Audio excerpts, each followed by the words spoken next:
Assalomu alaykum. Biz yoshlar bugun dunyoda va jamiyatimizda mavjud bo'lgan muammolarga befarq emasmiz. Любая локальная проблема может легко перейти в глобальную. Сегодня в мире проживает 1 миллиард 800 тысяч молодых людей. Это самое большое количество за всю историю человечества. Почти 90% из них проживает в развивающихся странах, где составляет значительную долю населения. Biz erkin, farovon va barqaror rivojlanayotgan dunyoda yashayapmiz. Сегодня мир как никогда нуждается в единстве и солидарности.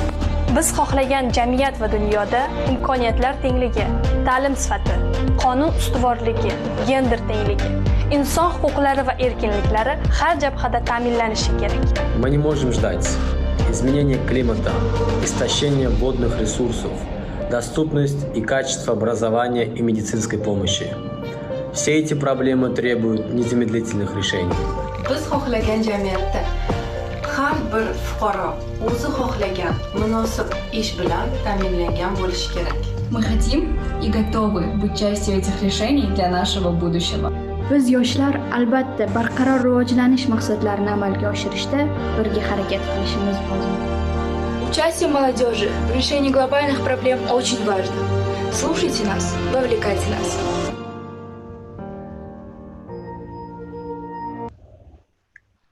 Bo'ldimi? Boshlaymizmi?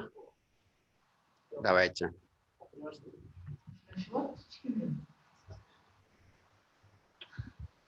Tayyorlashlar, texnik xodimlar tayyor bizami? Bo'ldimi soat? Yo 1 minut kutaymi?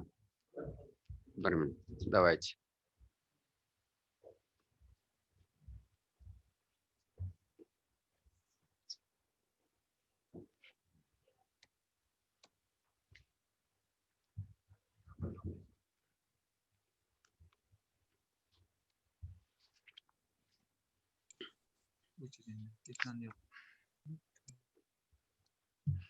Tayyor bizatsalar boshlayman.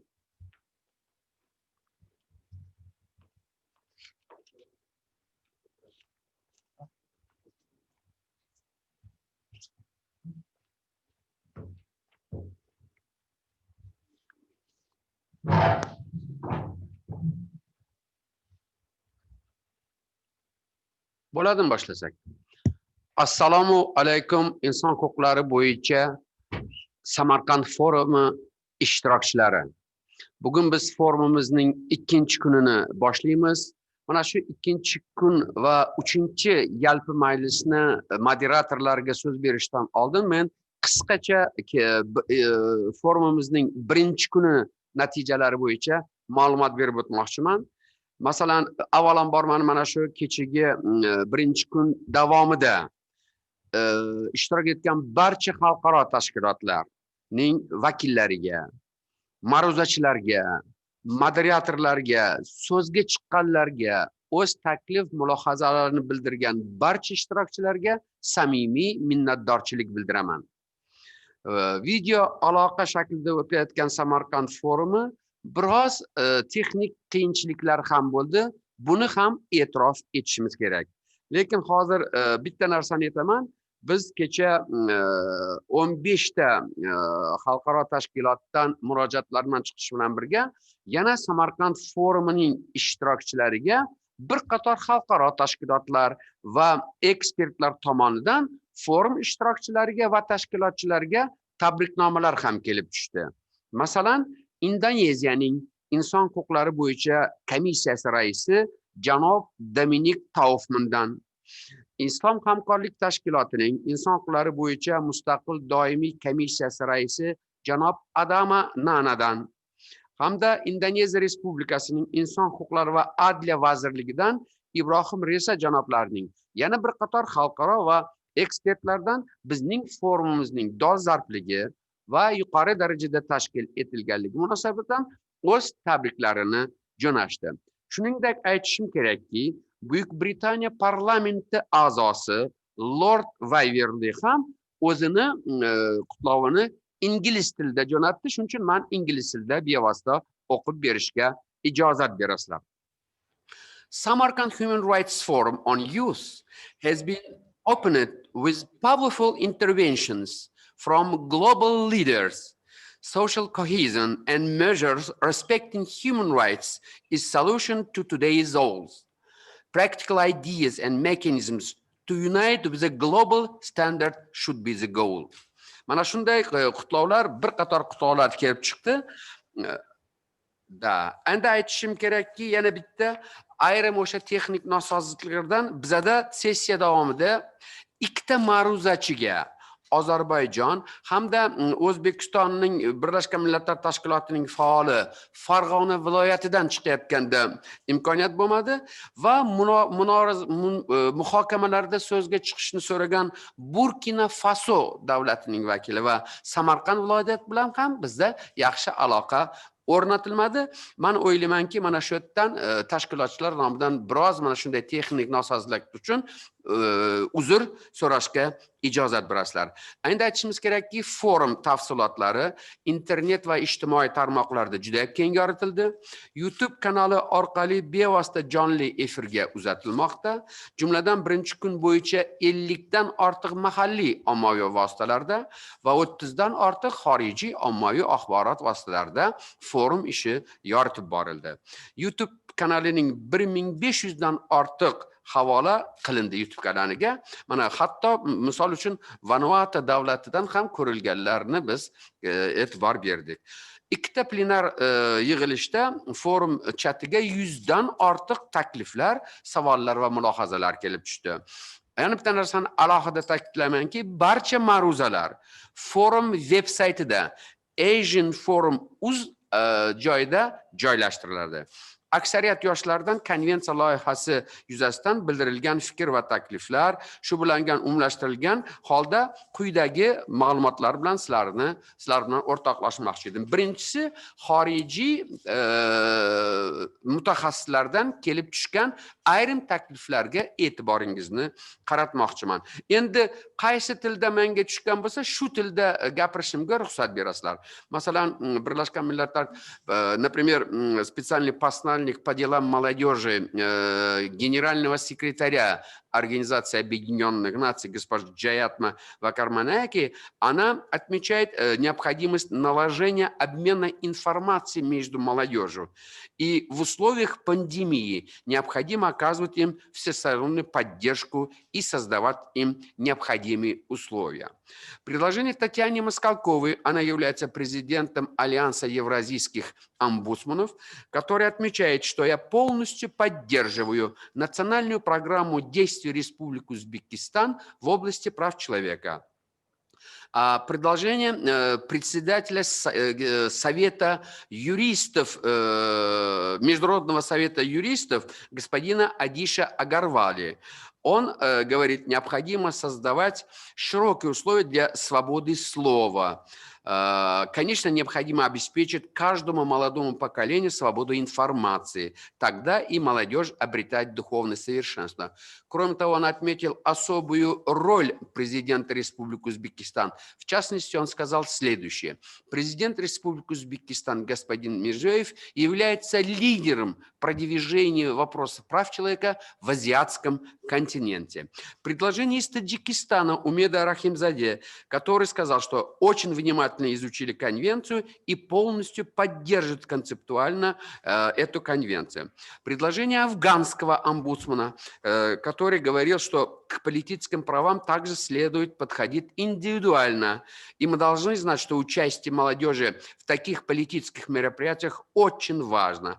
Особое внимание следует уделить созданию универсальных прав человека и развитию политического сознания молодежи. Предложение господина Брюса Адамсона, он представляет Национальный институт по правам человека Шотландии, который сказал, что молодежная конвенция имеет особое значение. Но дети не имеют никаких социальных и политических прав. И поэтому мы не должны быть равнодушны к их судьбе. Но я должен отметить, что отношения детей есть специальная конвенция ООН, Конвенция о правах детей.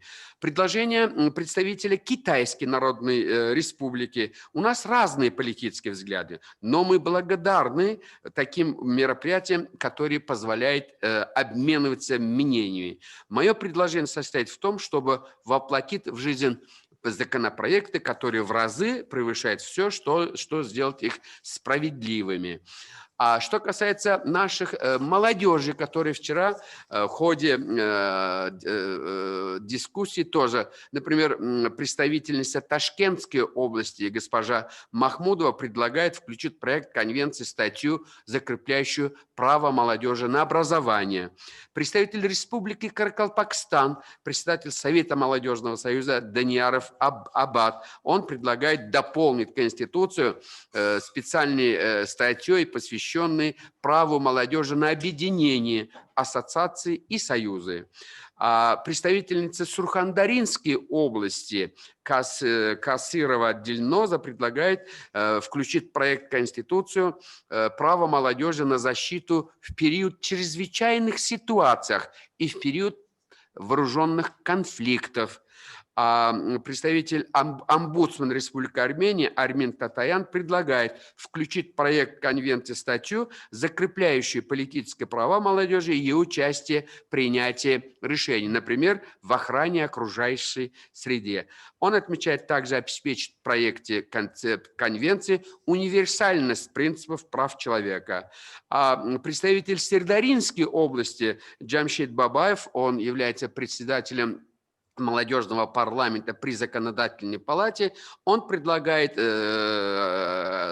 добавить в проект Конституции статью, закрепляющую право молодежи на качественное медицинское обслуживание, право беременных женщин, право на получение базовой медицинской помощи. Это вот частично то, что наиболее часто повторяющее. Теперь я хотел обратить внимание также, что поступили несколько вопросов.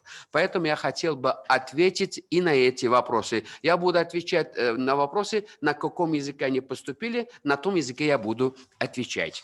Значит, Шухрат Ганиев.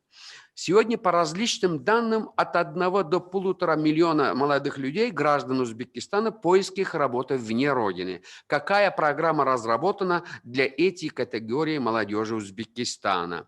Также аналитические материалы показывают, что именно эта прослойка молодежи становится наиболее уязвимой для вербовки со стороны террористических организаций. Что планируется предпринять в этом направлении со стороны правительства Республики Узбекистан? Очень правильный вопрос, очень острый вопрос. Этот вопрос обострился в период пандемии коронавируса. Действительно, мы сейчас очень вплотную работаем. Узбекские граждане работают самое большое количество в Российской Федерации, там цифры называются от 1 миллиона до 2, до 3 миллионов человек, в Казахстане, Южной Корее и так далее. Действительно, мы сейчас совсем недавно принято специальное решение, где мы будем обучать наших молодых людей языку, профессиям, то есть работать, например, с правительством Российской Федерации, чтобы всех наших молодых людей, которые там работают, они были социально защищены. То есть здесь, кроме того, эти вопросы мы очень вплотную рассмотрим совместно с агентством по делам молодежи в составлении концепции «Молодежь 2025 год». Господин Ганиев, мы готовы с вами очень тесно работать. Здесь есть вот представители молодежного парламента, комиссии по делам молодежи, законодательной палаты, агентства. Это наша общая задача. Спасибо за ваш вопрос. Камила Николаева задает 4 вопроса. Она говорит, какие меры будут предприниматься в Узбекистане по более широкому вовлечению молодежи и молодых девушек к общественной жизни. Очень справедливый вопрос. Этим вопросом будет заниматься агентство по делам молодежи. Я уверен, во время 4-й сессии, где будет модерировать директор агентства господин Садулаев, он может остановиться и по этому вопросу, какие конкретные меры будет предпринимать агентство.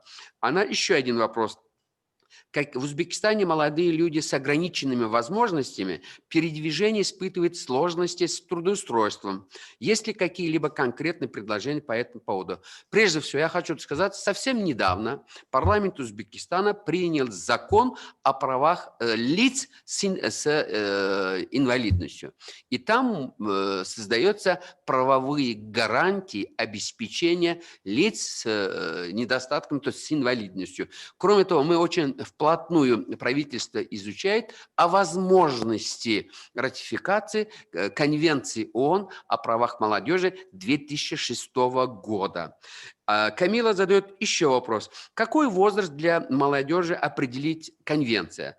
Ведь в разных странах этот порог не одинаковый, от 18 до 25, 35. Да, это вопрос вчера тоже очень активно обсуждался и приводился разные критерии. Мы в конвенции, в проекте конвенции, который мы предлагаем возраст от 18 до 30 лет.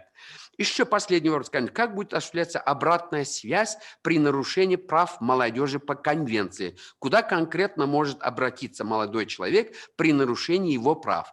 Ну, по конвенции, по проекту конвенции в Комитет ООН по правам молодежи. Это стандартная формула. Но вчера поступили предложения создать фонд ООН по правам молодежи. То есть разные другие форматы. В частности, предлагается также формат, контрольный механизм международной организации труда. Здесь, чтобы не один комитет, но такой комитет создать, например, трипартизм, как Международная организация труда, может быть, молодые, институты гражданского общества и так далее. То есть разные варианты мы будем изучать и дальше. И еще последняя, одна из цитат президента Узбекистана, то, что вчера в обращении президента, в условиях пандемии важно, чтобы каждый голос был услышан. Есть ли возможность организовать прямое включение с президентом, где можно будет задать интересующие вопросы? Я думаю, что такие возможности. Президент почти каждую неделю проводит несколько встреч, несколько селекторных совещаний. Он всегда прямую обращается.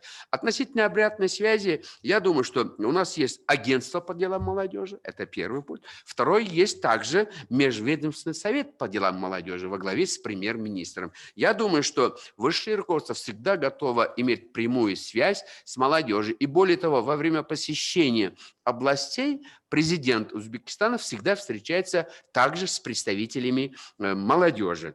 Махмудова Азиза, она говорит, почему бы не ввести в высших учебных заведениях, вне зависимости от направления, как раньше предмет правоведения, благодаря которому можно повысить правовую культуру молодого поколения. Абсолютно согласен.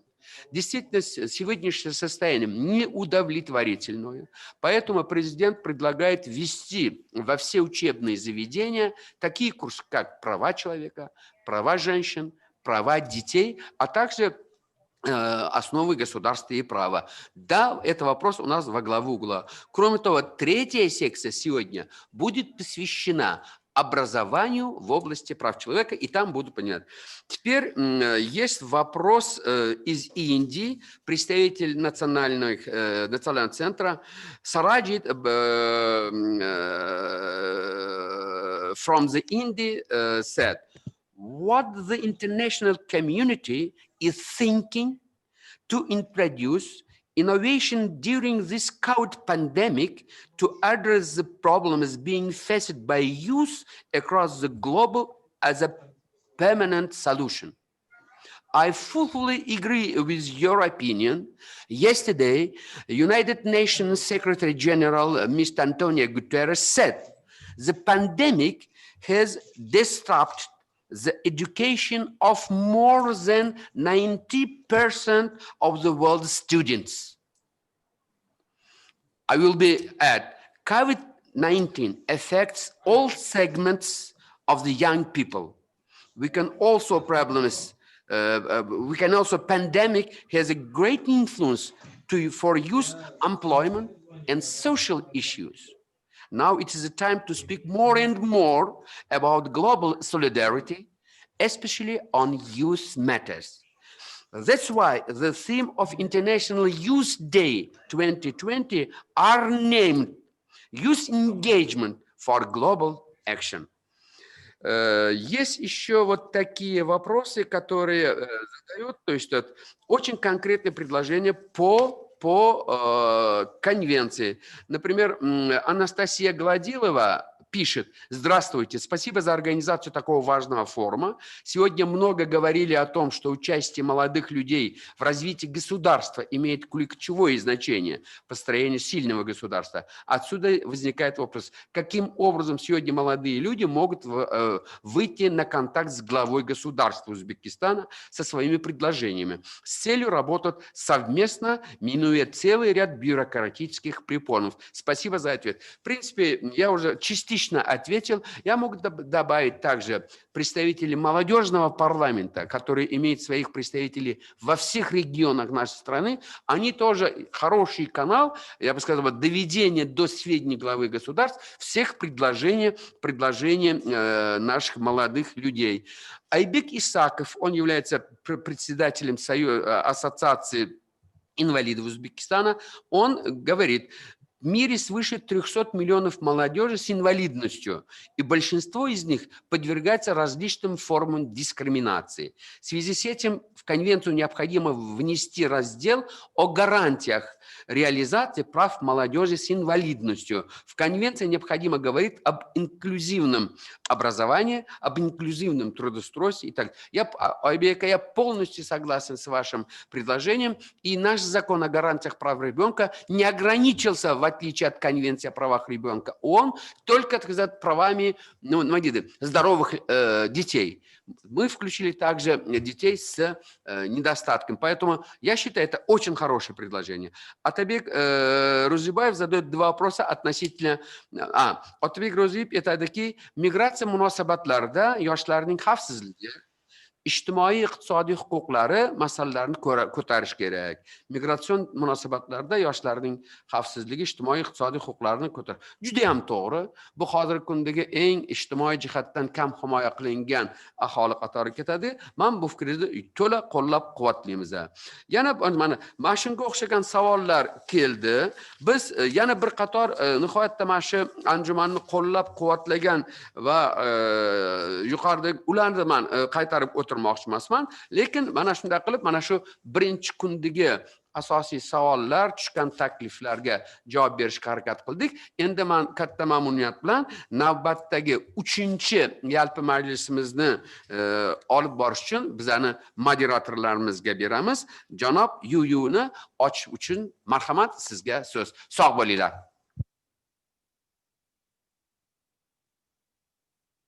Assalamu alaikum. Thank you, Prof. Akmal Saidov, for your excellent recap of the first day.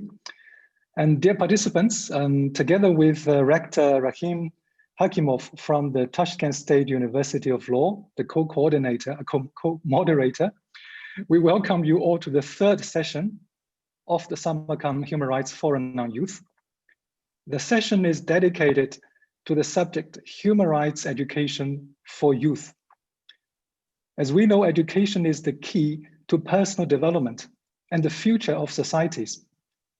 Amongst various subjects, human rights education is a way to empower people so that they can create skills and behavior that would promote dignity, equality within the community, society, and all over the world. Today's world facing unsustainable levels of inequality, exacerbated by the COVID-19 pandemic. We need education and human rights education, the great equalizer, more than ever. I'm very excited to see a diverse panel today. Many of them are young. I look forward to the sharing of international experience in the field of human rights education for young people and develop recommendations to increase the level of youth literacy on human rights issues. Before we start, to all speakers, please be aware of the time limit. We wish to leave ample space for Q&A and interaction with meeting participants. Without further ado, let me invite the first speaker of the session, Paulina Tandiono. Paulina is an expert in the human rights education and training team in OHCHR. She has led many capacity development activities focusing on refugee rights for various stakeholders, including government officials, human rights lawyers, and civil society organizations. She has been involved in various advocacy work to ensure better protection of refugees and asylum seekers, particularly children, in Indonesia. The floor is yours, Paulina.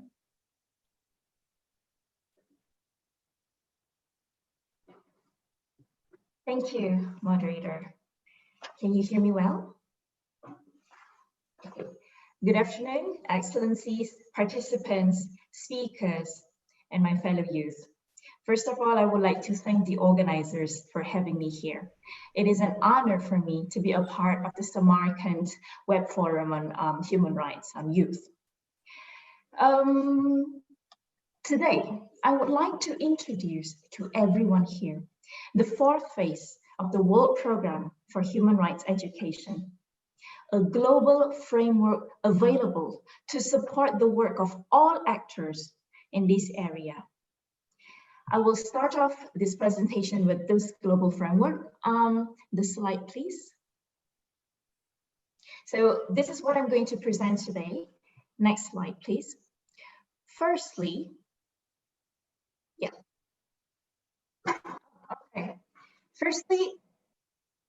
it is always good to remind ourselves what human rights education is and what it seeks to achieve. Then I will describe briefly what the World Programme for Human Rights Education is before moving on to the fourth phase specifically. Next slide, please. Human rights education has its basis in international human rights framework. It is, first and foremost, based on the most important document setting the standards for human rights, the Universal Declaration of Human Rights. Article 26, paragraph 2 has stated that education shall be directed to the strengthening of respect for human rights and fundamental freedoms, which is very much what human rights education seeks to achieve. I'm sorry, Nijina, it's the previous slide. Thank you. And just to continue. Okay, and in 2011, the UN Declaration on Human Rights Education and Training was adopted. It specifically spelled out that human rights education seeks to empower persons with knowledge, skills, and attitudes or behaviors to contribute to building and promoting a universal culture of human rights. It is important to note that human rights education may have different labels: education on non-discrimination, education on gender equality, education on respect for diversity, and the list goes on. But as long as the culture of human rights is the end goal of the education, that is human rights education. In 2004, the General Assembly proclaimed a global initiative, the World Programme for Human Rights Education. This program is an open-ended initiative. It focuses on national implementation of human rights education and has different focus audience every 5 years. As you can see on the screen, the first phase of the World Programme was for human rights education in primary and secondary school systems. The second phase was on human rights education in higher education level and human rights training for educators and civil servants, including law enforcement officials and military personnel. Next slide, please. The third phase was dedicated to human rights training for media professionals and journalists. And finally, now we are at the fourth phase, 2020 to 2024, which is dedicated to human rights education for youth and by youth. Next, please. The plan of action for this phase was adopted by the Human Rights Council in September last year. Next, please. So now the question is, why human rights education for youth? Youth are right holders and key actors in realizing human rights, in achieving sustainable development, in securing peace, and in preventing violence and conflict. As mentioned various times throughout the conference, youth population is about 1.8 billion worldwide, meaning there are at this moment in time more young people in the world than ever before. And human rights education is key to young people's empowerment, development, and engagement. Through human rights education, young people can understand, recognize, and fulfill their role as active citizens. They can take action and uphold their human rights and those of others. They can also participate in public affairs and democratic decision-making processes. This is also why, in addition to making youth the focus group for the fourth phase of the World Programme, the Human Rights Council also aligned this phase with 2030 Agenda for Sustainable Development. The Human Rights Council asked OHCHR to prepare a plan of action for this phase. So OHCHR consulted with numerous stakeholders, including member states, UN entities, regional and international organizations, national human rights institutions, and civil societies, in particular youth, youth-led organizations, and youth networks, to make sure that the plan of action is a useful tool for all actors. Next slide, please. The plan of action provides a comprehensive guidance on national human rights education strategy for youth. It can be used not only by states, but also various stakeholders working in this area. The plan of action, as you can see on the screen, sets out 4 components for an effective human rights education for youth. But there's one overarching goal, which is action within each component must engage youth as key partners at all stages. Now, firstly, on policies. On formal education, states are encouraged to enact policies and legislation integrating human rights education in the national curricula. On non-formal education, states should develop policies facilitating the work of civil society, including youth, that works on human rights education for youth. Secondly, on teaching and learning processes and tools. Human rights education does not stop at ensuring that people know about human rights. It must also build the skills and shape the behavior of young people. To achieve this, the methodology used must be learner-centered, gender-sensitive, experience-based, and peer-to-peer. Thirdly, on training of educators. As a frontliner in close contact with children and youth, teachers and educators hold major role and responsibility in educating youth about human rights. Therefore, it is important that states ensure training for educators to design, implement, and evaluate human rights education and training activities. Fourthly, and finally, enabling environment. Whenever and wherever human rights education takes place, it is important that government provide safe space that youth can access, as well as guarantee freedom from reprisals to those conducting or participating in it. Next, please. Human rights education is basically about implementation at the national level and with international support. As part of this process, states will submit a midterm progress report and final report to OHCHR, highlighting practices and lessons learned during the fourth phase of the World Programme. It is also an opportunity for a lot of various stakeholders to engage in this process. And this report will be presented to the Human Rights Council. Turn off the slides, please. Today, I have talked about the fourth phase of the World Programme for Human Rights Education, focusing on youth, along with the key components to an effective implementation.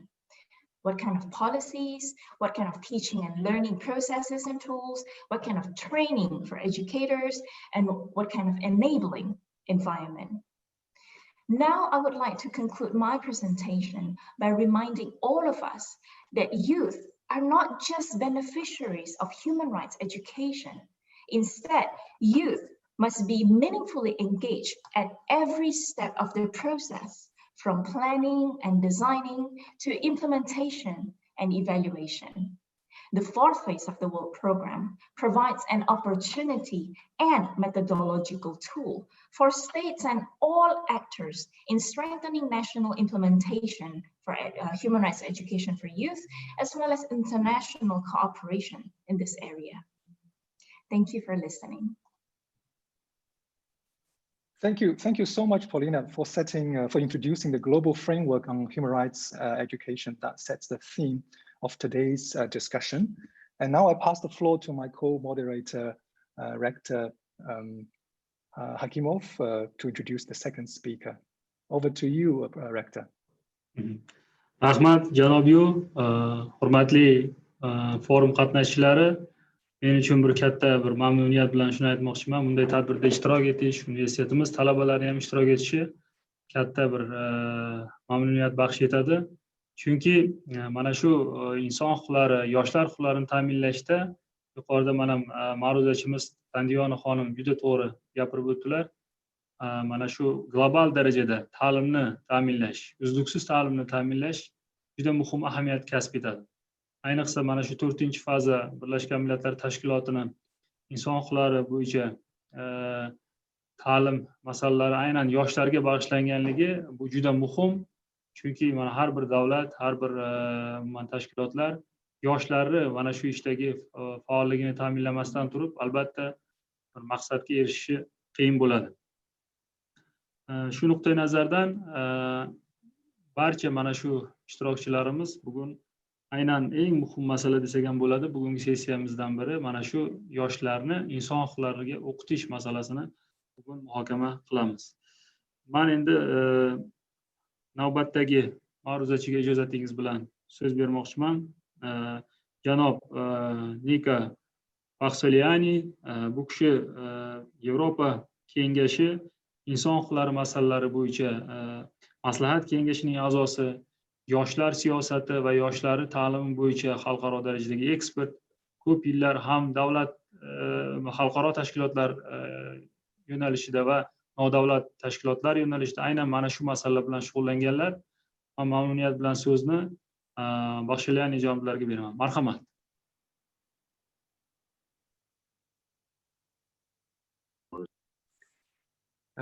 Thank you very much for this very nice presentation, and also thank you for inviting me here, because it's my very great pleasure to be here. And it's my pleasure because out of all, ranting about human rights education is one of my favorites, and I rant a lot, to be honest. I'm honored to represent here Council of Europe, because Council of Europe is one of the organizations that stands out in developing human rights education as a concept and as a praxis, alongside with the UN, of course. I also come from Human Rights Education Youth Network. Well, as the name suggests, it's professionals working on human rights education. But I think to better illustrate with my passion with this subject, and I'm pretty sure many people will reciprocate this passion, I'll maybe tell you a bit of my story. I actually was a student in a medical school on my way to become a doctor. But because of one event, I was derailed from my plans in medicine. And I think to explain the process of this derailing is a good chance to set the background for my speech. It really tells us why people are so passionate about this subject, about human rights education.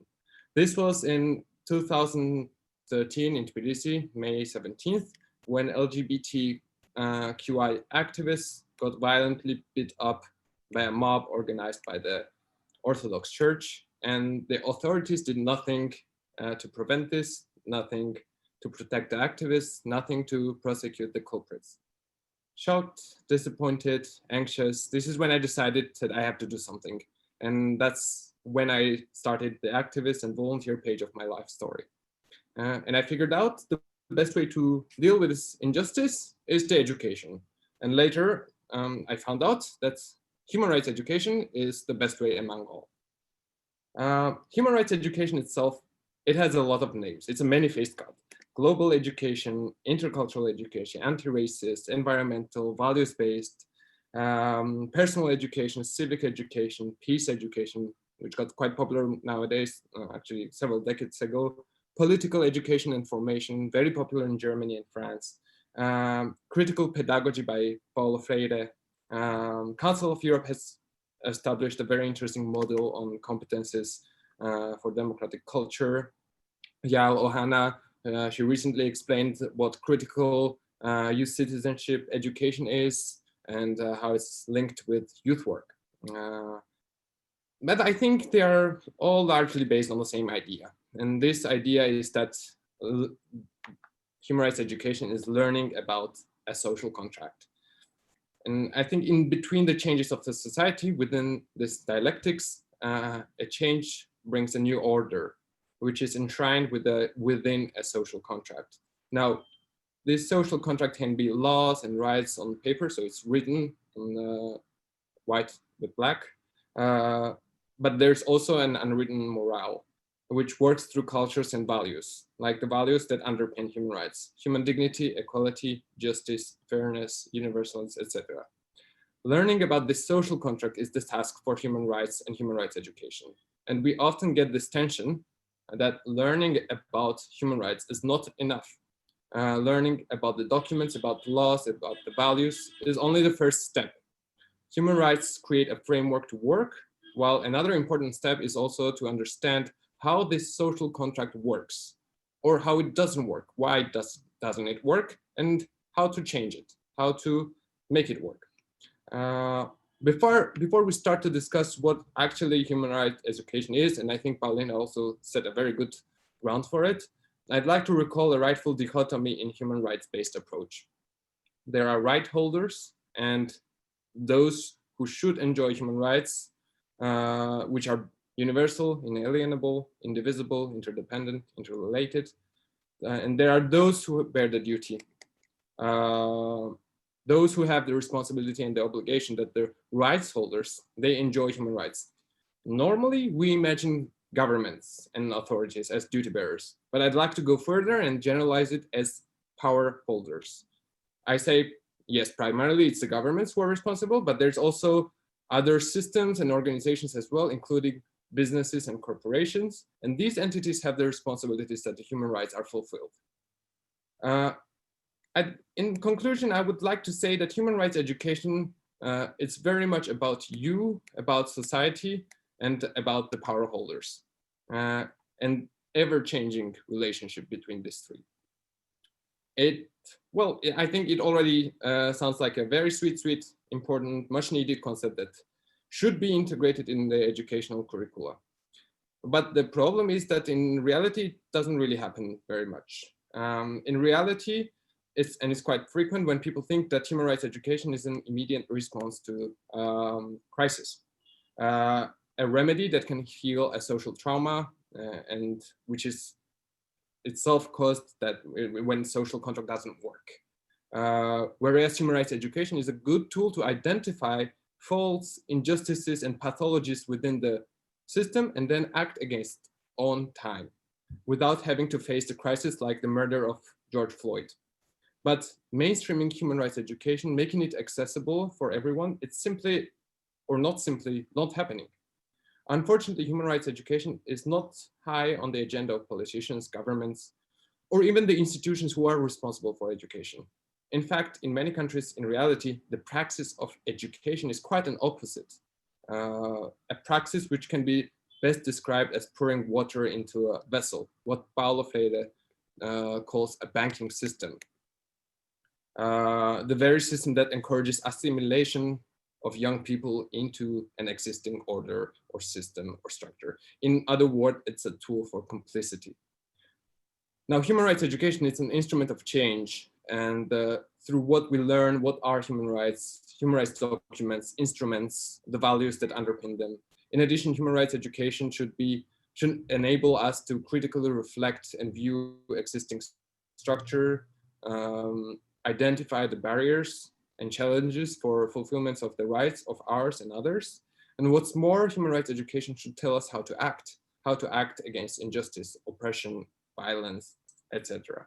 And after acting, then creating a new structure, which is granting more equal opportunities for everyone, or more just system with more justice, or more democratic, and so on.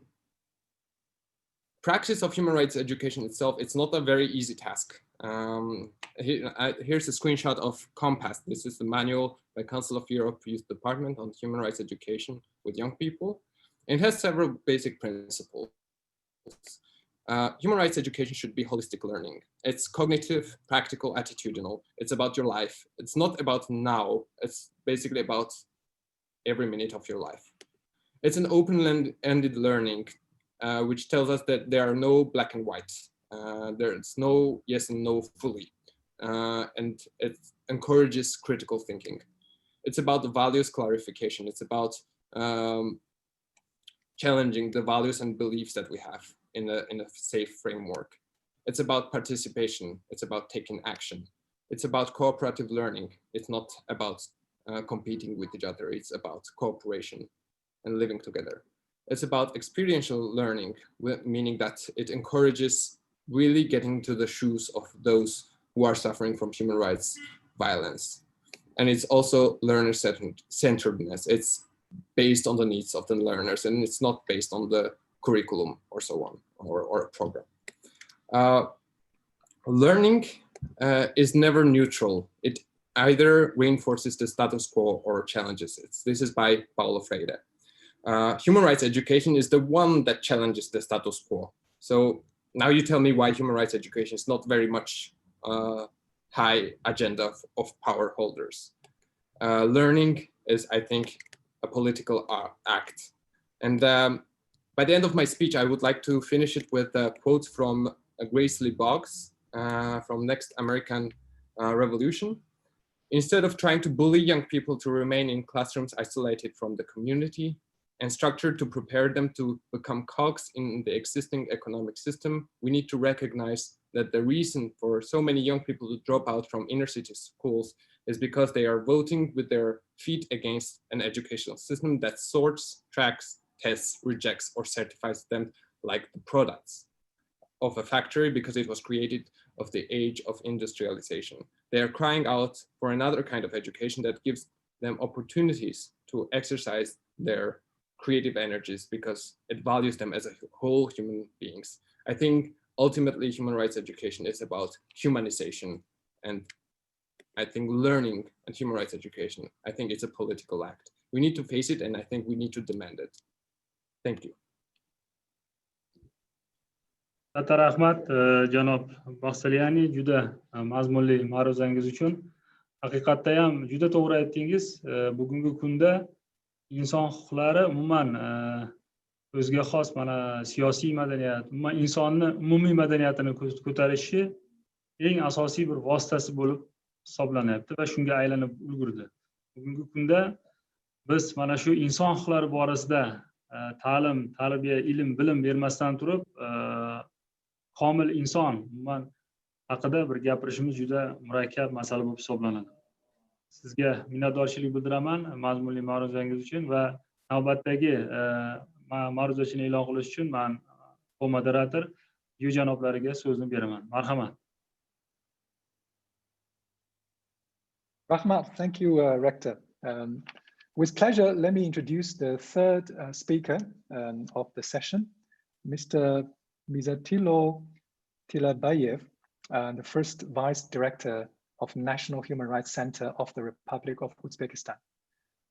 Mr. Tilabayev holds membership in numerous professional bodies, such as the head of International Editorial Board of the journal Lawyers Herald, Executive Director of the Friendship Society Uzbek and in Poland, co-founding member of NGO Institution of Democracy and Human Rights, and many more. He also held senior positions in the Ministry of Justice prior to joining the National Human Rights Center. The floor is yours. Over. Katta rahmat janob yu. Assalomu alaykum, hurmatli forum ishtirokchilari.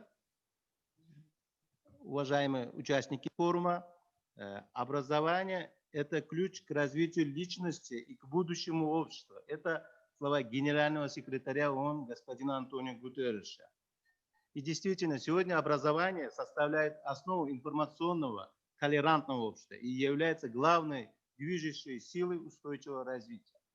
Еще 55 лет назад Организация Объединенных Наций в своей декларации о распространении среди молодежи идеалов мира подчеркнула, что молодежь должна воспитываться на основе уважения к основным правам человека. Вчера руководители ООН, ОБСЕ, ОИС, Совета Европы, СНГ, ШОС и других международных организаций отмечали важность вовлечения молодежи в процесс принятия решений. Не менее важным является образование в области прав человека. Декларация ООН 2011 года отмечает, что образование в области прав человека – это процесс, продолжающийся на протяжении всей жизни и касающийся всех возрастов. К сожалению, ковид-пандемия оказала пагубное влияние и на процесс обучения, профессионального развития и гражданской активности молодежи. Вместе с тем, вопрос обучения правам человека – это не вопрос дискуссии и возможностей, а прямая обязанность государства по выполнению принятых на себя международно-правовых обязательств. Подчеркнем, обязательства именно государства, а не школ, институтов или университетов, преподавателей или институтов гражданского общества. Узбекистан активно участвует в реализации декларации и всемирной программы образования в области прав человека.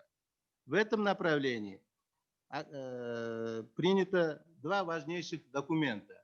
Это концепция повышения правовой культуры в обществе и национальная программа действий по реализации положений Декларации ООН об образовании и подготовке в области прав человека.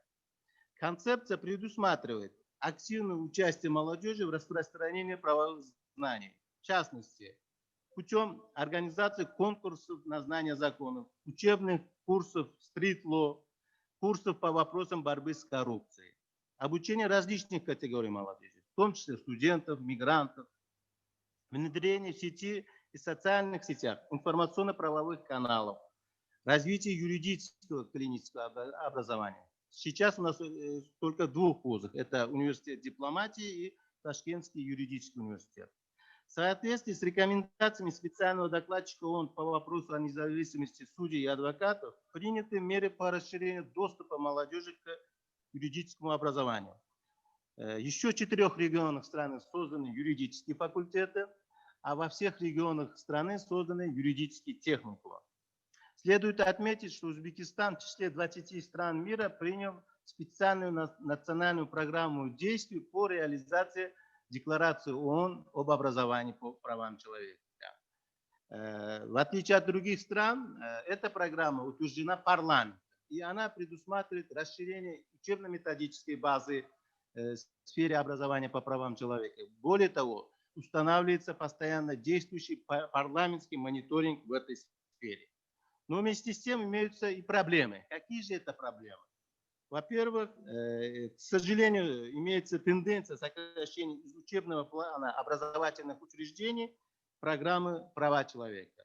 Во-вторых, недостаточность учебно-методической базы. Вот по нашим данным, то за последние 5 лет новых учебных пособий по правам человека, к сожалению, не издавалось в стране. В-третьих, актуальной задачей по-прежнему является подготовка учителей по тематике прав человека. Это особенно для системы школьного образования и системы неюридических вузов. Что же делается для решения этой проблемы? Еще древние римляне говорили, все дороги ведут в Рим, то есть много путей достижения цели. Подобно этому есть много разных способов реализации образования по правам человека. Нам предстоит большая скрупулезная работа. В рамках принятой в июне текущего года национальной стратегии по правам человека уже начата работа. Во-первых, по внедрению учебных курсов права человека во все образовательные учреждения. Открытие новых кафедр по правам человека. В частности, сейчас принимаются меры по открытию высшей школы судей. Во-вторых, разрабатывается новая магистерская программа по правам человека. Мы изучили зарубежный опыт. Вчера вот госпожа Москалькова говорила о российском опыте. Мы при поддержке УКПЧ ООН изучили и этот опыт. Сейчас идет работа по созданию консорциума с участием 3 вузов страны. Готовы к сотрудничеству с зарубежными партнерами, в частности, вот с институтом Рауля Валенберга и другими ведущими учебными центрами. В-третьих, в Высшей аттестационной комиссии Узбекистана открыто новые направления для защиты исследовательских работ, PhD и докторских диссертаций. То есть открыт новый шифр – права человека. То есть создается система магистратура, PhD и докторские диссертации именно в сфере прав человека. В-четвертых, решением правительства учреждается нагрудной знак за защиту прав человека, номинация которой предусматривается и награждение представителей молодежи и в сфере образования по правам человека. В-пятых, национальным центром образованы постоянно действующие учебные курсы. Для молодежи мы в этом году организуем конкурс инновационных идей в области образования и исследований по правам человека. Итоги мы подведем в Международный день прав человека. Мы приглашаем всех заинтересованных сторон к сотрудничеству. С учетом пандемии мы внедряем два новых электронных курса. Первый – это курс права молодежи при поддержке офиса ОБСЕ, а также второй курс «Миграция и права человека» при поддержке МОМ, Международной организации по миграции. Уважаемые участники форума, позвольте поделиться с нашими предложениями и перспективами. Первое. Более 10 лет назад в ДИПЧ, ОБСЕ, ЮНЕСКО, Совет Европы и УКПЧ издали сборник «Лучшие практики школьного образования по правам человека». На наш взгляд, с учетом целевой группы 4, четвертого этапа Всемирной программы, стоит подумать о подготовке компендиума «Лучшие практики образования молодежи по правам человека». Второе. В следующем году весь мир будет отмечать десятилетие принятия декларации. И в этой связи предлагаем провести обзорную конференцию «Образование в области прав человека для молодежи», которая выработает предложение на следующие 3 года. Третье. В проекте конвенции, о которой мы сегодня говорим, надо отдельной статьей предусмотреть именно также обучение правам молодежи, правам человека среди молодежи, в том числе с использованием ИКТ. Четвертое. Необходимо также расширить молодежные измерения международных организаций, в том числе путем создания новых структур и совершенствования существующих. Может быть, стоит подумать о создании молодежного центра ООН.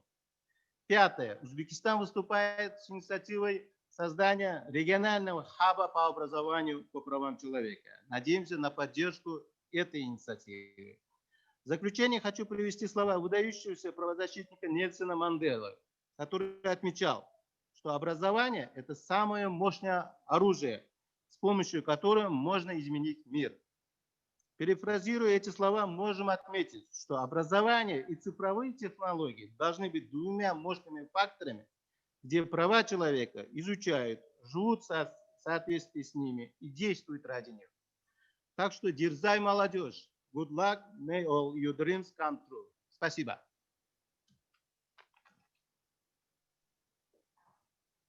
Thank you so much, Mr. Tilabeyev, for your excellent presentation and to share Uzbekistan experience and demonstrate the commitments and action of the Uzbekistan government in implementing human rights education.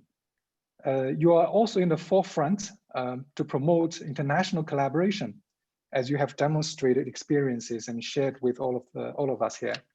So thank you so much. Let me pass the floor to the next to Rector for the next speaker. Thank you. Rahmat, janoblari. Endi men navbatdagi ma'ruza uchun so'zni Qatar inson huquqlari bo'yicha Milliy qo'mitasi rahbari, raisi Ali bin Samih Almari janoblariga bermoqchiman. Almari janoblari ko'p yillardan beri mana shu inson huquqlari sohasida faoliyat ko'rsatib keladilar. Ta'lim borasida ham juda katta tajribalari bor.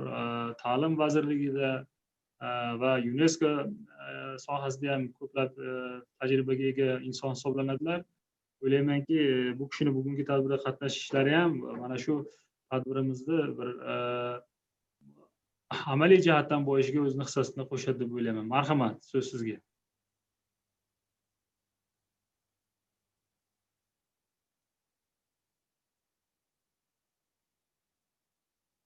Almari janoblari bizni eshityaptilarmi?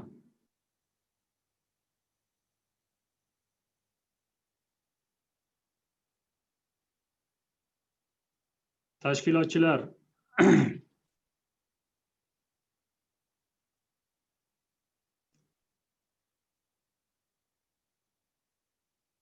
menimcha texnik nosozlik bo'lyapti.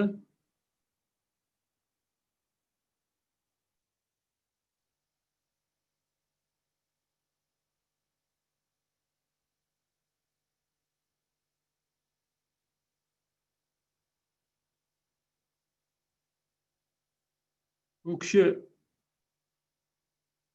ulangunlaricha balkim navbatdagi yu janoblar navbatdagi ma'ruzachiga so'z berib turarmiz. Tayyor bo'lsalar agar. Yes, thank you, Rector. You know, it's indeed let's make it flexible. The next speaker is Augusta Featherstone.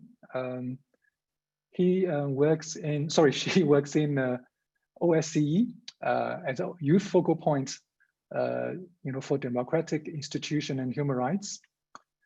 And she develops and oversees the institution of democratic institutions and human rights youth political participation portfolio, implementing activities designed to assist OSCE participating states meet their commitments in supporting the active participation of young people in promoting democracy, human rights, and fundamental freedom. Before she joined OSCE, she served as technical lead on youth engagement at the International Foundation for Electoral System, advising on youth-specific program design and other global youth initiatives. So, Augusta, the floor is yours. Hi there. Thank you so much. Let me just say it's an honor to be included here in this forum and to have the opportunity to take just a couple of minutes to share some information about ODIHR and ODIHR's work with and for youth and upcoming opportunities for young people in Uzbekistan in particular to engage with our office. I just start by briefly noting that ODIHR's conducted work for a number of years in the field of youth engagement. And we conceive of that sort of broadly. So my portfolio is youth political participation and civic engagement. But I have colleagues working across the office on human rights related issues, human rights education, tolerance, non-discrimination.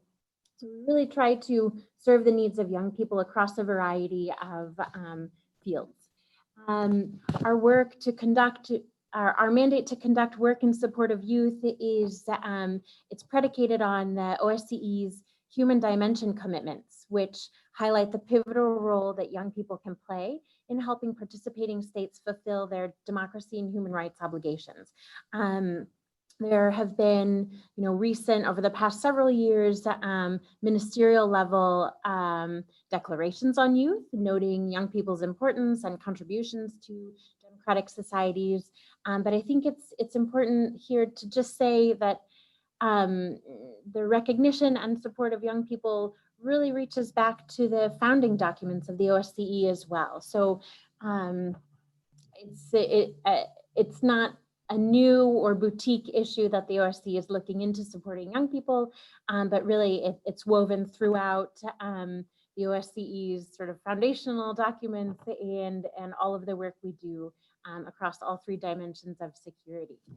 So let's see, just a couple of, just a note here, I think it's important also to say the OSCE is 57 participating states, so that covers a huge part of the world, and roughly 38% of the population across OSCE is under 30, which means that young people really are a key constituency in our democratic societies, and they have the right to be included in political decision-making, policy-making, right to education, so that they can develop the ability to meaningfully contribute in their and our communities. Some challenges we see in our work at ODIHR are irrelevant or non-existent civic education curricula or human rights education curricula.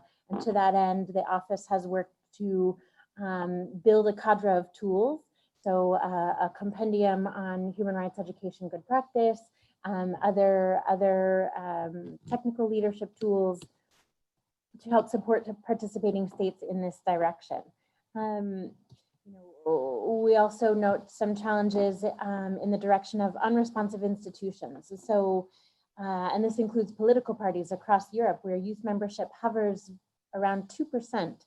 And these institutions don't address the needs of young people.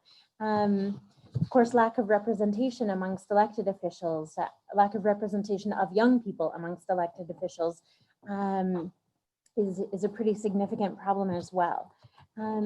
So these are challenges. However, there are encouraging trends. I think other folks have touched on these as well. Youth turnout is climbing. I think in the United States, for the 2018 election, youth turnout was the highest it's been in 25 years. So that's very exciting. We've noted with interest the rise in youth organizing, and so large scale sort of protest movements or focused on issues of importance. This really shows that young people can and do come together for sustained action and engagement to make their worlds better. So in light of all of these circumstances, how exactly does ODIHR work to support young people? Well, we really have 3 different baskets. So we support youth-focused research. So this is to address the lack of data, lack of youth-specific data, so that we can help our participating states and other stakeholders make good policy support for young people. I see that my time is over. Just to note, it's research, it's training opportunities, and it's fostering intergenerational dialogue. And I will stop there, but hopefully we can have a good exchange. Thank you so much, and I'm thrilled to be part of this session. Thank you so much, Augusta. I think I apologize that for the lack of time. You do have so much to share, and I'm extremely impressed of the OSCE mainstreaming youth throughout the organization and OSCE work. And you also, highlighted the issue of no or lack of curriculum.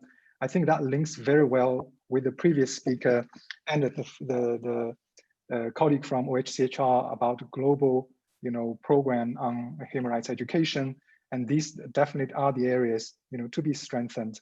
And look forward to having other opportunity to share more experiences from your work with all of us. Thank you so much. So I pass on to Rector for the next speaker. Thank you.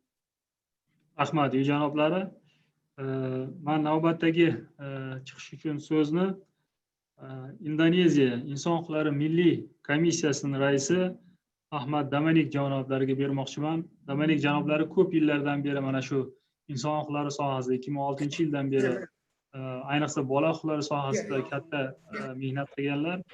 Marhamat, so'z sizga. Thank you very much, moderators. I'm really honored to be invited. This is the second time for me to be invited by Uzbekistan. Really nice to meet you again. I would like to present the experience of Indonesia regarding the issue of protection and promotion of youth rights in Indonesia.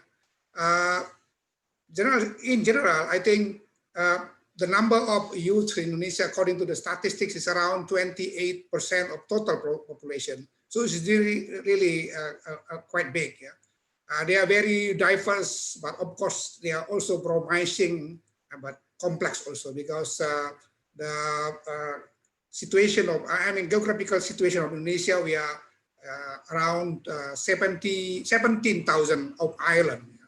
So they're also very big and very diverse also. According to the governments, this demographic viewpoint, Indonesian youths are part of the productive age.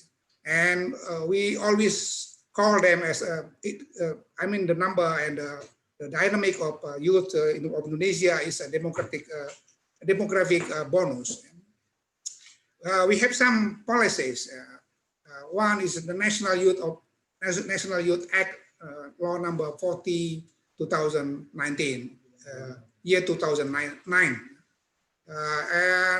But this national law does not meet the common development problems such as poverty and inequality, education, and health. But of course, regarding the issue of children's rights, we have a national law on children's rights protection, and we have another national law relating to the issue of children. But youth, we only have one National Youth Act, and some policies, but all policies are not really integrated one another. Indonesia still not viewed youth as a diverse group with specific rights, needs, and problems, except for children. For children, we have very clear dimensions or definition on rights of children and also the needs of children. And in terms of human rights, there are three main areas of priority according to our national regulation. One is education. Regarding the issue of education, the main issues about access between urban and rural area, between western of Indonesia and eastern part of Indonesia. And another issue is about health, including the issue of LGBT or another minority groups. And the third is about economic opportunities. These third issues become more serious now because of a pandemic, COVID-19's influence the economic situation of Indonesia. While we are entering the economic crisis where thousands of the companies are slowed down or even locked down, most Indonesian youths are not yet aware of their basic rights and responsibilities as citizens. So this is related to the issue of human rights education to the youths. They also express skepticism about the role and importance of their participation in election. But some of them started to emphasize that they should not only become objects of or target of a political party interest or legislative candidate seeking their votes, but only as a participant. So it is a kind of a political skepticism from the young generation of Indonesia to look at the political atmosphere or the political dynamic of Indonesia. So finally, I would like to share also, because my time is only 5 minutes, I want to share my commission's role. My commission's called Komnas HAM, that's National Commission on Human Rights. National commissions regularly invite youth to participate in protection and promotion of human rights. We have a program of human rights festival where youths also join with our activity, this national activity, and we invite also many international participants to join our festival. Besides that, we have human rights education in schools, but it's really new program. Yeah? And National Commission of Komnas HAM, along with CSO, civil society organizations, encouraging youth people to take part in promotion and protection of human rights.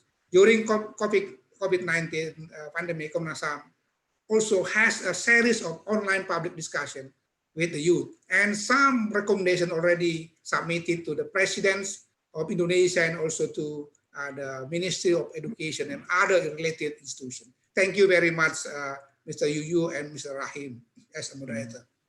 Rahmat, Samalik janoblari, juda mazmunli ma'ruzangiz uchun. Haqiqatda Indoneziya davlatida iqtisodiy taraqqiyot holati, rang-baranglik, ayniqsa qishloq, shahar o'rtasidagi farqlar, umuman Indoneziyadagi mana shu din masalalarida ko'p masalalar, albatta bu mana shu ta'kidlaganingizdek inson huquqlari borasida ta'limga har tomonlama alohida yondashuvlarni taqozo qiladi. O'ylaymanki, mana shu faoliyat bo'yicha Indoneziyada siz rahbarligingizdagi komissiya muvaffaqiyatli faoliyatini davom ettiradi. Bu ishlaringizda sizga omadlar tilayman va ma'ruzangiz uchun minnatdorchilik bildiraman. Navbatdagi ma'ruzashini e'lon qilish uchun yana so'zni moderator Yu janoblariga beraman. Marhamat.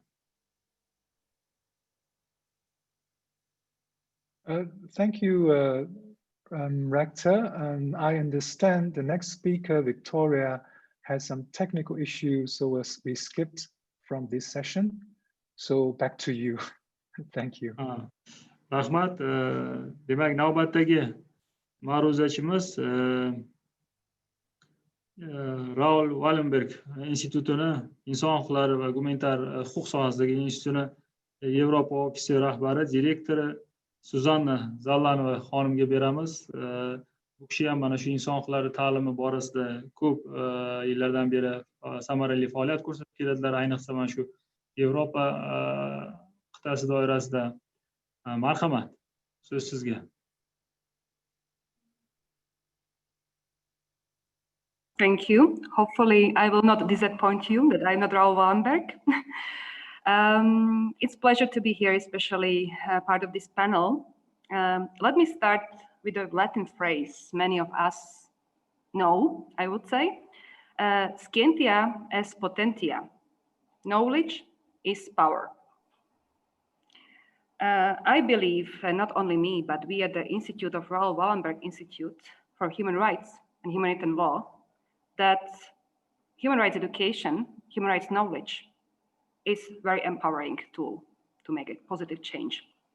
That's why we have devoted our 35 years to promote human rights education all across continents. But what it is actually power of human rights education for the young people? Young people, when they know about their rights, they are more empowered to realize them. Not only for their own advancement, but also for advancing human rights of the others. This echoes well, I believe, UN World Program for Human Rights Education, especially its fourth phase. But let me contribute with some concrete examples from our practice to show how human rights education is powerful for youth, with youth, and by youth. First example is about human rights education for youth. And as I mentioned, we at the Raoul Wallenberg Institute, we have been working with various human rights programs. We established many of them, also master degree programs in different contexts such as China, Cambodia. We have one in Sweden to empower and involve young people for various backgrounds and contexts.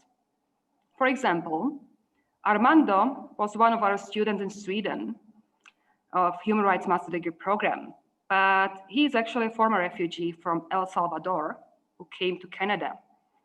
After studies in Sweden, he continued promoting human rights, but in a different way.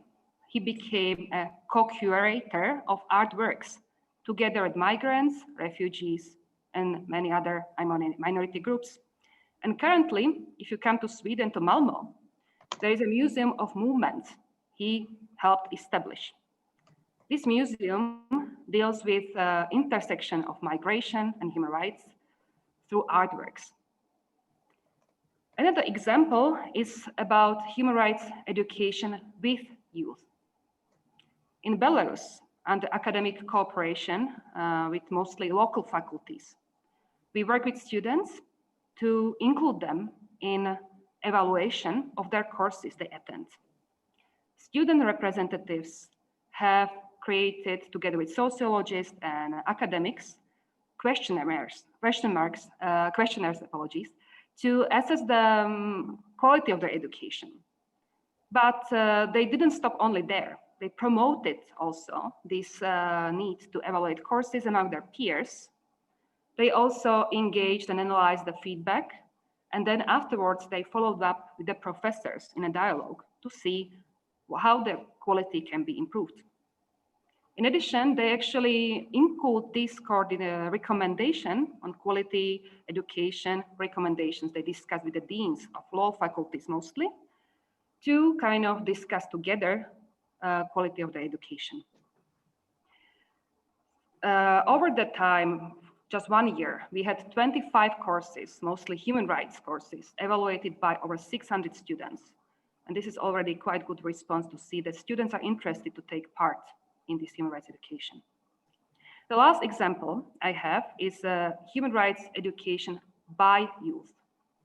In Lund, we have established a human rights clinic. It's a clinical legal education which involves young people, mostly university students from Sweden, but also from other countries, to help to advocate for rights of persons with disabilities. Students work with practitioners, but they research international human rights treaties and other documents to prepare legal action for civil society organizations. They protect rights of persons with disabilities. So what can these three examples tell us about the power of human rights education for young people? The first one, with Armando, has told us that human rights courses and human rights master programs can be empowering for young people to become multipliers, to multiply their human rights knowledge also in innovative settings, in informal education. Remember this Museum of Migration. The second example, with evaluation of students, showed that young people can be involved as a co-creators of their human rights education. And the last example, because my time is over, was with this clinical legal education. Clinical legal education can be a powerful tool where the students help with their knowledge, with their human rights knowledge, to help others. And let me conclude with words of Armando from the first example, what he said as advice for young people studying human rights. When you study human rights, keep your eyes open and look for any opportunity, because you can do everything. And I think this is very empowering, because this is really something what young people have the ability to do. And it's as much empowering as this forum for young people. And I truly believe and really look forward to engaging with you to see how we can empower young people to help promote human rights for all of us. Thank you very much. Rahmat, Zuzanna xonim, juda mazmunli ma'ruzangiz uchun. Haqiqatdan ham bu ta'lim, inson huquqlari bo'yicha ta'lim, bu siz to'g'ri aytdingiz, bu katta kuch. Bu masalada o'ylaymanki, sizni tashkilotingizni o'rni juda muhim va bu masalada Toshkent davlat yuridik universitetida ham sizlar bilan hamkorlik qilish kerak degan bir fikrga keldim. Chunki bizda joriy yilda xalqaro huquq va inson huquqlari bo'yicha alohida fakultet tashkil etildi. Qoshimizda yuridik klinika ishini olib boryapti. Umumiy hisobda 5000 ga yaqin talaba bizning universitetimizda o'qiydi. O'ylayman, siz bilan albatta biz hamkorlik qilishimiz kerak va bu albatta mana shu mamlakatimiz Markaziy Osiyodagi eng katta mamlakat bo'lgan O'zbekistonda inson huquqlari borasidagi ta'limni rivojlantirishga ham katta hissa qo'shgan bo'lar edi. Rahmat sizning ma'ruzangiz uchun. Navbatdagi chiqish qilish uchun men so'zni yana yu janoblarga beraman. Marhamat. Thank you, Rector. I'm pleased to introduce the next speaker, Mr. Nodim Dracy. He is a human rights expert and also an expert on rule of law. He had over 20 years field experiences, such as in the International Committee of the Red Cross in Africa, Asia, and the Middle East. He also served as human rights counselor for the French Ministry of Foreign Affairs, and he once also served as associate judge at the French court for asylum during the 4 years between 2012 and 2017. Sorry. He made key contribution to the strategic definition of the French policy with regard to bilateral and multilateral cooperation on human rights. The floor is yours, Mr. Dracy.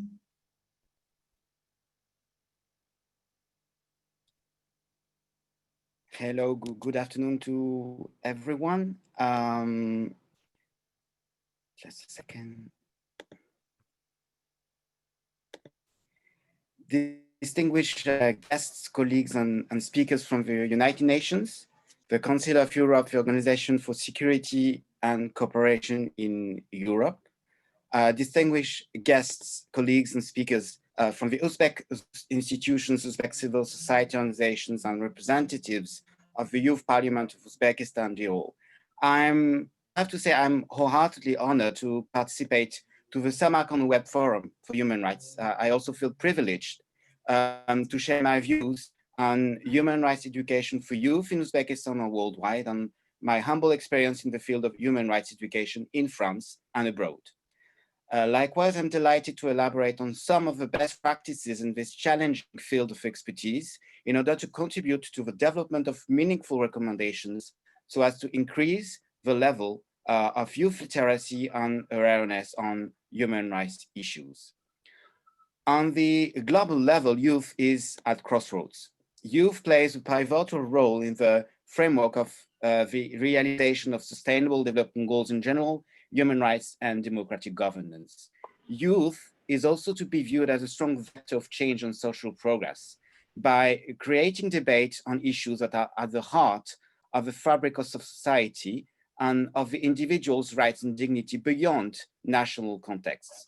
Youth could also play a strategic role in building peace, security, and strong institutions as rights holder in order to raise awareness of human rights to all adults.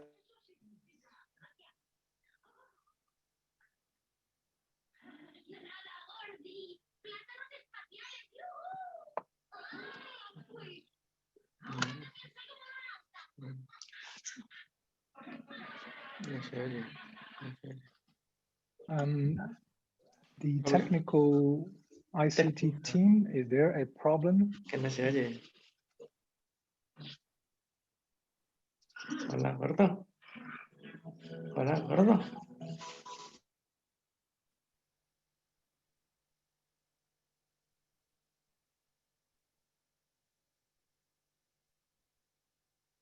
Dear colleagues, the ICT team, is the connection stable or our speaker dropped out of the speech? There's some connectivity I think our challenge. speaker is left. Okay, apologize for the interruption because of connectivity. Perhaps I can propose while we're waiting for our speaker to reconnect. Rector, Mr. Hakimov, maybe you can introduce the next speaker. If Mr. Tracy is reconnected, we can bring him back. Over to you. Albatta. Thank you. Albatta, janob yu. Texnik nosozlik bo'ldi menimcha. Yana bir marta imkon beramiz agar qo'shiladigan bo'lsalar. Men mamnuniyat bilan navbatdagi so'zni keyingi ma'ruzachimiz Aleksandr Shishlik janoblariga beraman. UNESCOning yoshlar va sport bo'limi rahbari 93-yildan beri UNESCO sohasida mana shu inson huquqlari, yoshlar masalalari bilan shug'ullanib keladilar. Bu borada katta ekspert hisoblanadilar. Marhamat, Shishlik janoblar. So'z sizga. Thank you very much, and thank you for having me invited. I would like to thank you, Professor Hakimov, and especially our colleague Yu from UNFPA, which is a key partner when we work locally and nationally as UNESCO. I happen to have been involved in the human rights program in UNESCO and currently around the youth program. This is a very interesting mixture. I just wanted to run you through a few of the precepts of UNESCO. UNESCO was in fact set up before the Universal Declaration was approved already in 1945, and it wrote into its constitution the recognition that the education of humanity for justice and liberty and peace are indispensable for the dignity of man and constitute a sacred duty which all nations must fulfill. And this has always guided our educational mandate. And when we talk about human rights education, as you all have mentioned, and in fact, I'm just recapping what a very inspiring speaker said. Of course, the program that Paulina has presented is guiding us for human rights education. But I was extremely impressed by what Nika said, because in fact, it encapsulates the whole thing that you do human rights education for youth. You also need human rights education and youth engagement in human rights education, and being youth as real actors of this. This has been said yesterday during the day, but it's very important that we understand human rights education is not only scientific knowledge that we transmit to law students at university, it's something that you that you have to take away with you every day. And what better place to have than to do it at schools?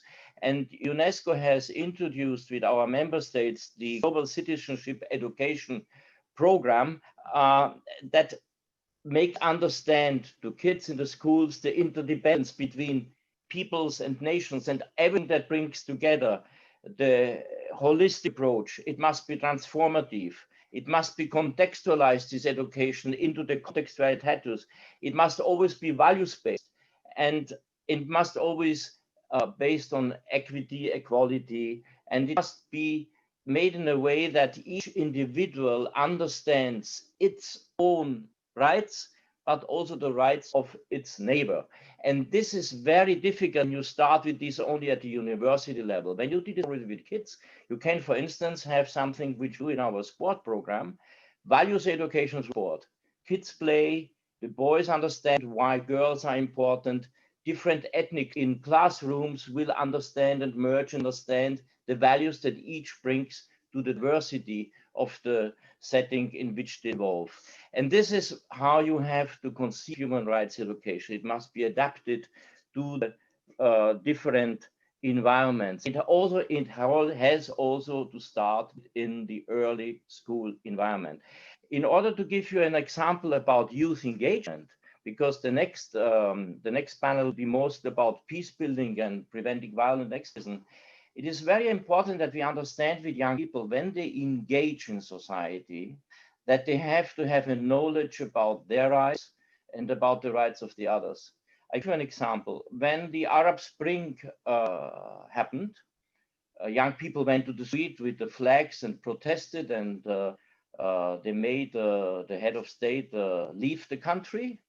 But in fact, there was a total vacuum because the young people were in the street, were protesting, but they didn't have really the tools to understand how to build our nation.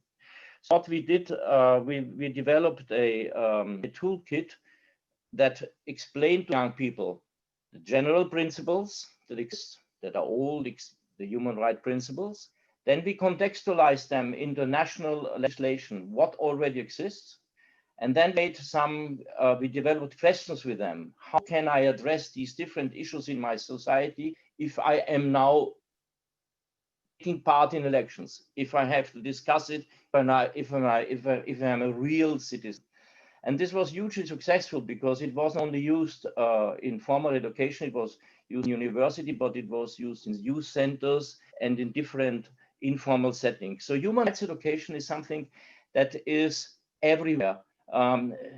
Nika has already told all that, so I don't have to develop that further. But it's something that we have to see everywhere, and we have, of course, some formal rules, some formal tools that are adapting the standards into everyday language of the reader, and then we have the informal ways and means to do that. Especially in today's world, where young people have, as you all have said, a huge predominance in society, it is extremely important that we engage them meaningful into this action, and that has, of course, been said by all the others. With this, I just wanted to say, so human rights education is not down; it's also bottom up, and it's interacting with young people at every moment. Thank you very much for giving me the floor.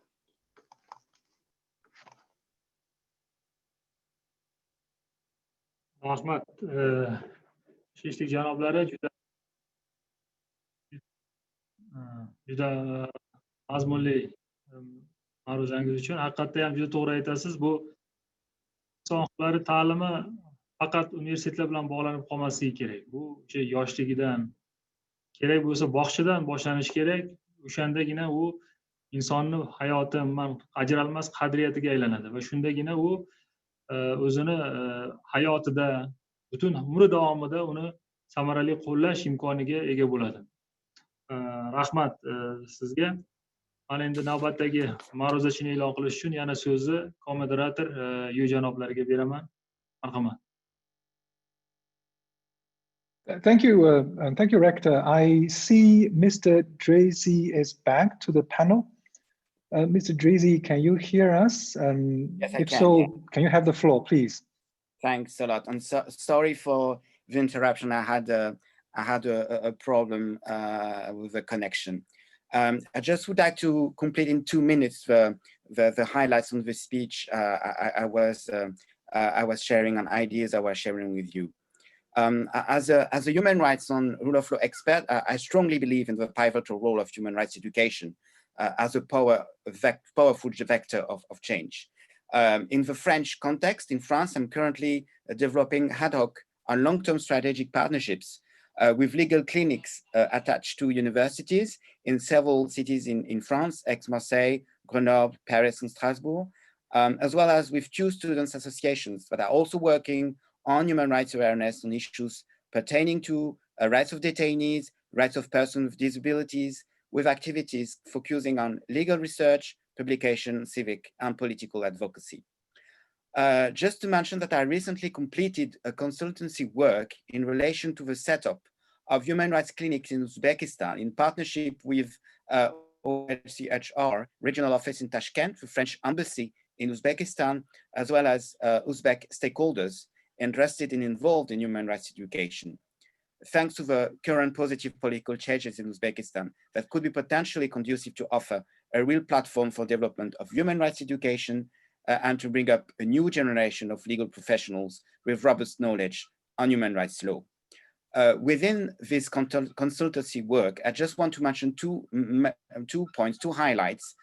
We developed together with the partners, the OHCHR, the French embassy and the Uzbek stakeholders, an electronic toolbox that could help with methodological approach, methodological papers, could have a setup and the strengthening of legal clinics in Uzbekistan, with 2 key ideas such as the development of mobile legal clinic, because usually legal clinics attached and are not really moving, they're inside the cities, but they have also to maybe to develop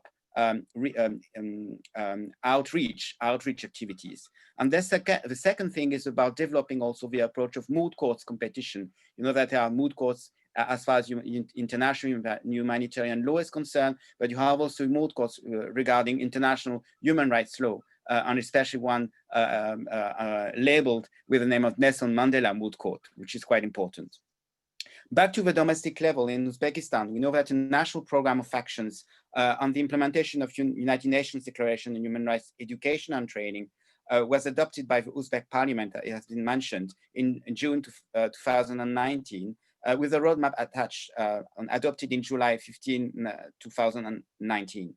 Therefore, there are genuine avenues for development of human rights literacy and education in Uzbekistan. I'm convinced that the youth in Uzbekistan and worldwide could lead to positive steps toward the effectiveness of human rights in the country, taking the opportunity of those political changes. Discussions around the adoption of a Convention on the Rights of Youth is an emblematic example of that.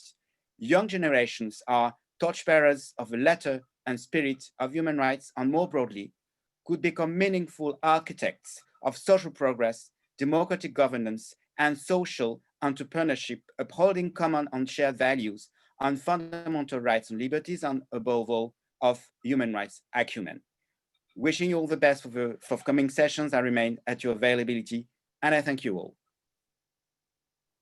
Thank you, Mr. Drazy, for the excellent presentation and especially sharing your experience in the French context, as well as your recommendation based on experience in Uzbekistan. I believe the participants are benefiting, from your wise words and experiences and insights. Thank you so much. So let me move to the next speaker, Mrs.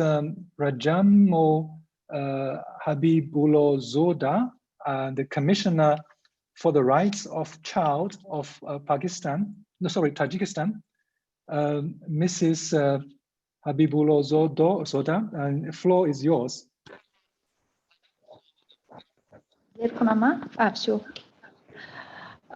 Добрый день, уважаемые участники форума. Я надеюсь, меня слышно? Слышно. Спасибо.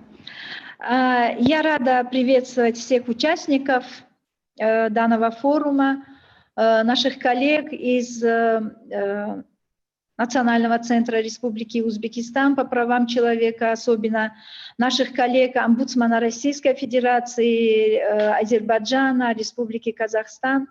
И, конечно же, хотела также поблагодарить организаторов данного мероприятия за такую предоставленную возможность. Мы имели возможность поговорить о насущных вопросах касательно прав молодежи. И проведение данного форума в таком формате на регулярной основе, о чем было принято решение еще на Азиатском форуме по вопросам прав человека в 2018 году, безусловно, способствует укреплению международного и регионального сотрудничества в области прав человека.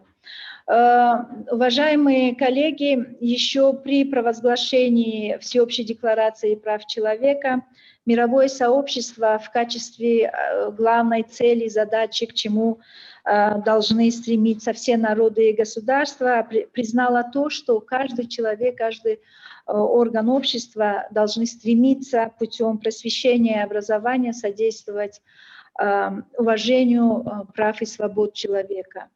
И это право, оно является фундаментальным для того, чтобы люди знали о своих правах, знали, могли ими пользоваться и защищать их, они должны им обучаться, конечно.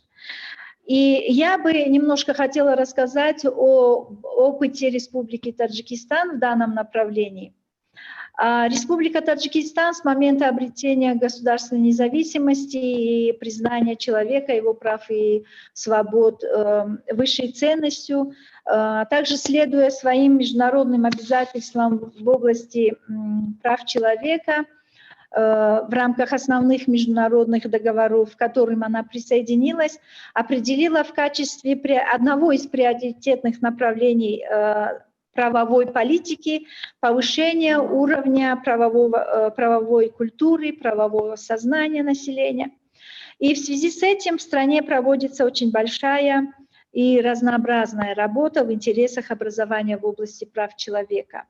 С этой целью разработаны и успешно реализованы, и в настоящее время также реализовываются несколько стратегических документов.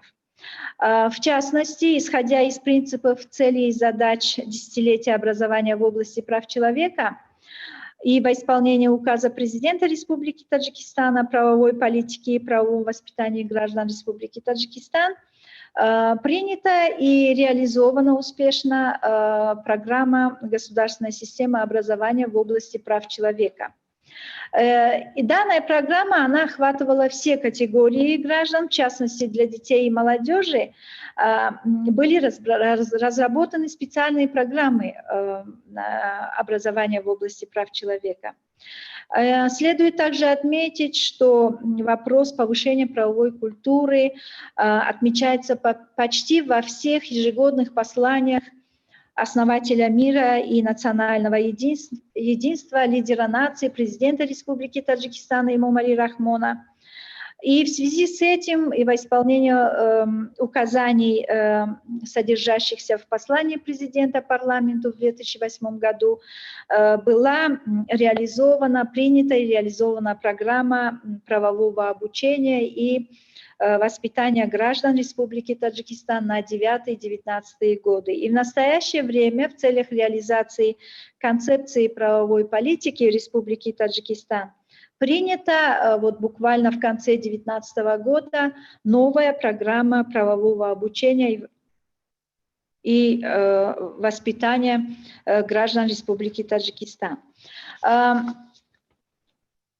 Я бы хотела несколько слов сказать о нашей деятельности, о деятельности уполномоченного по правам человека и уполномоченного по правам ребенка в Республике Таджикистан в данной области. Дело в том, что это является одним из приоритетных направлений нашей деятельности, и оно является приоритетным в стратегии деятельности на 16-20 годы. И в рамках этой деятельности мы проводим очень большую просветительскую деятельность. Ежегодно более 400 выступлений нами организовываются в средствах массовой информации, это телевидение, радио, печатные СМИ. Мы также практикуем встречи на местах с населением. Ежегодно мы посещаем порядка 30-40 общеобразовательных учреждений, школ-интернатов, других специализированных учреждений, где воспитываются молодежь. И в рамках этих встреч мы, конечно же, рассказываем им об их правах, основных свободах, о механизмах защиты прав и свобод. А также мы распространяем очень много информационных материалов. В этой части большую роль играют сайты уполномоченного по правам человека и уполномоченного по правам ребенка, в которых размещены основные международные правовые договора в области прав человека и, конечно же, национальное законодательство. И любой человек может зайти на сайт и получить информацию о интересующихся их вопросах касательно прав человека. Следует отметить также, что уполномоченный по правам человека является инициатором принятия государственной программы образования в области прав человека на 13-20 годы, которая была принята во исполнении второго этапа Всемирной программы в области прав человека. И она охватывает образование в области прав человека в системе образования, курсов подготовки, переподготовки преподавателей, судей, государственных служащих, сотрудников правоохранительных органов и военнослужащих всех уровней. При уполномоченном по правам человека действует Межведомственный координационный совет, а также создана школа по правам человека, и в рамках деятельности школы по правам человека мы проводим очень много тренингов для всех категорий по правам человека. И в настоящее время мы находимся на стадии завершения этой программы, но уполномоченный по правам человека в настоящее время инициирует принятие, разработку новой программы образования в области прав человека. И как нам уже всем известно, четвертый этап Всемирной программы, она направлена на молодежь, и есть резолюция Совета ООН по правам человека в этой части. И, конечно же, при разработке новой программы образования в области прав человека мы будем принимать во внимание эту резолюцию. И, конечно, мы со своей стороны тоже бы рекомендовали принятие вот таких комплексных стратегических документов в части образования в области прав человека для этой целевой группы. Спасибо за внимание. Thank you so much, Mrs. Habibullah Zoda, and for your excellent summary of the commitments of the Tajikistan, both through the legal framework and through the implementation of a national program. I believe the experience will be very beneficial to the participants. Thank you so much. Dear participants, before we start the discussion and the questions, we agreed to have two quick interventions. One is from our Europort ambassador, Muhammad Duma Mukijonov, who was not able to speak yesterday, and a quick intervention from our colleague from UNRCCA Human Rights and Political Officer after that. So the floor is yours, Muhammad Duma, our EU ambassador.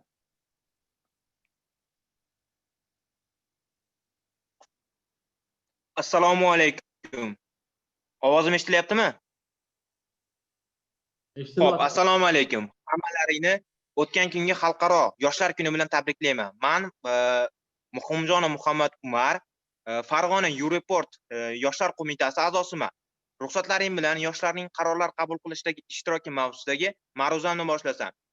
Yoshlar potensial kuch sifatida dunyo globallashuvida va jamiyatlarning hayotida tobora muhimroq pozitsiyalarni egallashmoqda. Bunda eng muhim omil esa bu yoshlarning o'z fikrlarini erkin ifoda etishi, qarorlar qabul qilishdagi ishtiroki va eshitilishga bo'lgan imkoniyatga ega ekanligidadir. Sizlarga yoshlar fikrlaridan o'zlarining qarorlar qabul qilishda foydalanadigan bir qator tashkilot va tuzilmalarni aytib o'tsam, Yoshlar ishlari agentligi, Yoshlar parlamenti, O'zbekiston yoshlar ittifoqi va 2019-yildan beri O'zbekistonda o'z faoliyatini olib borayotgan U-Report. U-Report orqali hukumat qarorlarini qabul qilishda bevosita ishtirok etayotganligimizni mamnuniyat bilan izhor etaman. Buni bir necha misollar bilan aytib o'taman. 2019-yil oktyabr oyida o'tkazilgan yoshlarning jamiyat hayotidagi ishtiroki mavzusidagi so'rovnomada qatnashgan 62% respondentlar o'z hayotini yaxshilash uchun o'zlari va do'stlari bilan biron bir chora ko'ra olishiga ishonch bildirishi bu juda quvonarli holat. Lekin yoshlarning mahalliy hokimiyat qarorlarini qabul qilishdagi ishtirokini ijobiy deb bo'lmaydi. Chunki 58% respondentlar o'zlarining mahalla, tumanlarida qarorlar qabul qilishdagi ishtiroki to'g'risidagi savolga salbiy javob berishgan. U-Reportning nikoh yoshi masalalari oila kodeksiga o'zgartirish kiritish kerakmi degan so'rovnomasiga asosan nikoh yoshi qizlar uchun ham 18 yoshga ko'tarildi. Chunki so'rovnomada ishtirok etgan aksariyat yoshlar qizlar 17 yoshda nikohga tayyor emas deb hisobladi.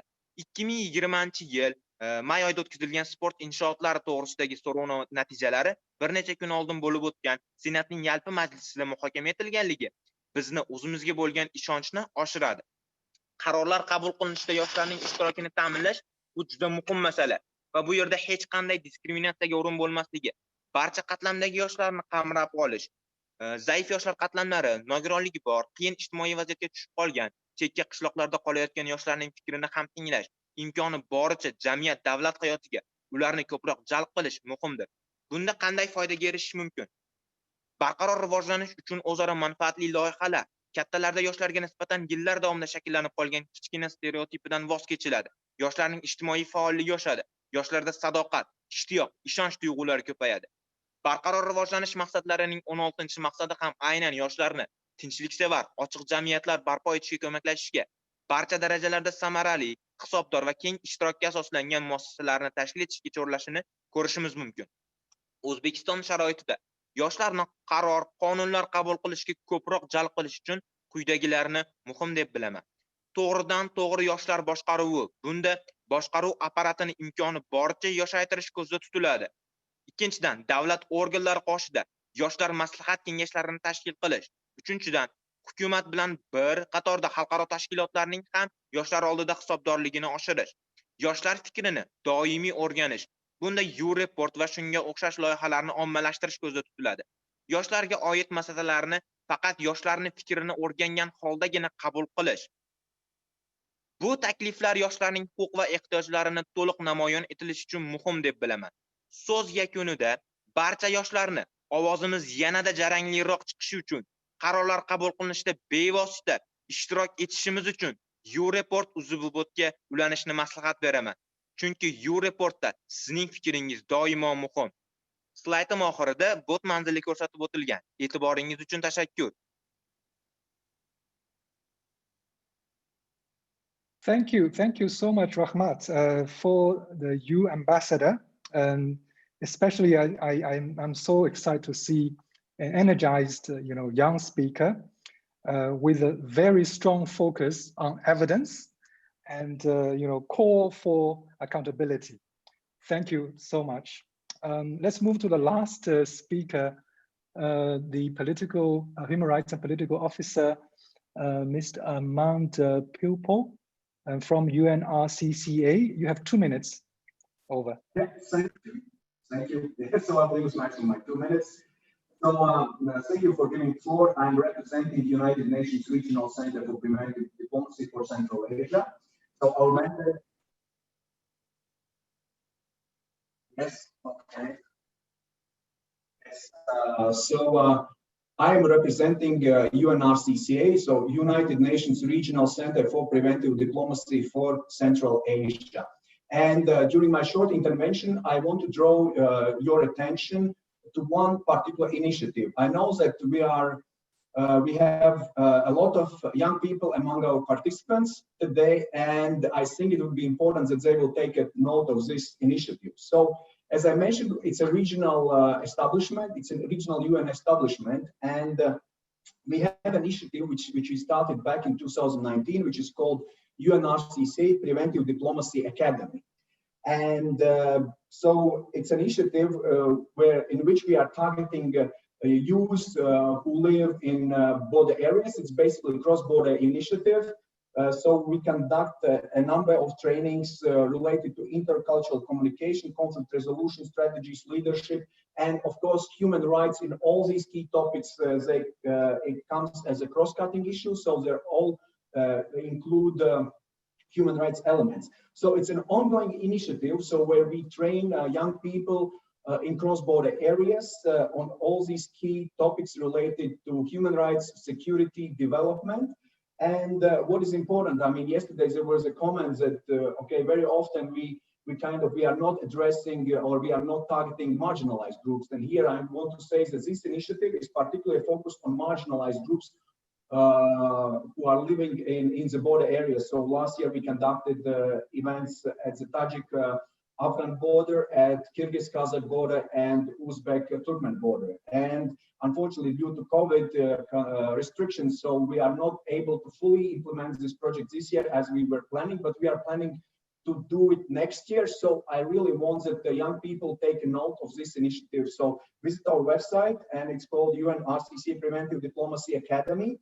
And one more thing, it's unfortunately, it's already a very tight deadline, but since we had these constraints on the ground regarding related to pandemic, we initiated the essay contest for young people across Central Asia and Afghanistan. It's called Youth Voices from Central Asia, UN 75 and Regional Peace and Security. So we have 2 more days, so maybe somebody can try still to participate and submit their ideas. But overall, as I said, it's an ongoing initiative, and I encourage young people in the region to follow up with our activities within this initiative and participate. Over. Thank you so much, Amand, for your introduction of your experience, in the region.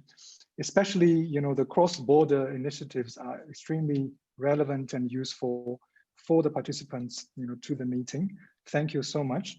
So with this, we conclude the speeches from all panel members today for the session 3. I'm sorry that we have eaten into some time of the next session, but let me pass the floor to Rector to facilitate a discussion with the participants. Rector, the floor is yours. Rahmat, janoblari. Hurmatli tadbir qatnashchilari, endi ijozatingiz bilan munozara, savol-javoblar qismiga o'tsak, avvalambor mana shu qismga o'tishdan oldin 3 ta mintaqamizdan yoshlarimiz bugungi forumning eng muhim masalasi bo'lgan yoshlar huquqlari to'g'risida konvensiya bo'yicha o'zlarini fikr takliflarini bildirmoqchi edilar. Jizzax, Buxoro va Andijon viloyatlaridan ijozatingiz bilan ular aniq takliflarini 3 daqiqa ichida bildirishlarini so'rab qolgan holatda men dastlabki so'zni Jizzax viloyatidan Shavkat Sherzod Otabekovichga beraman. Bu kishi Oliy Majlis Qonunchilik palatasi huzuridagi yoshlar parlamenti a'zosi, konvensiyaga aniq takliflarini bildirmoqchilar. Marhamat, Sherzodjon. Shu yerdamilar? Ovozimiz eshitilyaptimi? Assalomu alaykum. Eshitilyapti. Marhamat. Avvalambor ushbu VIP forum tashkilotchilariga hamda ishtirokchilariga barchasiga assalomu alaykum deb aytaman. Men Jizzax viloyati Milliy tiklanish demokratik partiyasidan yoshlar parlamenti a'zosi Mirzayev Dilshod bo'laman. Shavkat Otabek ozgina betobliklari sababli ushbu tavsiyani o'zim berishga qaror qildim. Biror bir davlatning hududida qonuniy faoliyat yuritayotgan va ushbu davlatning fuqaroligiga ega bo'lmagan yoshlarimizni o'zlariga belgilangan majburiyatlarni bajarishlari bilan birgalikda ushbu huquqlardan ham foydalanishlarini tavsiya etaman. Ya'niki, ushbu qonun loyihasini A bandiga xavfsizlik va gigiyena, adolatli ish haqqi va mahalliy yoshlardan ajratilmagan holatda teng rag'batlantirishlarini va ayollar va erkaklar o'rtasidagi gender tenglikni ta'minlash, ularni ham qilayotgan mehnatlari uchun teng ish haqqi bilan ta'minlanishlarini tavsiya etaman. Ushbu qonun loyihamizning B bandiga to'xtalayotgan bo'lsak, o'z tanlovi bo'yicha kasaba uyushmalari va tashkilotlarda ishtirok etish, ularning faoliyati bilan tanishish hamda ularni qonunda belgilangan erkinliklarni demokratik jihatdan himoya qilinishini ham tavsiya etaman. Shuningdek, ular tegishli qoidalarga muvofiq talablarni bajarishlari bilan bir qatorda biror bir davlatning resurslariga ortiqcha yuk tushirilmagan holatda ta'lim olish huquqiga ega bo'lishlari, shuningdek salomatliklarining muhofazasi, tibbiy xizmat ko'rsatish, ijtimoiy ta'minot va dam olish huquqiga ham ega bo'lishlari kerak deb o'ylayman. Hamda qonuniy ish haqi to'lanadigan faoliyat bilan shug'ullanadigan, lekin ushbu mamlakatning fuqaroligiga ega bo'lmagan yoshlarimizni huquqlarini muhofaza qilish tegishli talablarga ko'ra ko'p tomonlama xalqaro shartnomalarda yoki belgilangan holatda ikki tomonlama shartnomalarda ko'rsatilishi mumkin. E'tiborlaring uchun kattakon rahmat. Rahmat. Takliflaringiz uchun o'ylayman juda dolzarb takliflar. Haqiqatda ham mana shu konvensiyada fuqaroligi bo'lmagan, ya'ni o'sha mamlakatda yashayotgan davlat fuqarosi bo'lmagan yoshlarimizni huquqlarini ham kafolatlash bu haqiqatda juda dolzarb ahamiyatga ega. O'ylayman, buni loyihada aks ettirilsa maqsadga muvofiq bo'ladi. Navbatdagi taklif uchun so'z Buxoro viloyatidan parlamentimiz huzuridagi yoshlar parlamenti a'zosi Ahmadova Zebiniso Shavkatovnaga so'z beramiz. Marhamat. Demak, assalomu alaykum, hurmatli forum ishtirokchilari va aziz yoshlar. Barchangizni bugungi forum bilan chin qalbdan muborakbod etaman. Demak, mana bugun dunyo yoshlari hayotida va O'zbekiston yoshlari hayotida o'chmas iz qoldiradigan sana hisoblanadi. Bugungi kun yoshlar hayotida, yoshlarimiz hayotida va dunyo yoshlari jamiyatida tarixga muhrlanadigan, tarix zarvaraqlarini yangilaydigan kun hisoblanadi. Demak, men quyidagi taklif bilan chiqmoqchi edim yoshlarimiz hayotiga doir bo'lgan yoshlarning dam olish va madaniy rivojlanish, jismoniy tarbiya va sport bilan shug'ullanish huquqiga ishtirok etuvchi davlatlar yoshlarning dam olish va bo'sh vaqtini o'tkazish huquqini yoshlarga mos keladigan o'yinlar va ko'ngilochar madaniy tadbirlarda hamda madaniy hayotda erkin ishtirok etish, san'at, o'zini o'zi rivojlantirish bilan shug'ullanish huquqini kiritmoqchi edim.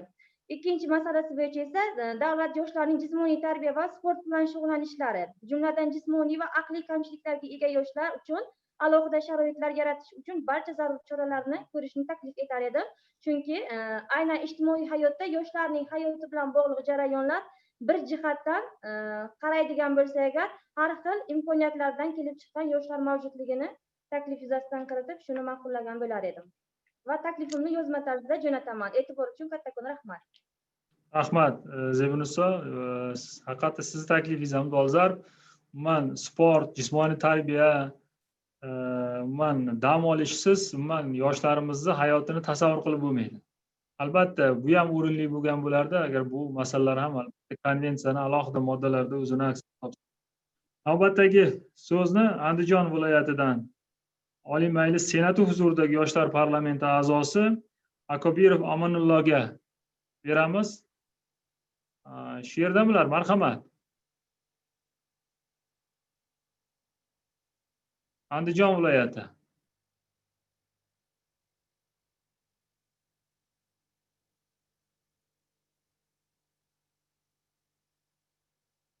Menimcha texnik nosozlik bo'lyapti u kishida ham. Bemalol taklifingizni yozma murojaat orqali yo'llashingizni so'rab qolamiz. Endi savol qismiga o'tsak, marhamat, hurmatli tadbir qatnashchilari, bizda 15 daqiqagacha vaqtimiz bor. Savol-javoblar qismiga bevosita o'tamiz. Kimda savollar bo'ladigan bo'lsa, marhamat, qo'l ko'tarish belgisini bosib savol berishingiz mumkin yoki mana yozma ravishda berishingiz mumkin.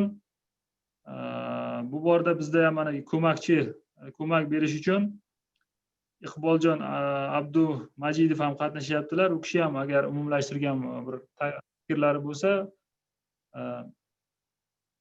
siz ham fikr bildirishingiz mumkin savol-javoblar bo'yicha. Marhamat. Ishtirokchilar. Samarqand viloyatidan mumkinmi? Marhamat. Добрый день, уважаемые участники форума. Я горжусь тем, что форум называется «Самарканд».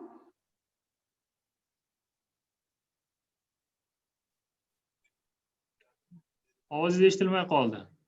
У меня есть предложение по работе на форуме. Поправки к молодежной конвенции направлены на обеспечение гендерного равенства в государствах участников.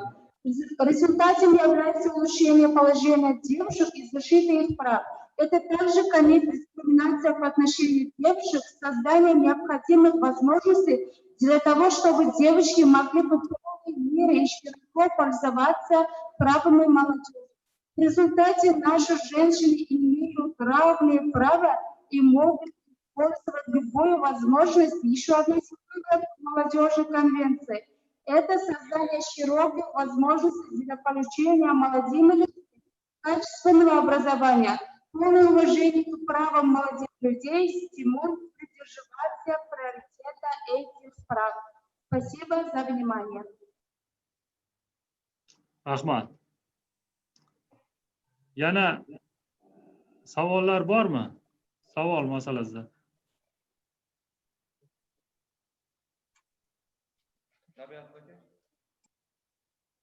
Hozir hurmatli tadbir qatnashchilari shunday taklif tushyapti, agar ijozat bersangiz, agar yu janoblari ham agar bunga ruxsat bersalar, sessiyamizni hozir umuman reglamentdan sal chiqib ketdik. Yakunlasakda kimda savol, fikr, takliflar bo'lsa, bemalol yozma ravishda tashkilotchilarga murojaat qilib bildirsa bo'ladi. Umuman sessiyamizga qisqacha yakun qilish uchun so'zni mana Akmal Xolmatovich beryaptilar. Marhamat, Akmal Xolmatovichga so'z bersak. Rahmat, muhtaram 3-chi yalpi majlis ishtirokchilari, muhtaram moderatorlar, men sizlarga ham hamda asosiy va qo'shimcha ma'ruzachilarga ham va mana shu qisqa muhokama davrida o'zlarining aniq takliflaridan chiqqan yoshlar parlamentining a'zolariga samimiy tashakkurnoma bildirmoqchiman va men o'ylaymanki 3-chi sessiya eng katta, eng ko'p ma'ruzachilar ishtirok etgan yalpi majlis bo'ldi, chunki bu yerda inson huquqlari bo'yicha ta'lim eng muhim, eng qiziq, shuning uchun ko'p ma'ruzalar eshitdik, ham milliy tajriba, ham mintaqaviy darajadagi, ham global darajadagi. Men hozir umumiy ikkita yalpi majlis bo'yicha bitta yakun yasamoqchiman. Shuning uchun men barcha 3-chi yalpi majlisni tashkil etganliklari uchun minnatdorchilik bildirib, 4-chi yalpi majlisni olib borish uchun Anastasiya Fuska xonimga bermoqchiman. Marhamat.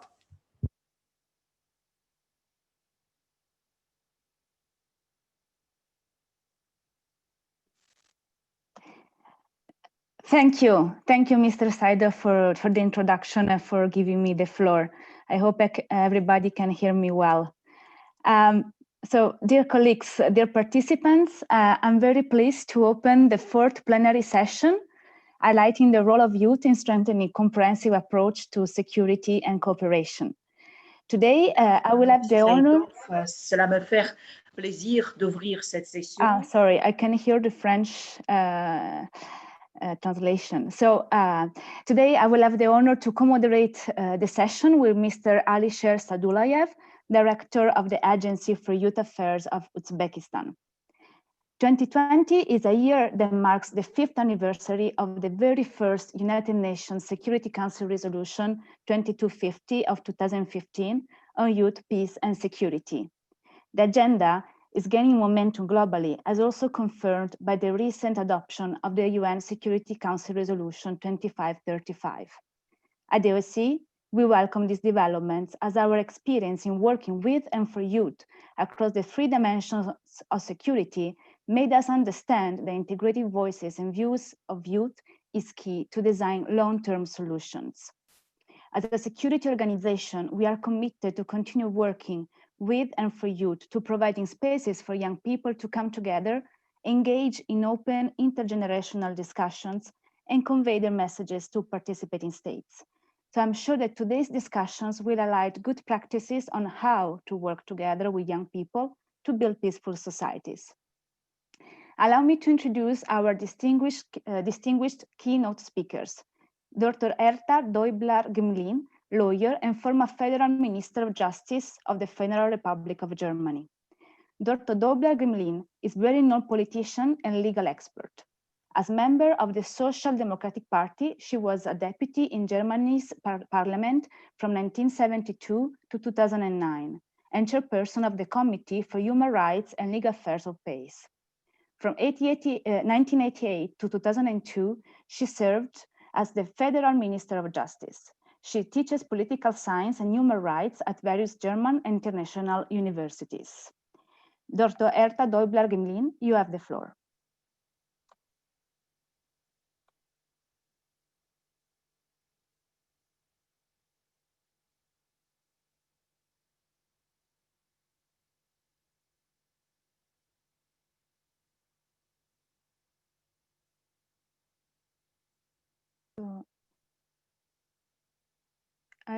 Is she here? Yes, I see she's connected, but we cannot hear her.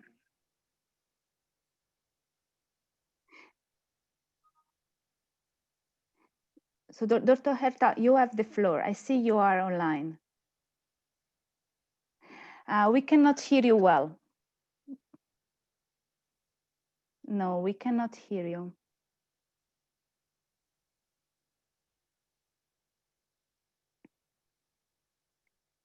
Needs to start the video and unmute herself. Yes, I see the video is on. Try to unmute yourself now.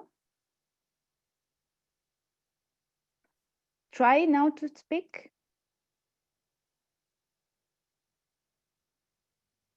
Okay, we cannot hear. She's unmuted, but let's try once again. I see that you're muted now, so let's try again. Unmute yourself.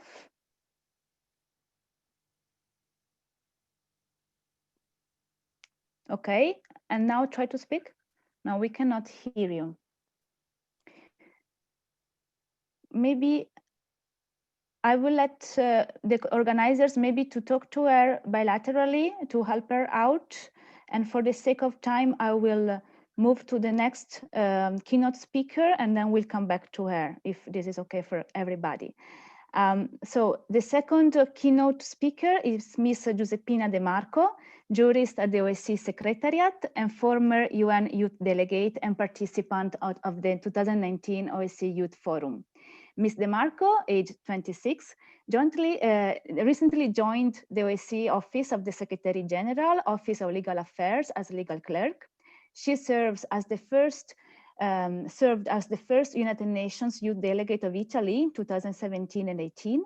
And in this capacity, she negotiated the UN General Assembly resolution on programs and policies involving youth. She also attended the 2019 OSCE-wide Youth Forum in Bratislava as young representative. Dear Giuseppina, the floor is yours.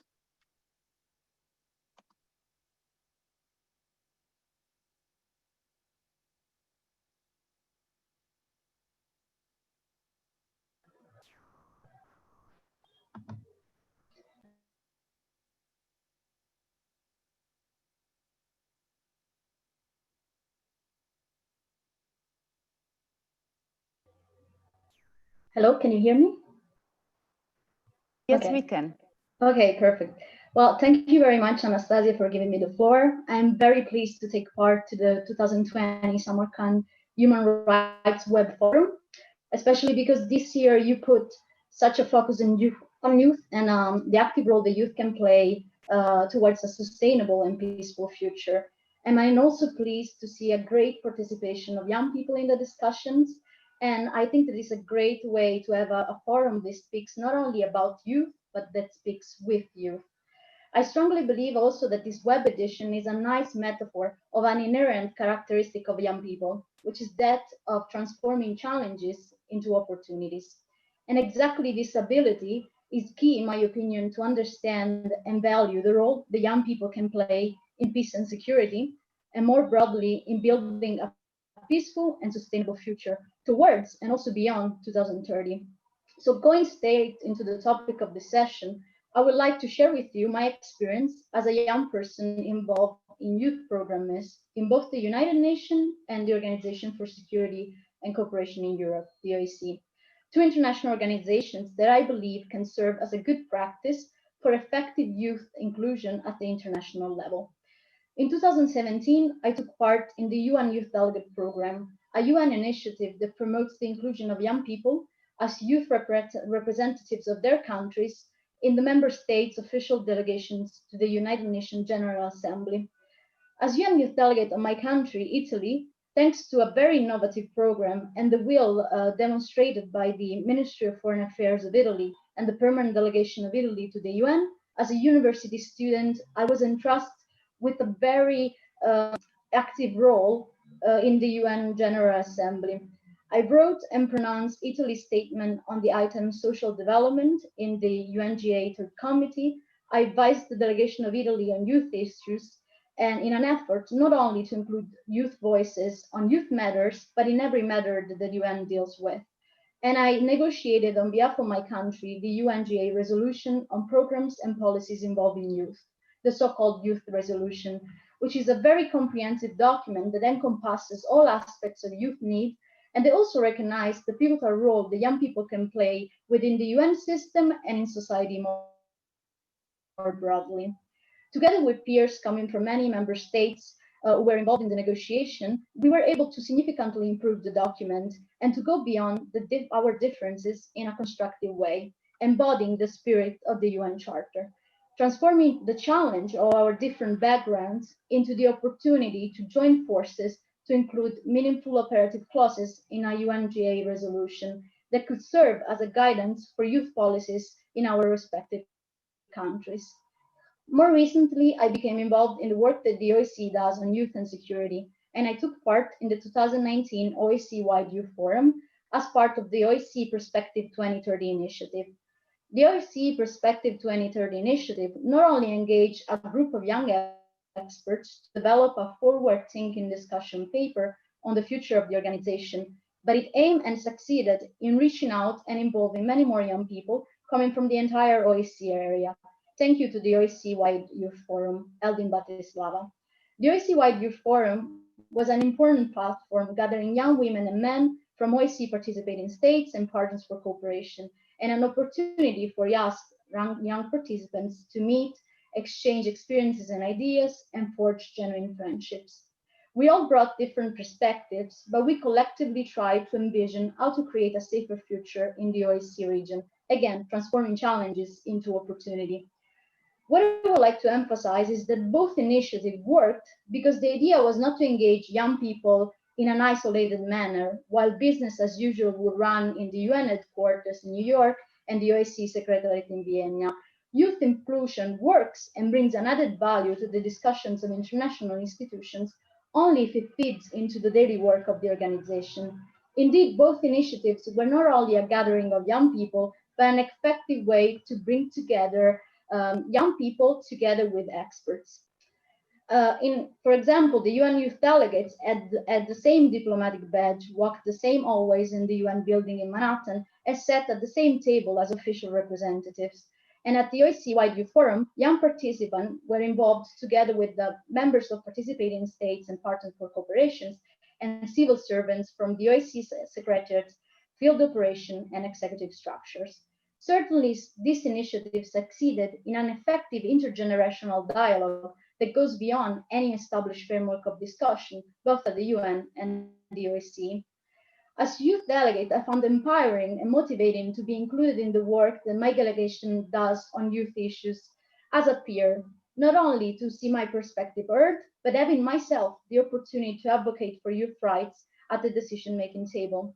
At OSCE Youth-wide Forum, as a participant, I found inspiring to be invited to discuss the vision of peers on how to build a safer future at the OSCE, and also how the OSCE can play a pivotal role addressing a wide range of security concerns. Moreover, when we break down in working group discussing the 6 main areas of focus of the paper, rule of law, peaceful society, education, technology, environment, as well as human rights and security, so many of the topics that we are discussing today with you as well, participants have benefited from exchanges with OSCE officials, from very junior officials who recently joined the organization to very experienced ones who could answer our questions and share their experiences working as international civil servants. This allowed us to come up with some innovative but concrete recommendations for the OAC, its executive structures and field operation, as well for its participating states. We also had the occasion to discuss this recommendation in another very interactive platform of discussion during the most important OIC event of the year, the Ministerial Council. Allow me to just give you a couple of examples of the recommendations that as youth participants, we asked the OIC to further implement, engaging young people on national, local, and OIC level decision-making processes by creating safe, physical, and online spaces such as youth advisory groups. Emphasize the need for gender-sensitive and youth-responsive approaches for security sector governance and reform, and preventing countering violent extremism and radicalization that leads to terrorism. Just to give you two examples of how young people can contribute effectively to the work of an organization and can contribute with concrete recommendations. Both experiences were for me, and I believe for all those who participate, a great example on how to give value to the ideas of young people. But again, not in an isolated manner, but in a concrete way and in a sustainable way, so that our ideas can be followed up by actions. As you understand, my experience was very positive, both for the UN Youth Fellow Program and for the OIC-wide Youth Forum. And I strongly believe that this could serve as a model of intergenerational and inclusive dialogue for many other organizations. But let me be audacious in suggesting that more can and should be done to involve young people as partners in the international field, as well as the regional and the local one. The effort to effectively and sustainably include young people in the security debate might seem an excessive and consuming exercise, and one might wonder what is the benefit to do it. Put it simple, because it works. And I know that UN member states and OIC participating states recognize this in important UN Security Council resolutions and OIC declarations. I also know that it's fashionable to speak about youth, and there is also a reluctance to say youth mainstreaming in the activities of international institutions, as if this would in some way impact the efforts that the institutions already do in gender mainstreaming. But I really think that the two go hand in hand, and that when elaborating, donating, or implementing a project, I would invite you not to see youth as another box to tick, but as a valuable partner to consult, engage, and include in all the activities, aiming at securing cooperation and peace. Thank you.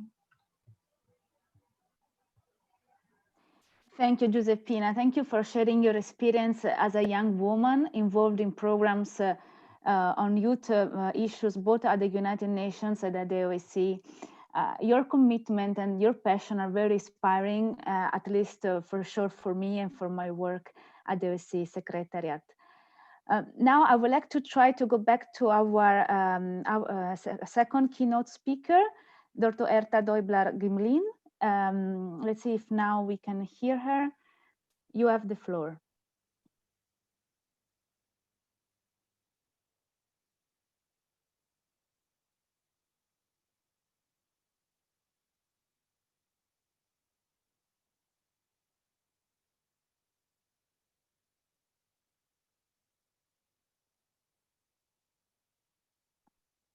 Okay, I don't see her now.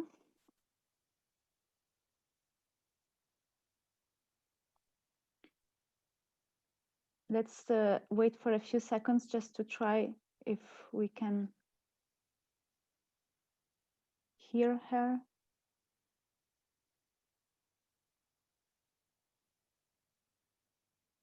Okay, I don't see her online either, so she must have some technical problems. In the meantime, I will liaise with the organizers to check whether she will be able to join us later. Okay, so dear participants, now we move to the presentations by our distinguished guest speakers. I'm very pleased to introduce the first speaker, Ms. Casey Seferi, Special Representative of the OIC Chairperson in Office on Youth and Security. Ms. Seferi graduated in Public Health from the University of Tirana in 2017 with excellent academic standing. During her studies, she was a member of the Student Senate and later president of the Student Senate promoting youth leadership and civic activism. Since 2013, she serves the Albanian Prime Minister's office, and she has been engaged in the consultative process of drafting the Albanian National Plan on Youth 2013-2020.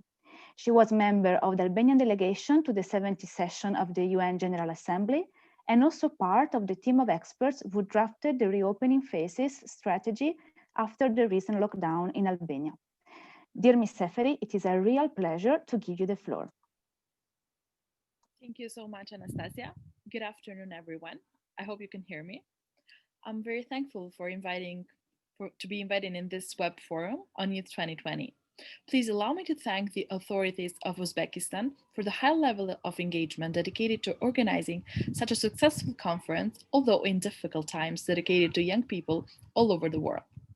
Besides marking the International Youth Day 2020, the international community is also marking the 70th anniversary of the United Nations this year, and a time where people are facing one of the worst pandemics in the last century. As it has been widely assessed, COVID-19 has created an incredible health and socioeconomic challenges, which had a particular impact on women and youth.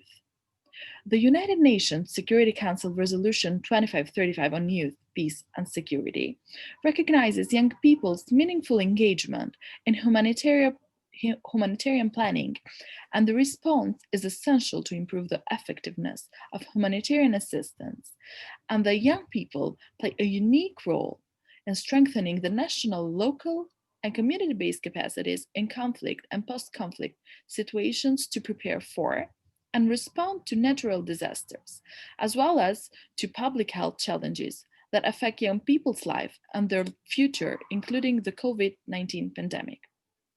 The same resolution also encourages member states to support and integrate youth into decision-making processes in this regard. Young people are showcasing worldwide their spirit and ability in hard times, thus accelerating their roles as agents of change. UN Security Council has recognized that in its latest resolution. Meanwhile, as a special representative of the OSCE Chairmanship on Youth and Security, I would like to highlight the comparative advantages of the Organization for Security and Cooperation in Europe and amplifying youth voices in promoting a secure present and future. In this regard, with the support of the participating states, OSCE can maximize its capacity to connect young women and men to decision makers. Please, join me encouraging the member nations to shift more responsibilities to younger generations. The time has come. COVID has changed the way we work and collaborate, hence giving the younger generation the gift of bringing it closer to how we, the youngsters, interact and work with each other in the cloud. The organization can further build on the particular expertise of ODIHR and the field operations in terms of youth, civic, and political participation. OSCE as a security organization can facilitate direct contacts among young people in the OSCE region with the aim to promote mutual understanding and advance lasting peace. It can also connect participating states with relevant stakeholders, including youth and youth-led organizations across the OSCE region, to facilitate the dialogue among these stakeholders, as well as share information and coordinate approaches with other international organizations as the United Nations to create synergies and avoid duplications. Dear colleagues, the disruption that COVID has sent could be considered as an opportunity for all of us to reflect on how to better implement what has been committed towards youth and be more visionary to get a foster great and positive change. Thank you very much, and I hope we can get a nice further discussion. Thank you, Ms. Seferi. It was a really nice way to introduce you to the OSCE, and I wish to thank you for sharing your vision for a safer future, but also for highlighting the comparative advantages of the OSCE. Now, I would like to give the floor to the co-moderator of the session, Mr. Sadulayev. Thanks, Anastasia, for passing the floor to me. Hurmatli forum ishtirokchilari, assalomu alaykum. Bugun 12 avgust kuni boshlangan Xalqaro yoshlar kuniga bag'ishlangan va shuningdek yoshlar huquqlari umuman butun jahonda yoshlarni qo'llab-quvvatlashga qaratilgan yoshlar huquqlarini konvensiyasini o'sha muhokamasi va umuman yoshlarning fikrini eshitish uchun tashkil etilgan bu platformada ishtirok etib turganimda va moderator sifatida faoliyat yuritayotganimdan xursandman va ruxsatingiz bilan qisqacha yoshlar haqidagi O'zbekistondagi qisqacha tushunchalar va fikrlar bo'yicha bo'lsam va keyingi o'sha so'zlovchilarimizga navbatni bersam. Qisqacha qilib aytadigan bo'lsaylik, kecha Akmal Xolmatovich o'zlari aytib o'tdilar, o'sha O'zbekistonda hozirgi eng asosiy yoshlar huquqlarini qo'llab-quvvatlashga qaratilgan qarorlardan biri bu yaqin orada O'zbekiston yoshlar ishlari agentligining tashkil qilinishi bo'ldi. Ya'ni davlatning yoshlar manfaatlarini qo'llab-quvvatlash nuqtai nazaridan o'sha huquqiy va manfaatlarini qo'llab-quvvatlaydigan darajada kuchli davlat organi va shuningdek yoshlar parlamenti tashkil qilishi va bundan tashqari boshqa yoshlar nodavlat notijorat tashkilotlarining ko'payib borishi ham bu O'zbekistonda 60% dan ko'proq bo'lgan yoshlar huquqlarini himoya qilishga qaratilgan bir tizimli ish deb o'ylayman. Yana bir muhim jihati o'sha yoshlar 2025 konsepsiyasining ishlab chiqilishi ham aynan bugungi tadbirimizga juda xos va monand qaror bo'ldi deb o'ylayman. Sababi bugungi forumimizda BMTning eng muhim tamoyillaridan biri nothing about us without us degan tamoyil, ya'ni yoshlar haqidagi har bir narsa ularsiz bo'lmasligi kerak, ularning fikrlari eshitilishi kerak degan tamoyilga ham to'liq rioya etilayotgani bu menimcha juda ham ko'p o'sha yoshlardan fikr olinishiga va ularning ishonchiga kirishiga katta bir qadam bo'ladi deb o'ylayman. Hozirgi fursatdan foydalanib men o'sha keyingi so'zga chiquvchi mutaxassisimiz bu bizning o'sha qadrli do'stlarimiz, qo'shnilarimizdan biri, o'sha Afg'onistondagi mustaqil inson huquqlari bo'yicha mustaqil komissiya raisi Shaharzod Akbar. Qisqacha bir ma'lumot aytadigan bo'lsam, ko'p ma'lumotlarga to'xtatilmoqchi emasman, lekin o'sha Shaharzod Akbar o'z sohasida juda ham kuchli mutaxassis va e'tibor bersak, 2017-yil Jahon iqtisodiyot forumi tomonidan Shaharzod Akbar dunyoning eng yosh liderlaridan biri sifatida qayd etilgan va buning asosiy sababi uning o'sha olgan ta'limi va shu ta'limdan kelib chiqib o'z fikrlarini doimiy ravishda Afg'onistonda bo'layotgan tinchlik, voqelik va o'sha faol hayot tarzini kechirganligi va eng muhimi o'sha davlatdagi ma'lumotlarni va rivojlanish uchun doimiy berilgan takliflarni hisobga olgan holda mana shunday katta bir yutuqqa erishgan. Men umid qilamanki, hozirgi mana shu so'zga chiquvchi bizni spikerimiz bizga juda ham foydali ma'lumotlarni berib o'tadilar. Marhamat. Katta rahmat. Assalomu alaykum. I'd like to first thank the organizers of the Samarkand Human Rights Forum for this platform to speak on behalf of Afghanistan Independent Human Rights Commission. I'd like to briefly speak about youth's role in peace and security, which is the overarching theme of this session in Afghanistan, and particularly in the context of the Afghan peace process. Afghanistan is a youth majority country. As such, it has its own unique needs and challenges, as well as potential and promise. In addition to the ongoing insecurity, Afghan youth suffer from lack of access to quality education and higher education, as well as employment opportunities. In this context, while our priority is to end the war and the bloodshed, we have to simultaneously work on reforms in the educational sector, promote tolerance and pluralism, create equal employment opportunities, and enhance regional and global integration. First, on the urgent need for an end to violence. The Commission, the Independent Human Rights Commission, documents and reports on civilian casualties. We also document violations of human rights of women, children, and people with disability, and constantly advocate for protection and promotion of human rights in Afghanistan. And we constantly also promote and advocate human rights and the legal framework policies and implementation at the national and local level. Through our work, we witness firsthand the devastating impact of conflict on human rights in Afghanistan. The violence takes lives every day, and mostly the lives of young people. The violence must stop for protection of civilians, for better delivery of services, and for expanding access to human rights. We thus call on regional and international actors to use their leverage to end the violence and support the negotiations. Saving lives and ending bloodshed should be a matter of utmost urgency for all of us. Excuse me. As it is for all Afghans who are being harmed by this conflict every day. We strongly believe that an inclusive process with human rights and victims' rights at its heart is the path to lasting peace. The Commission will monitor the process, offer public recommendations and analysis from a human rights perspective, and we stand ready to provide expert advice on human rights issues and victim-centered justice to both negotiating teams. We will also continue to advocate for an inclusive process that brings the voice of women and youth to the table. While we strive to end the bloodshed, Afghans and our regional and international partners should collectively work on strengthening the culture of peace in Afghanistan. This requires investment in youth and partnership with them. There are an increasing number of young people in key leadership positions in government, and some of our key successful sectors, such as media, are mostly led by young people. By including human rights at the heart of our engagement with youth, we can ensure that more and more young people in Afghanistan will adapt and promote a culture of respect for diversity, pluralism, and commitment to critical thinking and constructive engagement with the region and the world.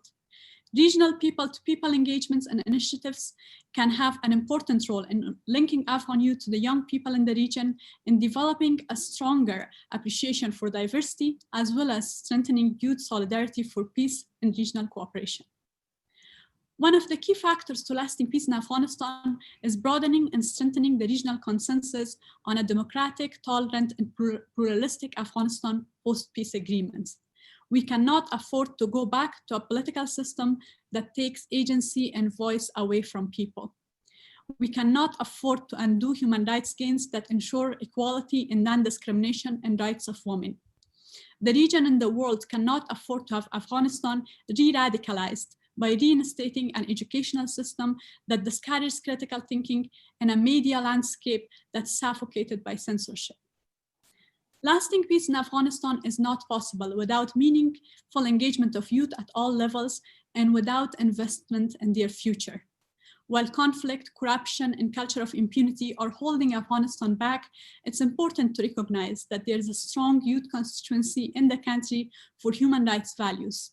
And there is a new generation of leaders invested in constructive engagement with the region and the world for a more secure, peaceful, and prosperous world. Let's continue to engage with them and invest on Afghan youth for a safer future for all. Thank you. Thanks, Shahrazad Iqbal, for your comprehensive presentation. I have a little keynote that I would like to mention on the session.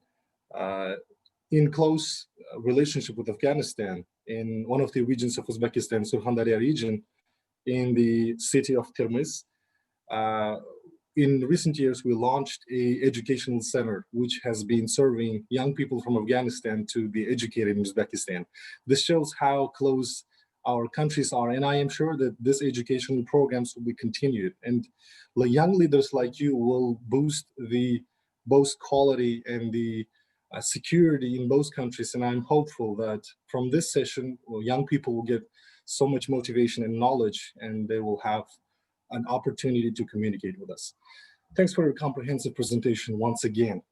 Qadrli forum ishtirokchilari, keyingi spikerimizga o'tishdan oldin qisqa bir ma'lumotni aytib o'tishim kerak. Ya'ni O'zbekistonda 2017-yil yoshlar kuni deb e'lon qilingan. Bunda muhtaram prezidentimiz o'sha yoshlar ittifoqini ham tashkil qilgan edilar. Mana shu yoshlar ittifoqi hozirgacha o'z faoliyatini yurgizib, butun o'sha mamlakatimiz yoshlarini qamrab olgan tashkilotlardan biri. Hozir shu tashkilotda ko'plab yillar davomida faoliyat yurgizgan va shu yili kecha Akmal Xomatov ham ta'kidlab o'tdilar.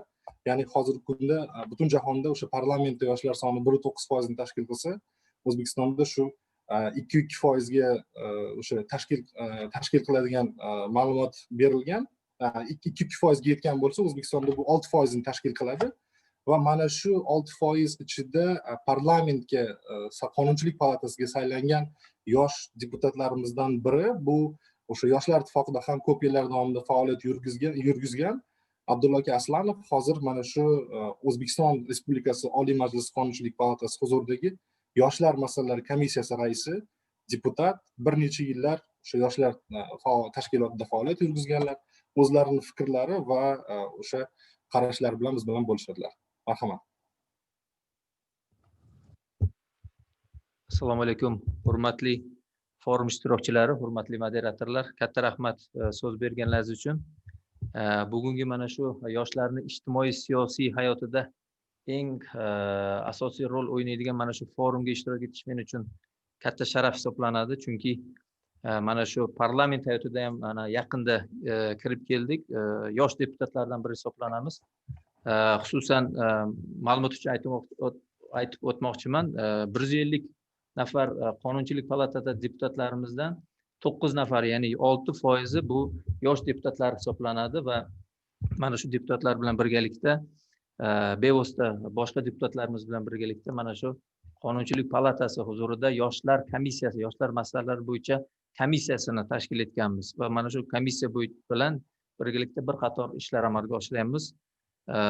Xususan bu bevosita mana shu Prezident Shavkat Mirziyoyevning Birlashgan Millatlar Tashkiloti Bosh Assambleyasining 72-sessiyasida, ya'ni 2017-yilda nutqida yoshlarga oid siyosatni shakllantirish va amalga oshirishga qaratilgan umumlashtirilgan xalqaro huquqiy hujjat, ya'ni BMTning yoshlar huquqlari to'g'risidagi xalqaro konvensiyasini ishlab chiqish taklifi xalqaro hamjamiyat tomonidan, xususan yoshlar tomonidan juda iliq kutib olingan edi va bu bo'yicha bir qator ishlar amalga oshirildi va konvensiya loyihasini mana bugun muhokamasi bo'yicha bir qator takliflar berilyapti. Bu bejiz emas, chunki ma'lumot uchun bugungi dunyo yoshlari son jihatidan butun insoniyat tarixidagi eng yirik avlod, ya'ni ular 2 milliard kishini tashkil etyapti hozir. Bizning asosiy vazifamiz yoshlarning o'z salohiyatini namoyon qilish uchun zarur sharoitlar yaratish. Buning uchun yosh avlodni ijtimoiy qo'llab-quvvatlash, ularning huquq va manfaatlarini himoya qilish borasidagi ko'p tomonlama hamkorlikning rivojlantirish lozim deb bilaman. Bu bo'yicha boya aytib o'tgandek, O'zbekistonda xususan parlamentda bir qator ishlar amalga oshirilyapti.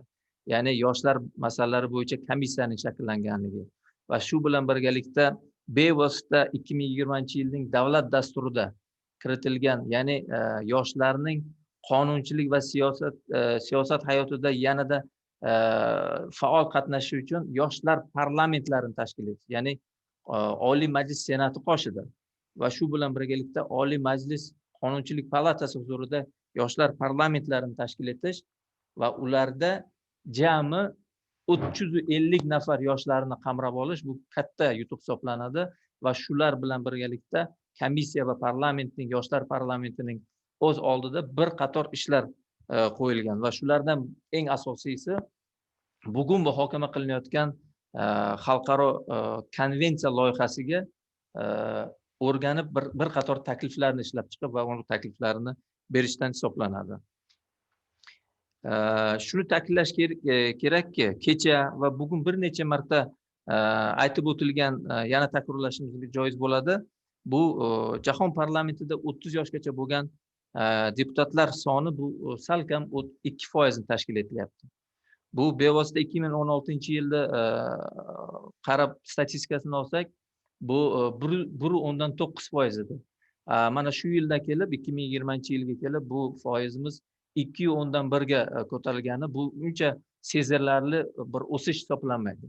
Xususan bu hali ta'kidlab o'tdim, bu bo'yicha O'zbekiston tomonidan qilinayotgan ishlar bir maqtovga sazovor deb bilaman, chunki hozirgi kunda parlamentda yosh deputatlarimizning 6% yosh deputatlar bo'lsa, bu bevosita O'zbekiston hayotida ildam qadam qo'yayotgan yoshlarning manfaatini aks ettiradigan bir vakillar bo'lishi bu katta yutuq deb bilaman. Ta'kidlash joizki, mana shu yoshlar masalalari bo'yicha komissiyamizning o'zimizning bir xulosalarimiz bor. Bugungi kechagi va bugungi sessiyalarda aytib o'tilgan ma'ruzachalarimizning takliflarida bu birinchidan bo'lib bevosita saylash va saylanish huquqini muvofiqlashtirishga bizlar komissiyamiz va o'ylaymanki yoshlar parlamenti vakillari ham bunga bir ijobiy qaraymiz, chunki ham saylash ham saylanish yoshi bir xil bo'lishi kerak. Ikkinchidan, bevosita ta'kidlab o'tilgandek, yoshlarning siyosiy va ijtimoiy hayotda, dunyodagi hayotda ko'proq olib kirilishimiz biz uchun katta yutuq hisoblanadi va kelajakni qurish uchun katta bir turtki hisoblanadi. Vaqtim tugagan munosabati bilan hammalaringizga katta rahmat. Biz yoshlar komissiyasini a'zolari tomonidan bir qator takliflarimiz bor. Tashkilotchilarimizdan iltimos qilamiz. Mana shu takliflarimizni bizlar yozma ravishda taqdim etamiz. Katta rahmat. Rahmat Abdulla aka berilgan ma'lumot uchun. Hozir endi biz boya yana bir marta bir kichkina ma'lumotni aytib o'tishni hozir reja qilgandim. For your information, I was also appointed as one of the youngest senators in the parliament. I think it gives extra energy and boost to the parliament when they make decisions on behalf of young people. There should be, of course, young people in among the senators. Now, moving on to my co-moderator, Anastasia, please, floor is yours. Thank you. It is a real pleasure that I introduce Milena Stosic, youth focal point of the OSCE mission to Serbia, and among the first OSCE chairmanship's special representatives on youth and security back in 2015 and 17. Milena describes herself as a psychologist in the human rights world and enabler. She advocates for a lifelong learning, media freedom, gender equality, and meaningful participation in decision-making processes. She's an active citizen by conviction that all people can have a say in society and that wider change starts from the inner one. Today, she will present the work of the OSCE mission to Serbia with and for youth. Dear Milena, the floor is yours. Thank you very much, Anastasia. I hope my connection will be stable. I have a little bit of technical difficulties, so I'm fetching the internet outdoors, but hopefully it will work out. First of all, I would like to congratulate two organizers for this extremely rich program and very interesting speakers we had the chance to hear so far. And for me, it is also a great honor to take part in this conversation. When it comes to the OSCE and then the OSCE mission to Serbia, I would just like to give you a little bit of context because we talk about security and youth participation in youth rights. Basically, as largest regional organization under Chapter 8 of the United Nations Charter, the OSCE plays a key role in supporting the regional implementation of the global youth, peace and security agenda. And our comprehensive approach to security basically rests on the recognition that conflicts may arise not only from political and military threats, but also from economic tensions, environmental degradation, social insecurity, and violations of individuals' rights. While the activities of the OSCE as regional security organization have, of course, a strong focus on peace, justice, and stable institutions, which is SDG 16, basically they can be relevant to each of the goals. Now with the already three UN Security Council resolutions related to youth, they basically represent a milestone for local, regional, and global efforts of making our work on peace and security more comprehensive, more inclusive, and more sustainable, hopefully. And this created also additional momentum for strengthening OSCE capacities in promoting and making effective use of the role of youth in security and cooperation. While general recognition of these resolutions promoting participation is undoubtful, I believe that operationalization of those principles is facing still certain obstacles due to various factors, such as still lack of know-how. We're still learning how to do this. There is a need for capacity building for both youth to contribute to different policies related to peace and security, as well as of stakeholders to properly consult them and also systematically. And finally, we still unfortunately have alive and well prejudices discrediting youth as equal partners or programming their inclusion only from the angle of preventing destructive behaviors rather than systematically relying on them as agents of positive change. When it comes to the mission to Serbia, we embarked upon developing a comprehensive approach to youth mainstreaming as a strategic and operational method with a wide multiplier effect, recognizing that our own infrastructure should be set in a way that is really enabling youth perspective. Basically, youth mainstreaming as a concept is prescribing that we value youth contribution, perspectives, and concerns beyond only youth policy as such. And that's why we invest in youth mainstreaming throughout different aspects of security that we are dealing with. We have tools and infrastructure helping us to be more efficient in enabling youth involvement. This is for us a practical framework that involves guidelines, capacity building, training course, testing of various tools in integrating youth into all aspects of the OSCE mission to Serbia's work, while building on the existing efforts and examples of good practice which exist globally. And such approach is assuming internal consultation processes across programs. For instance, we have a youth contact points group within the mission, then external advisory body of youth as a permanent mechanism that we intend to establish, and framework which will tackle all phases of project cycle management. So this approach is led by the principle, which assumes youth considerations in all programming related to democratization, rule of law, security cooperation in media, and not only in, let's say, obvious areas. We are happy also that some of our practices inspired similar steps with our colleagues in the OSCE program office in Kyrgyzstan, such as youth strategy for the office. Also, I would like to add that in regard to the main focus of this forum, which is the Convention on Youth Rights, I can also say that it's important to provide capacity building opportunities to youth stakeholders to use existing mechanisms to extend youth perspectives, such as UPR as the most prominent, for instance. In the mission, we are also developing methodology for monitoring youth rights, which should help interested youth actors in such processes. Now, with already 3 resolutions tackling youth, peace, and security, and this initiative of having Convention on Youth Rights, I believe it is optimistic to expect that role of youth will be becoming more prominent, and hopefully that resources will be allocated to allow so. So as my time is coming up, I would just like to say that when it comes to us, we would be more than pleased to share our own experience and comprehensive approach to youth mainstreaming, which I believe can be customized and put into use everywhere. Only participatory approach, fostering of partnerships, and ensuring ownerships of different parties can bring about sustainable changes we desire.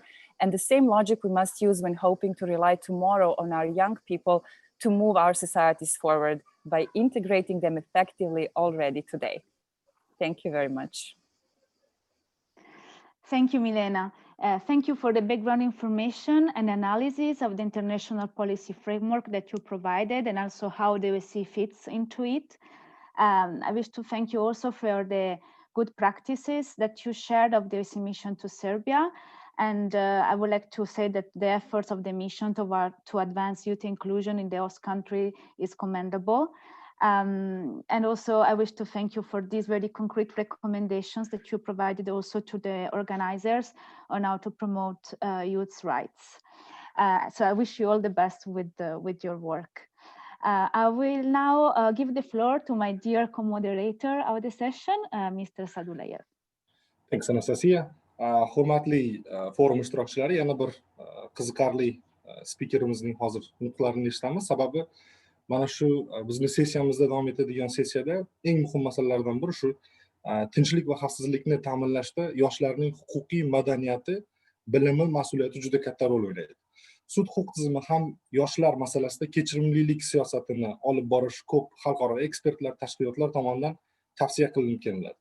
Eng qiziq jihati hozirgi bizni spikerimiz, ya'ni Ramin Gurbanov, Oliy sudlov bo'yicha Yevropa komissiyasining prezidenti, o'zining o'sha olimlik, huquqshunoslik va odil sudlov bo'yicha Yevropa komissiyasidagi tajribalari bilan biz bilan bo'lishib, yana bir qiziq ma'lumotni aytib o'tsam, Ozarbayjon va Jahon banki o'rtasida amalga oshirilayotgan sudni raqamlashtirish, ya'ni yoshlarga juda ham yaqin bo'lgan soha. Hozirgi kunda har qanday sohani raqamlashtirishsiz va ITsiz, informatsion texnologiyalarsiz tasavvur qilib bo'lmaydi. Aynan mana shu sohadagi fikrlari va umuman yoshlarga va bizga kerakli bo'lgan ma'lumotlar bilan bo'lishadilar. Marhamat.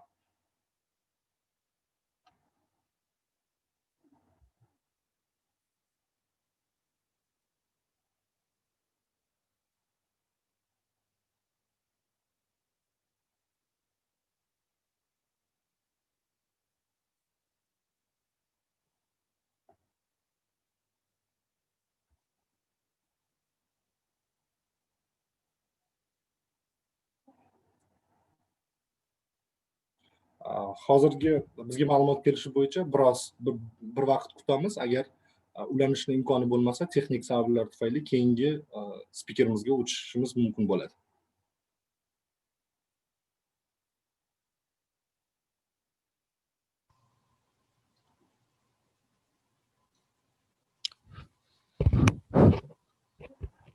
Menimcha texnik sabablarga ko'ra biz hozir ikkinchi spikerimiz bilan bog'lana olmayapmiz. Unda hozircha biz keyingi spikerimiz Shimoliy G'arbiy siyosiy fanlar va huquqiy universitetining inson huquqlari bo'yicha ilmiy tadqiqot institutining ijrochi direktori, konstitutsiyaviy huquqni o'qitish va tadqiqotlar departamenti direktori Jinyu Kian tomonidan ma'ruzani eshitishga chorlab qolaman. Marhamat. Okay. We Hello? can hear you. We can hear you. Hello? Hello. Can you hear me? We can hear you. Can you hear us? Okay. Well, good afternoon, everyone. It is my honor to speak at such an important international conference today, and I am very glad to share my views on the significance of young people in the human rights education and the sustainable development of human rights.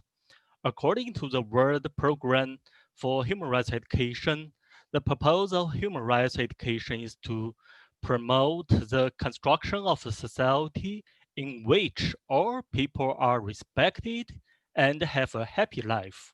As an important member of the Human Rights Council, China has always adhered to the belief that living a happy life is the primary human rights, and is developing human rights education under the guidance of the Chinese National Human Rights Action Plan. There's no doubt that young people means the future. As Chinese President Xi pointed out that young people are the best barometer of the age. In a sense, the success of human rights education depends on the effectiveness of human rights education for young people. The sustainable development of the course of human rights also depends on the participation and the promotion by the young people through human rights education. So in China nowadays, systematic human rights education as a higher education stage is considered to be a more stable and effective approach to human rights education for Chinese young people. Many colleges and universities in China offer human rights education courses. For example, my university, Northwest University of Political Science and Law, established a human rights research center in 2004, and we have been exploring practical teaching method such as human rights law clinic to promote human rights education. After vigorous selection of the process, outstanding young students are selected and located into different clinic, such as, for example, such as the real property law clinic or the legislative clinic, and such as the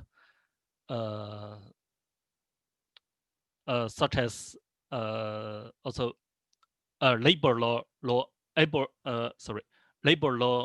clinic, and under the guidance of the teachers, young students will participate in real legal cases and provide free legal assistance to the clients, and promoting the judicial protection for human rights.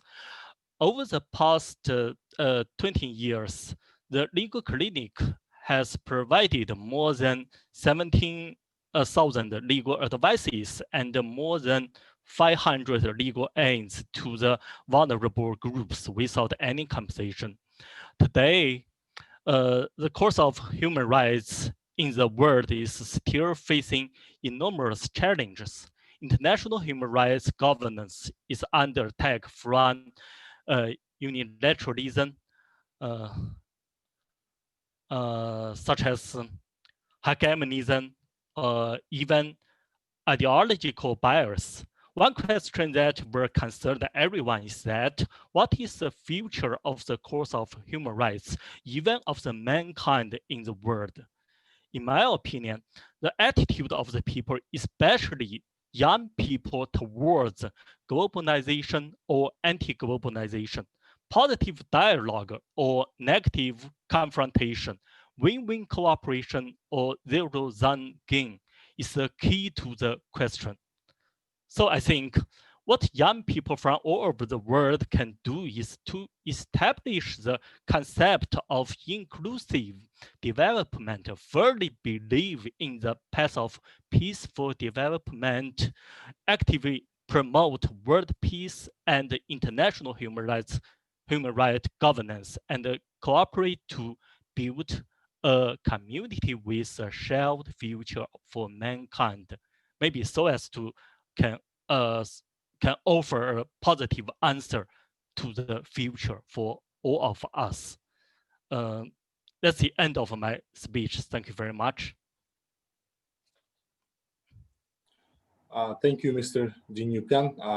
There was a very comprehensive presentation, and we will take all the recommendations you mentioned in your presentation. It was very interesting. Now let me pass the floor to our co-moderator of the session, Anastasia Fusko. Please. Thank you. The next speaker is Ms. Ejerim Sitinova, Head of Programs at Wings of Liberty Public Foundation and member of the OSCE core group of experts. Ejerim has 2 years of experience in the no-profit sector, and she manages educational projects in the human rights field by engaging and empowering young people, creating new ideas to solve existing problems, and raising awareness on different human rights violations and on issues among people. Dear Ejerim, the floor is yours. Thank you, Anastasia. Can you hear me well? Yes. Of course. Okay. Dear participants of the Samarkand Human Rights Forum on Youth, it's my great pleasure to be here and speak on behalf of the OSCE Perspective 2030 core group of youth experts. I'm a feminist, a human rights professional, educator, and the head of programs at the very small NGO, Wings of Liberty, which is based in Astana in Kazakhstan. Last year, I have become a part of the core group of experts for the OSCE Perspective 2030 initiative, which has been implemented by the OSCE Secretariat in support of 2019 Slovak chairmanship's priority on engaging youth for a safer future. During 6 months, 22 young professionals from different backgrounds worked together in order to produce our vision for how a safer future could look like in the OSCE area by 2030 and beyond.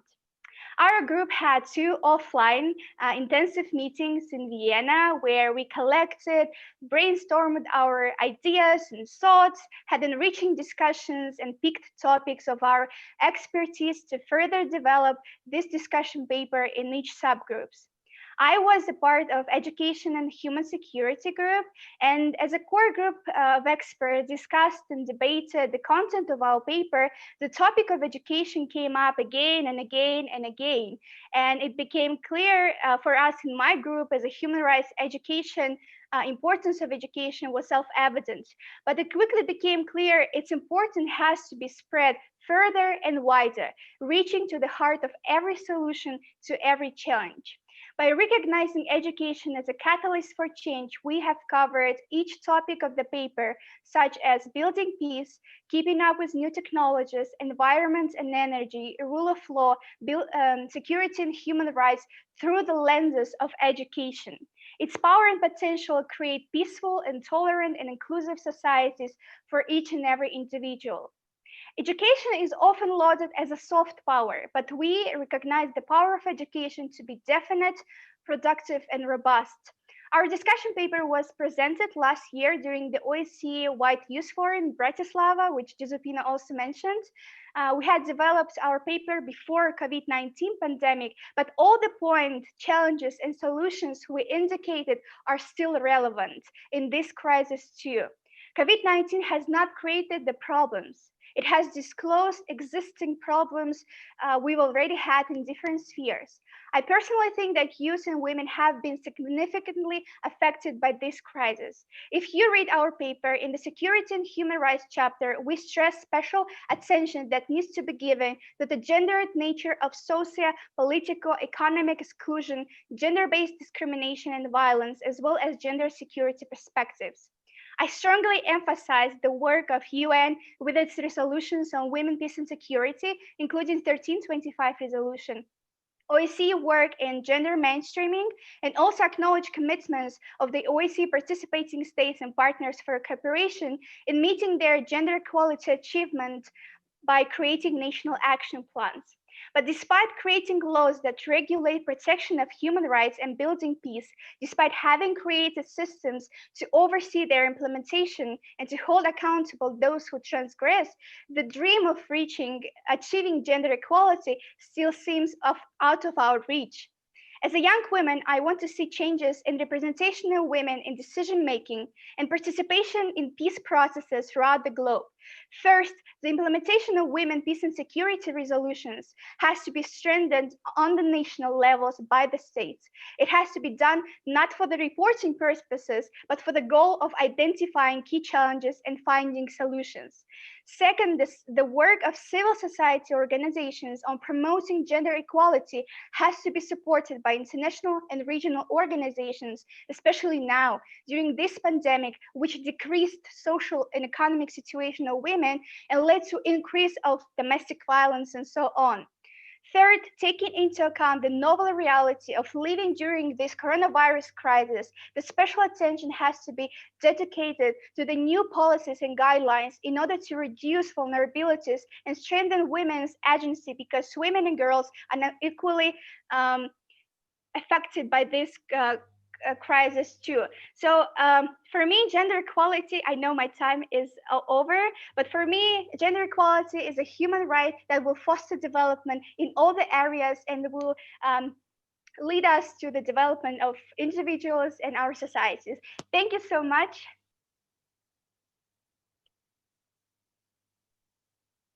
Thank you. Thank you also for bringing the attention to the work of the OSCE 2030 Perspectives group of experts. And indeed, I can say that you have put a lot of energies and discussions into the production of this document. So I would really encourage all participants to have a look at it, and I would be also happy to help you to liaise with the authors, our young expert of this document. I also want to thank you for showing us how youth can play a decisive role in promoting human rights and democratic standards, and also for your strong advocacy for gender equality, which is unique and quite appreciated. Okay, now I will give the floor to the co-moderator, Ms. Sadulayev, Mr. Sadulayev. Thanks, Anastasia, once again. Hurmatli forum ishtirokchilari, hozir yana bir marta tekshirib ko'rmoqchimiz. Ya'ni Ramin Gurbanov Oliy sudlov bo'yicha Yevropa komissiyasining prezidenti aloqaga chiqdilarmi? Marhamat, agar texnik sabablarga ko'ra qatnasha olmagan va hozirda ulangan bo'lsangiz, bizga aloqaga chiqsangiz, marhamat.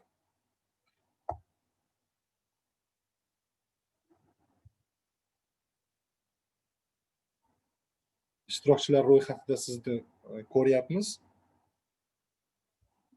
Ulanib olsangiz.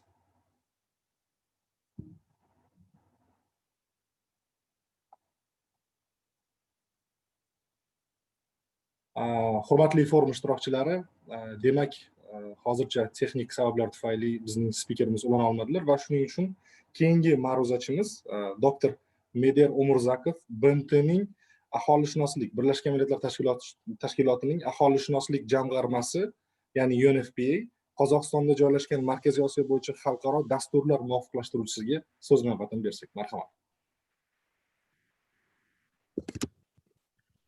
Спасибо, уважаемый модератор, за предоставление слова.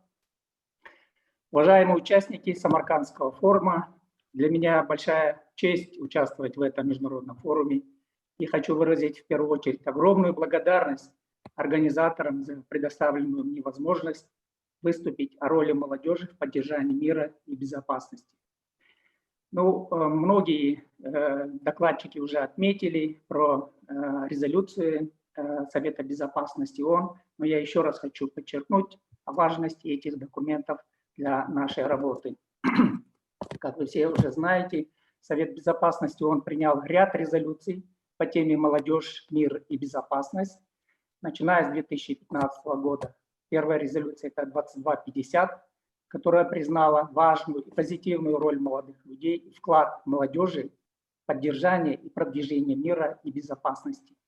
И она не рассматривает молодежь как угрозу стабильности. Наша организация UNFPA, как член межучрежденческой рабочей группы ООН по участию молодежи в миростроительстве, на протяжении многих лет выступала за принятие этой резолюции и способствовала принятию этой резолюции. Этой резолюцией Совет Безопасности установил мандат, который призывает правительство привлекать молодежь к поддержке миростроительства. За этим последовали еще две резолюции. В 2018 году это резолюция 2419, которая призывает к повышению роли молодежи в переговорах и выполнении мирных соглашений. И, как уже было сказано, одна совсем недавно принятая резолюция в июле 2020 года, резолюция 2535, которая тоже сделала сильный акцент на защите и правах молодых людей, а также важности поддержания благоприятной среды для организации гражданского общества. Резолюция 25 также призывает государства и члены и региональные организации разработать местные, национальные и региональные дорожные карты по выполнению этой резолюции. В странах Центральной Азии молодые люди составляют большую часть населения стран. И эти демографические возможности, они представляют странам Центральной Азии возможность извлечь выгоду из так называемого демографического дивиденда, окна возможностей, когда в странах имеется значительная доля молодых людей, молодых и экономически продуктивных людей. Имеющиеся исследования свидетельствуют о том, что в государствах с большим количеством молодежи чаще возникают вспышки насилия, когда экономические и образовательные возможности молодежи ограничены или отсутствуют. Работа молодых людей по вопросам мира, безопасности очень важна не только из-за того, что молодые группы составляют большую группу населения. Если делать правильные инвестиции в молодежь, а их работа по миростроительству признается обществом и государством, а также поощряется, то страны могут получить дивиденды мира. Независимое исследование прогресса по вопросам молодежи, мира и безопасности, санкционированное Советом Безопасности ООН и ее резолюцией 2250, указывает на то, что для реализации этого мирного дивиденда требуется приверженность к обеспечению того, чтобы молодежные инициативы, организации и отдельные лица могли действовать в среде, которая ценит и уважает их, а не которая их контролирует и подавляет. Этого можно достичь, предоставив политические, финансовые, правовые и социальные средства для оптимизации и умножения инициатив молодых людей, с тем, чтобы они могли в полной мере реализовать свой потенциал для содействия миру и безопасности в своих сообществах. Молодых женщин и мужчин, и в целом всех тех, кто вкладывает усилия в мир и предотвращение насилия, следует рассматривать как незаменимых союзников в поисках мира и безопасности. Важным элементом в реализации дивиденда мира является обеспечение того, чтобы нынешнее поколение молодых людей получило хорошее образование, навыки и здоровье, которые в совокупности называются человеческим капиталом, чтобы они могли внести свой вклад в экономическое и социальное процветание Центральной Азии. Молодые люди заслуживают жить в мире, свободном от насилия, жить в мире, где поощряется гендерное равенство, имеются положительные ролевые модели для подражания, и с которым они могли бы общаться, обмениваться идеями, учиться у своих сверстников в стране и за рубежом. ЮНФК в настоящее время реализует субрегиональный проект Центральной Азии, который финансируется правительством Великобритании и состоит из двух ключевых компонентов. Первый направлен на предотвращение гендерного насилия, а второй направлен на расширение прав и возможностей религиозных лидеров и получение ими правильной информации по вопросам, связанным с предотвращением гендерного насилия, продвижением гендерного равенства, предотвращением детских браков, а также их роли в поддержании гармонии в семье. Все это очень важно для создания среды, в которой молодые люди могли бы реализовать свой потенциал. Существуют хорошие примеры работы по вопросам молодежи, мира и безопасности из стран Центральной Азии. Например, в исследовании «Молодежь, мира и безопасности в Кыргызстане», проведенном фондом Peace Nexus, собраны примеры таких проектов.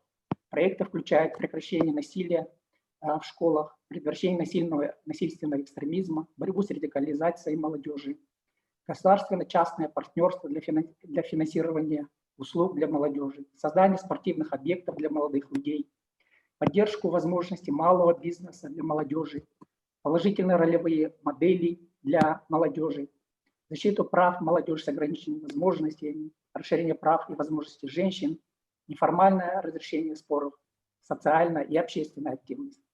Все эти проекты демонстрируют потенциал молодых людей в разрешении конфликтов и вклад их в поддержание мира. Многие из этих инициатив являются небольшими и неформальными, но тем не менее они иллюстрируют истории индивидуальных преобразований молодых людей, позитивного социального участия молодых людей и вклад их в развитие своих сообществ. Спасибо большое за внимание.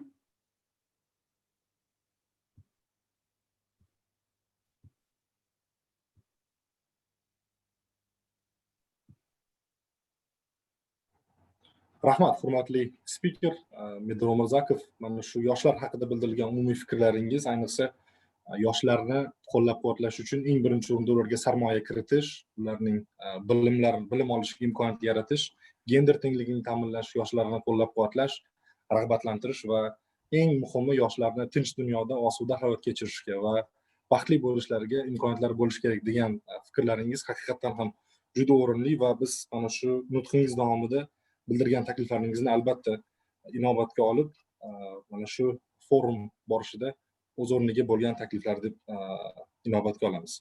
Demak, keyingi bizning o'sha bosqichimiz bu muhokama bosqichi, muhokamaga o'tamiz va muhokama jarayonida bizda hozir o'sha 3 ta viloyatlarimizni I have excuse me, moderator. Anastasia, let's go. Yes. Thank you.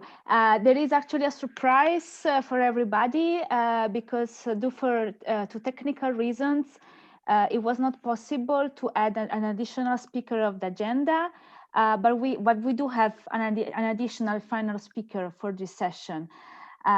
So Ms. Nicolina Nilsson is here with us today on behalf of the incoming chairpersonship of the OSCE 2021 and the permanent delegation of Sweden to the OSCE.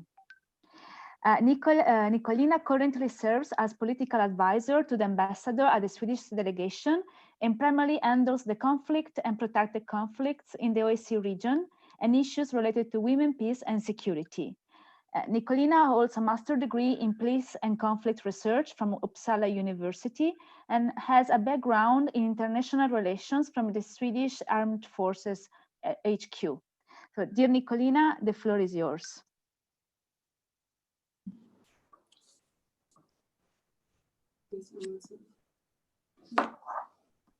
Hi, do you hear me?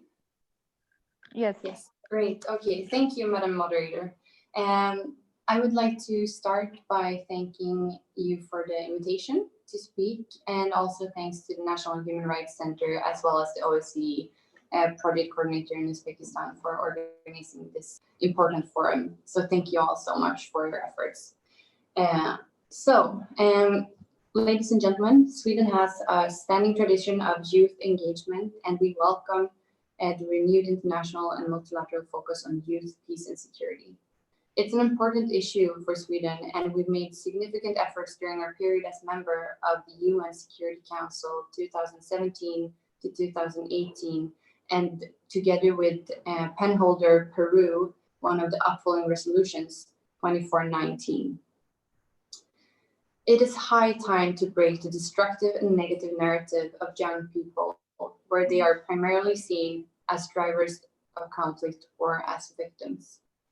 These aspects must be addressed as well, but even more importantly, we must leverage the full potential of young people as effective peace builders and include them in all dimensions of fostering peace and stability in our region. Youth participation and leadership is vital in promoting a culture of peace, inclusion, and dialogue that prevents from exclusion and violence. Special attention must be paid to the inclusion of young women and girls throughout peace processes.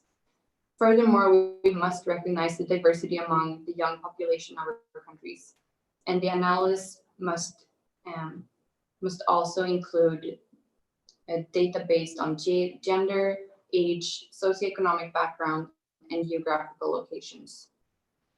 The outset for our work must always be based on the realities on the ground. We must know what needs and challenges there are on the ground in order to support effective actions that actually do good. There's still a lack of both qualitative and quantitative research on youth. That is why we need a strategy for sustainable peace, and Sweden has been working on this for a long time. For decades, Sweden has also supported dialogue and participation of youth into our domestic and democratic institutions, as well as throughout our development cooperation internationally. We must ensure that adequate resources are allocated to this cause and that also youth participation is financed in a sustainable manner. The lack of or uneven distribution of resources is often the core of the unequal opportunities for young people. We need a thorough analysis of how resources should be allocated and for whom.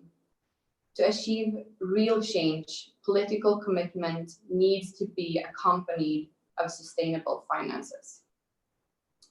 The responsibility to promote active and meaningful participation of young people rests with all of us in partnership. We have much to learn from the young population, and at time of digitalization, this is becoming even more important. At the same time, there's a major inequalities to access of the digital platforms, including to the internet, and we must ensure a safe space for young people to have access to online as well as offline authorities. Young people's participation and leadership is vital in promoting a culture of peace and security. It is a long-term investment in building sustainable and resilient societies, and there's a need of political leadership, financing, and accountability to realize the youth peace and security agenda, not only on paper, but also in practice. Thank you so much. Thank you so much, Nicolina. Thank you for presenting the priorities of the incoming chairpersonship for the OSCE in 2021, and especially for highlighting the importance to give equal opportunities to youth, and in particular to the issue of resources, but also on the role of young women, which is very important for us. So I wish you all the best for the incoming year. And now I give the floor to the co-moderator. Demak, muhokama qismiga o'tsak, ya'ni muhokama qismida biz hozir 3 viloyatlarimizdan o'sha yoshlarimiz fikrlarini va mulohazalarini eshitishga o'tsak, demak, Toshkent shahridan Oliy Majlis Qonunchilik palatasi huzuridagi yoshlar parlamenti a'zosi Abdullayeva Oydin Utamuradovnaning yoshlarning fikrlash, vijdon, din erkinligi huquqi borasida yangi moddaga taklif yo'nalishlari bo'yicha takliflarni olsak, marhamat. Assalomu alaykum. Men Oydin Abdullayeva. Demak, yoshlar masalalari qo'mitasi a'zosiman va paytdan foydalanib Samarkand forumining barcha qatnashchilarini ko'rib turganimdan xursandman va barchani muborakbod etaman. Demak, meni taklifim shundan iboratki, yoshlarning fikrlash, vijdon, din erkinligi huquqi va u bir necha punktdan iborat bo'ladi. Birinchisi, har bir yosh avlod vakili fikrlash, vijdon va din erkinligi huquqiga ega. Ushbu huquq din yoki e'tiqodni o'z tanloviga ko'ra erkin tanlash va qabul qilish hamda o'z dini va e'tiqodiga shaxsan va boshqalar bilan birga amal qilish, oshkor yoki xususiy ravishda diniy tartiblarni bajarishda erkin bo'lish huquqini qamrab oladi. Ikkinchisi, hech kim yoshlarning o'z tanlovi bo'yicha din va e'tiqodga erkin ega bo'lish yoki qabul qilishini kamsitishi mumkin emas.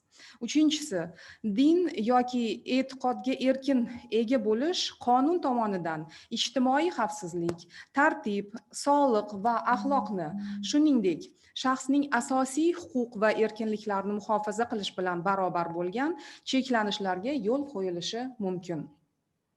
To'rtinchisi, ishtirok etuvchi davlatlar ota-onalarning va tegishli holatlarda qonuniy vasiylarning bolalarni o'zlarining e'tiqodiga ko'ra diniy va axloqiy tarbiyalash erkinligini hurmat qilish majburiyatini oladi.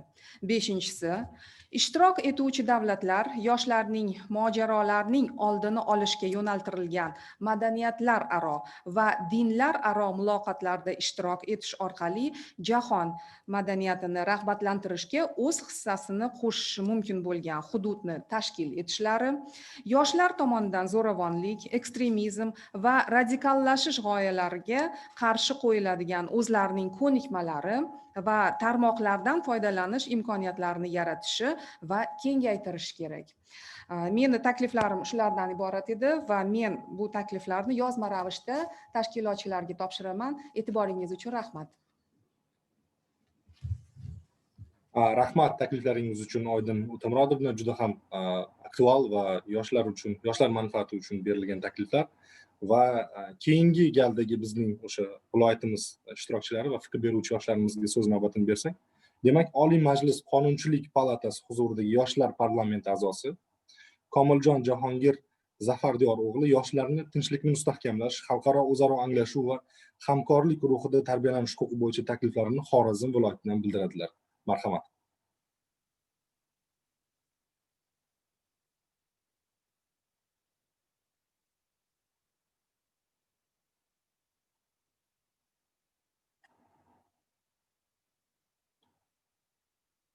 Jahongir, marhamat. Agar ulana olgan bo'lsangiz, gapirishingiz mumkin.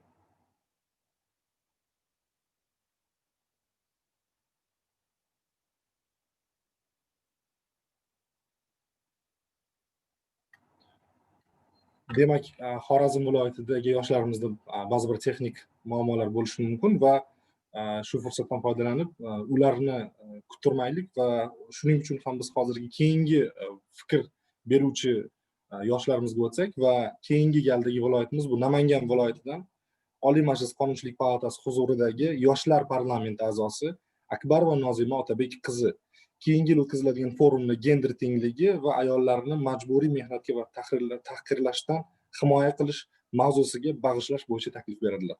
Marhamat, Nozima.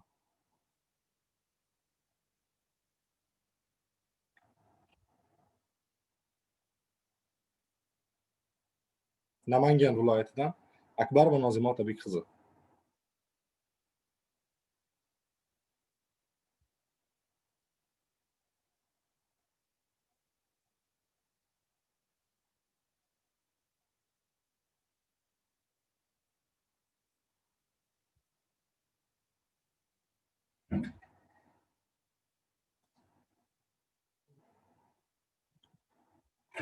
Hozircha ba'zi bir texnik muammolar bo'layotganga o'xshaydi. Bizning spikerlarimiz hozir biz mutaxassislarimizdan yana bir marta ma'lumotlarni aytishlarini ta'kidlab o'taman. Toshkent shahri va Xorazm viloyatidan yoshlarimiz ulanishgan bo'lsa. Marhamat, Xorazm viloyatidagi vakillarimiz ulana olishdimi?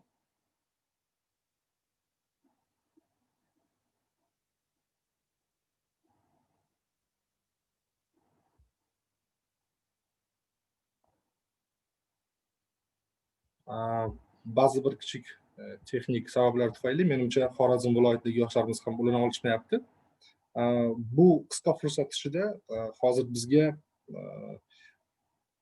mana shu forumimizning sessiyamizdagi bo'lib o'tgan nutqlardan bo'lgan xulosalarni qisqa muddatda ko-moderator Anastasiya Fuskoga berib tursam va keyinchalik forumni shu tarzda davom ettiramiz. Marhamat.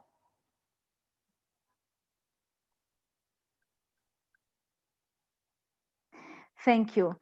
Well, I have to say that today's presentations were very insightful and really made us understand what we will miss if we want to promote, we want reach an inclusive and participation of youth in all the security issues across the three dimensions of the OSCE, as we say.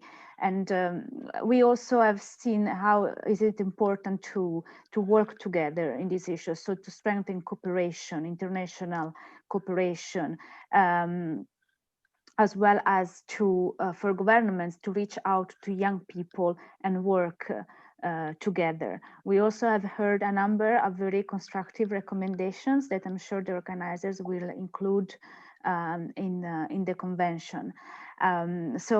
For the sake of time, I will leave it here, but I also would like to thank the government of Uzbekistan and the other organizers for engaging us in this very important topic. And my wish as staff of the OSCE is that we will continue to join forces with the wider international community in promoting youth inclusion for a more just and safer future. So thank you. Hurmatli forum ishtirokchilari, hozir ma'lumotlar kelishi bo'yicha biz yana bir yoshlardan taklif kelib tushgan. Bu Oliy Majlis Senati huzuridagi yoshlar parlamenti vakiliga so'z berishimiz kerak va ularga hozir so'z berish navbatini bersak. Marhamat. Oliy Majlis Senati huzuridagi yoshlar parlamenti vakillaridan takliflar bo'lsin.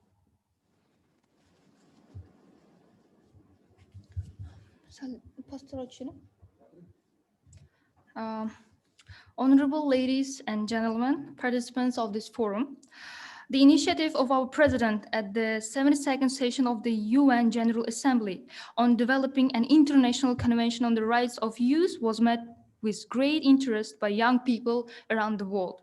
This initiative has placed a great responsibility on us, the youth of Uzbekistan.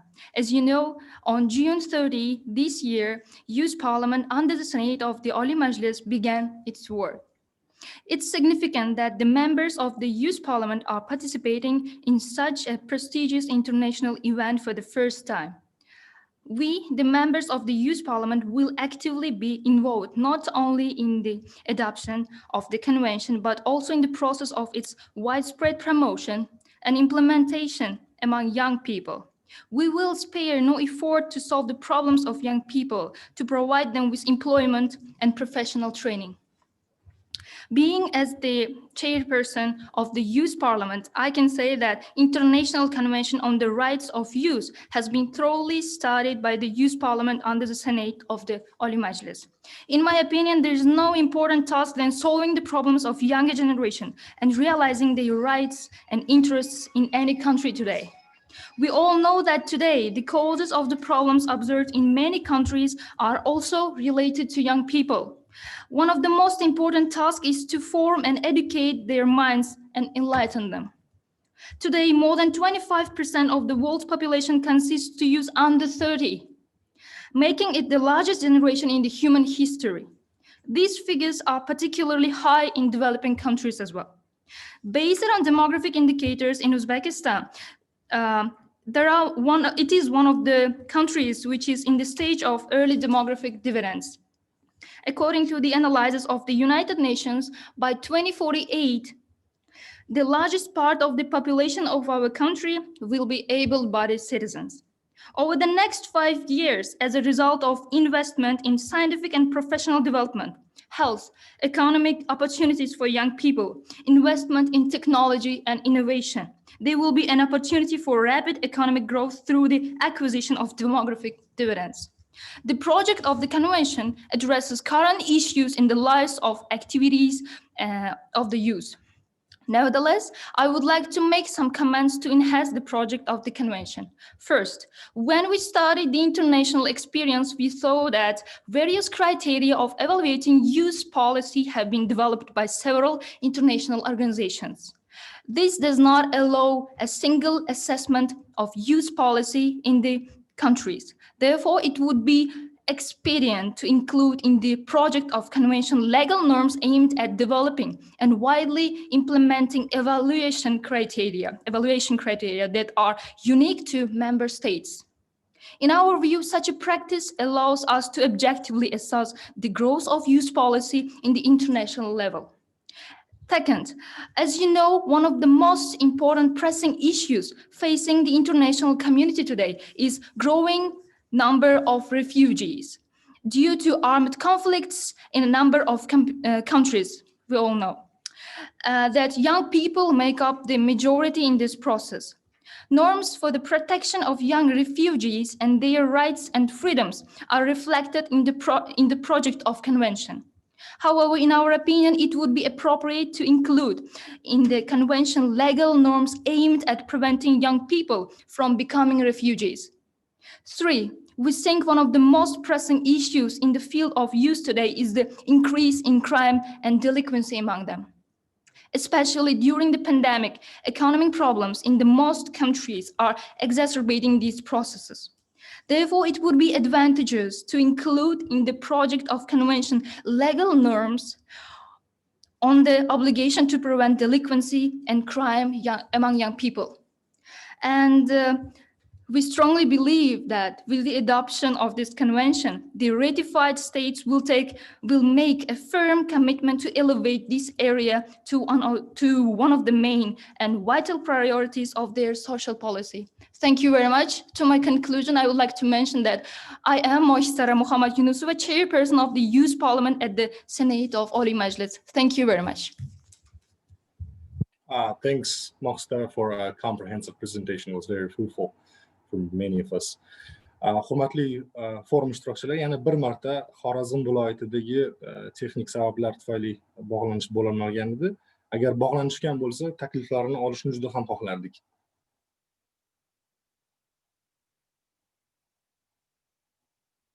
Demak, hurmatli forum ishtirokchilari, bugungi mana bu sessiyamizda juda ko'plab yoshlarning huquqlari, manfaatlari, tinchlik va umuman butun yer yuzida yoshlar manfaatlarini, yoshlar huquqlari to'g'risidagi konvensiyaga mos ravishda fikr takliflarini oldik. Juda ko'p yoshlarimiz, ayniqsa hozir mana Senat huzuridagi yoshlar parlamenti vakilasi, ya'ni Moxtara Muhammad Yunusovaning takliflarini ham eshitdik. O'ylaymanki, mana shu takliflarni barchasini inobatga olgan holda bugungi forumimizni o'sha 4-sessiya juda ham bir foydali va ma'lumotlarga boy bo'ldi deb o'ylayman va qolgan takliflarni ham albatta yozma ravishda yetkazishlarini so'rab, barcha ishtirokchilarga omad va albatta kelajakdagi ishlarida muvaffaqiyatlar tilab qolaman. Va hozir mamnuniyat bilan so'zni Akmal Xolmatovich Saidovga berishga ijozat bersangizlar. Marhamat. Rahmat. Assalomu alaykum. Yana bir marta muhtaram inson huquqlari bo'yicha Samarqand forum ishtirokchilari.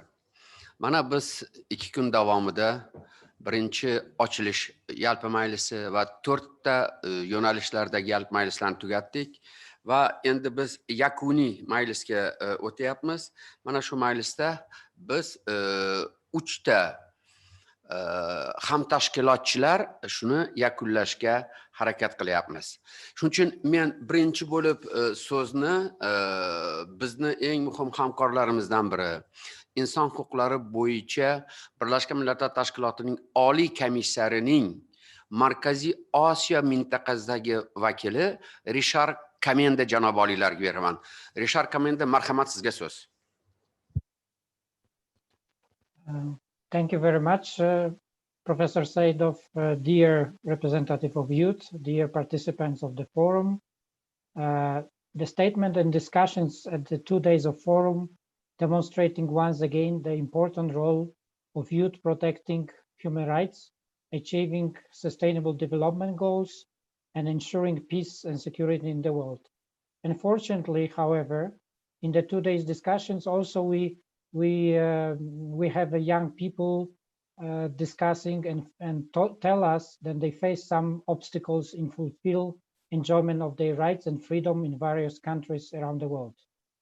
They feel limited access to basic needs and full participation in public and political life. In overcoming all those obstacles and solving those problems, young people themselves must be at the center.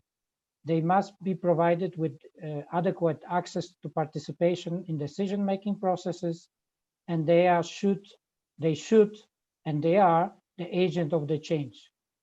This access to participation in decision-making process also include access to modern technologies and information like high-speed internet. As we saw today, we had some problems connecting with Germany and some regions of Uzbekistan. This is one of the goals of the UN and the government to improve the access to information. Internet during the times of pandemic is a marketplace for ideas and a source of knowledge on human rights, and allow young people contacts around the globe. Young bloggers and journalists play an important role in promoting international human rights standards. As our discussants told us, human rights education play an important role in empowering young representatives to promote and protect their rights and freedoms. Therefore, we'll work together with the government of Uzbekistan and our partners to expand human rights education in all levels, and the public education system is essential to development. The other important issue for us, older generation, is to trust and empowering young people to solve their problems, and this will produce positive results. We are already seeing in the response to the coronavirus pandemic, when the young people come together to support public health facilities and social services, mobilize volunteers, and raise funds to help those in need. This illustrates an incredible and underestimated potential of the young people. Also, our the people who discuss in our forum told us that there is a lot of innovative approaches and the great potential of the young people. This must be captured and mobilized by national governments to build more fair and equal society. I would like to commend the government of Uzbekistan for promoting the idea of the new International Convention on Youth. A great work was already done, but this is a beginning of the long process, and the more young people expert discussion around the world are needed to achieve consensus and create a critical mass for adoption of convention. I would like to also thank Professor Saidov and the National Human Rights Center and our partners for organizing second forum and promoting human rights in the region and beyond. Let me express our hope the result of the Samarkand Forum will strengthen the efforts already being made by the governments in expanding equal and meaningful participation of the young people around the world. Thank you very much. Rahmat, komenda janob oliylari, sizni bitta eng muhim fikringizga to'liq qo'shilaman.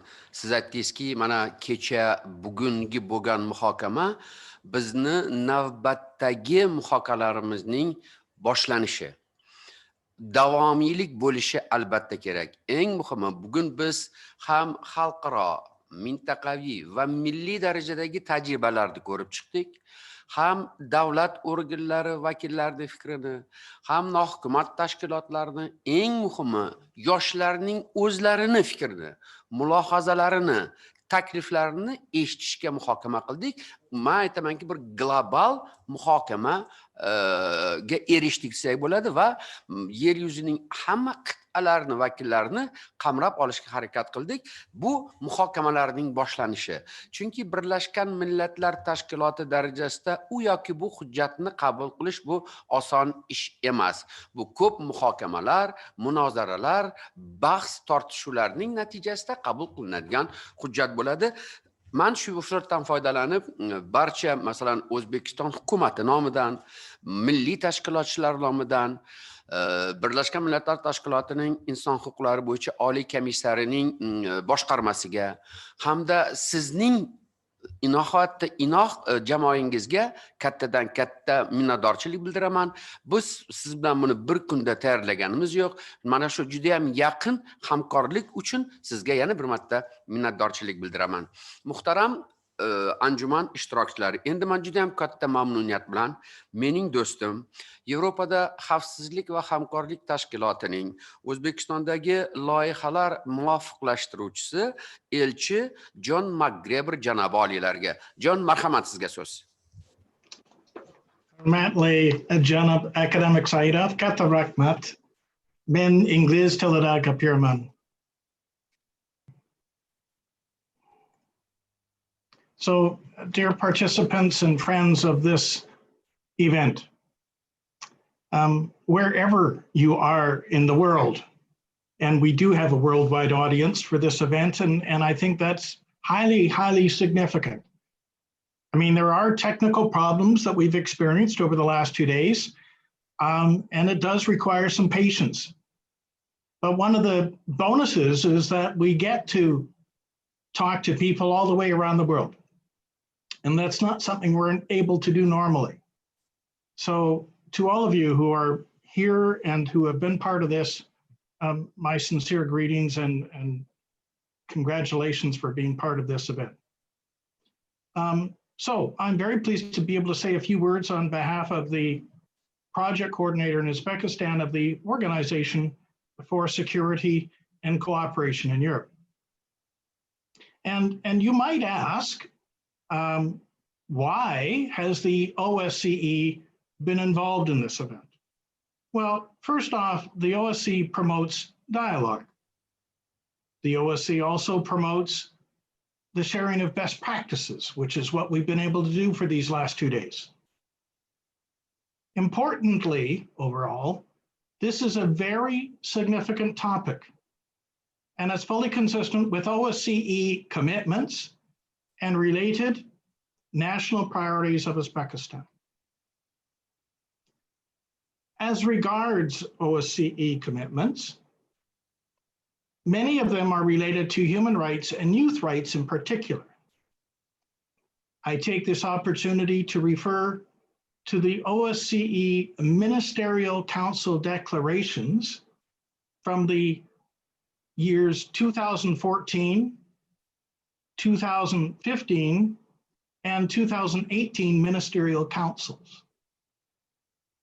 As you have heard, the OSCE also has a special representative of the chairperson in office on youth and security, and a large number of programs that involve youth and allow for youth voices to be heard.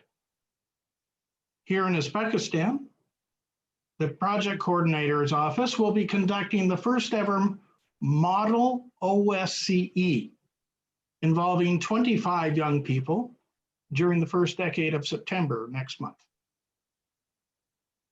Ladies and gentlemen, as President Shavkat Mirziyoyev noted yesterday in his opening remarks, in Uzbekistan, young people make up more than half of the country's population, and their rights are a priority of state policy. Importantly, he also stated that young people with a vision for the future are generators of new ideas and creative solutions. The key statements that I've just referred to clearly show the national perspective on the importance and value of young people to Uzbekistan and the world. Dear participants, a key rationale for the conference was the discussion of the UN's adoption of the Convention on Youth Rights, an initiative of President Shavkat Mirziyoyev, as outlined in his speech to the 72nd UN General Assembly. As the President states, the Youth Right Convention is important to ensure the rights of more than 2 billion young people around the world, and allow for the significant contribution of the young generation to global solidarity, sustainable development, and ensuring human rights for peace and prosperity. Ladies and gentlemen, it is entirely appropriate that Uzbekistan has hosted this web forum on youth rights. Given the importance and the demographic opportunity of the tremendous youth human resource that is available here in Uzbekistan, which is a full 50% compared to about 30% worldwide, and which can be a huge benefit to Uzbekistan. It is therefore very appropriate that the national leadership has pursued the initiative related to an international convention on youth rights. Dear participants, I wish to thank those who have taken their time to present and to attend this web forum. I know some of you attended the first Asian Human Rights Forum in Samarkand, Uzbekistan 2 years ago. And I sincerely hope that all of you get the opportunity to travel here to Uzbekistan sometime soon. Right now, I particularly want to recognize all of our partners, but I wish to especially thank those of the OSCE family. So starting with the OIC Secretary General and Director of the Conflict Prevention Center representing the OSCE Secretariat. Of course, she was joined over the last 2 days by other OSCE officials from Vienna. The president of the OSCE Parliamentary Assembly who was actually present here in Samarkand 2 years ago. The first deputy director and other representatives of the OSCE Office of Democratic Institutions and Human Rights, known as ODIHR. Also, this representative of the Swedish chairperson in office for the year 2021, and many other OSCE officials elsewhere. Plus, I must also mention those of the OSCE project coordinator here in Uzbekistan, my office, for their efforts and their hard work to support this web forum. Of course, I also want to recognize the top-level cooperation between Uzbekistan and the OSCE. So now, what will we take away from this web forum? Ladies and gentlemen, this forum will have meaning if we recall and consider what we have heard over these last 2 days. This forum will have meaning if we work to implement the best practices that we think will work best in our home countries. This forum will have meaning if we pursue the tangible goals that we have discussed, and also pursue agreement on an international convention of youth rights. This forum will have meaning if what we have heard will impact our lives. This forum will have meaning if we make use of the contacts that we have made in the last 2 days. This forum will have meaning if we go forward from today with a renewed vision and goal to accomplish more in this sphere. Dear web forum participants, dear friends, I've been honored to be among you today and yesterday to discuss this important topic. The leadership of Uzbekistan to promote sharing of best practices is an excellent example for other OSCE participating states. We hope, all of us who have been part of this forum, we hope that this forum, with its dialogue and sharing of best practices, will have contributed greatly to a better future for Uzbekistan and Asia and the world. Focusing on the needs and rights of young people is important anywhere in the world because, as they say, youth are our future. How young people are nurtured, developed, and supported will be the key to the future of Uzbekistan and the world. Ladies and gentlemen,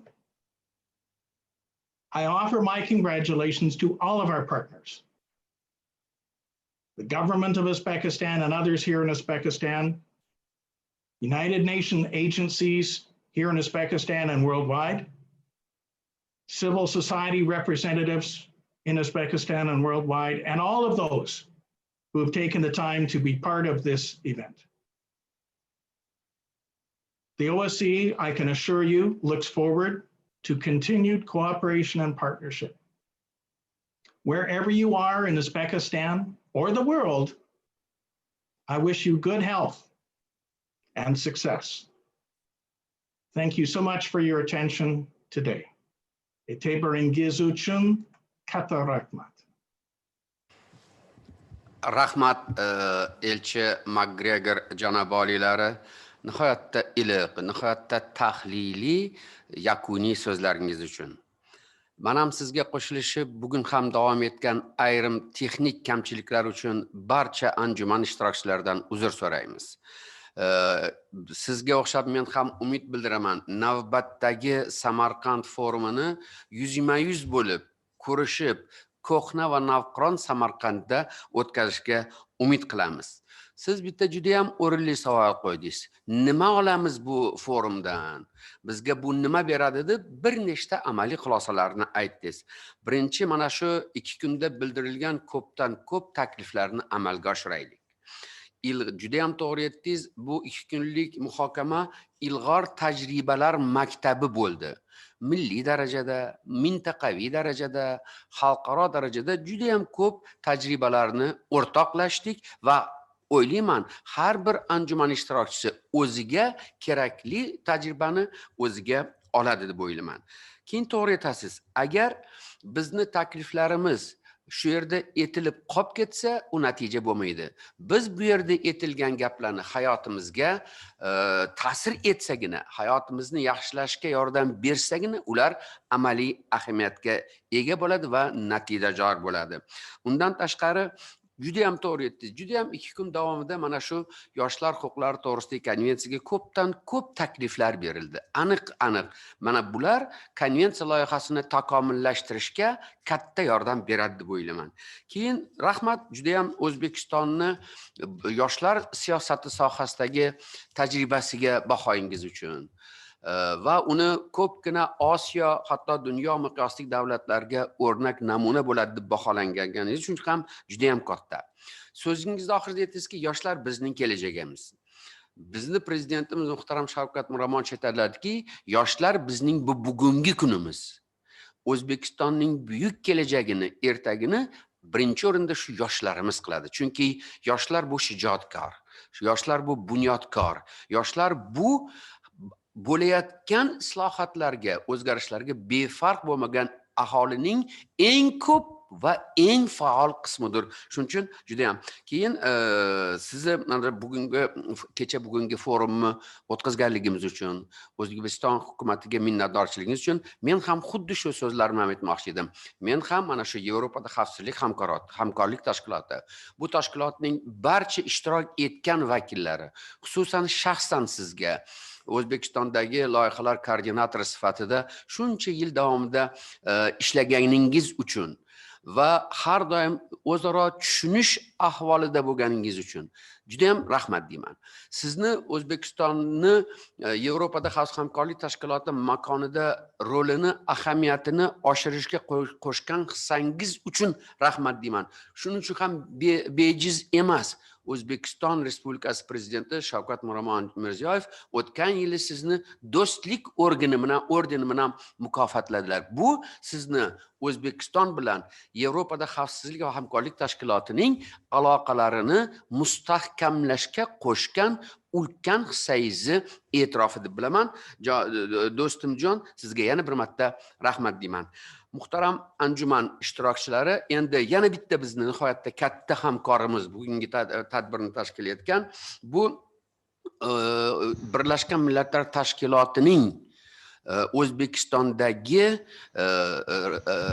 rezident koordinatori yoki Birlashgan Millatlar O'zbekistondagi komandasi yoki jamoasi.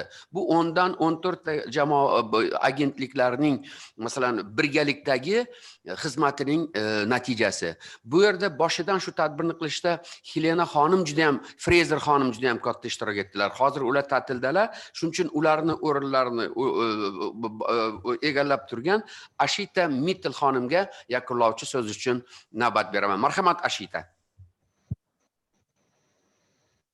Thank you, Professor Saidov. Distinguished colleagues, excellencies, guests, and participants. On behalf of the United Nations country team in Uzbekistan, it is my pleasure to close the 2020 Samarkand Human Rights Web Forum under the topic of Youth 2020, Global Solidarity, Sustainable Development, and Human Rights. I would like to extend my warmest thanks and congratulations to the partners of organizing this event, the government of Uzbekistan, especially to Professor Saidov for the excellent forum that we've had the last 2 days, the OSCE project coordinator in Uzbekistan, and the whole of the UN country team, especially my colleagues from OSCHR, UNDP, UNFPA, as well as UNICEF. I'm delighted to have seen such an array of distinguished partners and friends participating in this forum. We have welcomed around 1,000 participants, including over 90 youth organizations, national human rights institutions from 20 countries, 40 international and 10 national speakers. There were very impressively more than 1,100 views of the forum via the UN Uzbekistan YouTube channel. I can tell you that this exhibits the power of the topic and the initiative that you have taken. Ladies and gentlemen, youth participation in all spheres of life is an important factor for the realization and protection of youth rights. Today, youth represent the largest generation, and therefore we must capitalize on the vast potential of youth-led actions to ensure the respect and protection of rights of young people. This forum has provided a platform to discuss and exchange best practices and experiences, and to listen to the opinions of young people in the promotion and protection of young people's rights. It is imperative that we find practical solutions to the issues raised during the forum and continue to work on the implementation of the proposed ideas and initiatives. I was so impressed to hear some of the young people give also their opinion about how to shape the potential, even the convention. It is really impressive that if we listen to young people, we also will find very good creative solutions. I echo the sentiments of the president and in his opening speech when he said, we must learn to listen to young people first. And if we listen to them, we also will find more creative, more innovative ideas from them. And actually, they are the power of today to shape the future. Our 2 days of fruitful discussions culminated in the adoption of the Samarkand Resolution on Youth 2020, Global Solidarity, Sustainable Development, and Human Rights. The UN country team welcomes the resolution's objective to strengthen the international collaboration in favor of youth empowerment and youth rights, leveraging youth in the progress towards achieving the Sustainable Development Goals. We also welcome the calls to member states to strengthen meaningful youth participation and engagement, to cooperate with youth-led organizations in their endeavors towards strengthening youth rights and to eliminate discrimination against young people, particularly the most vulnerable, thus ensuring that all youth can enjoy human rights fully and equally. Esteemed colleagues and partners, the UN country team in Uzbekistan plays its part in the promotion of youth engagement, in promoting young people's rights and participation. Recently, we have established a youth advisory board consisting of 15 inspiring young people from throughout Uzbekistan to advise the UN country team. This is a testimony of our adherence to the basic principle of for youth and by youth. As one of the 10 fast-tracking countries for the implementation of the Secretary General's Global Strategy, Youth 2030, we continue to strive for young people's rights. We believe that this is such an important part of the way forward for the whole country and for all of us. I want to say once again, let me thank and commend the government of Uzbekistan for its outstanding leadership on youth issues and for the organization of this forum. We look forward to the implementation of the Samarkand resolution and associated activities. We also thank the many attendees, especially the representatives of youth organizations, young people for the active and constructive participation. Kattar Rahmat. Thank you very much.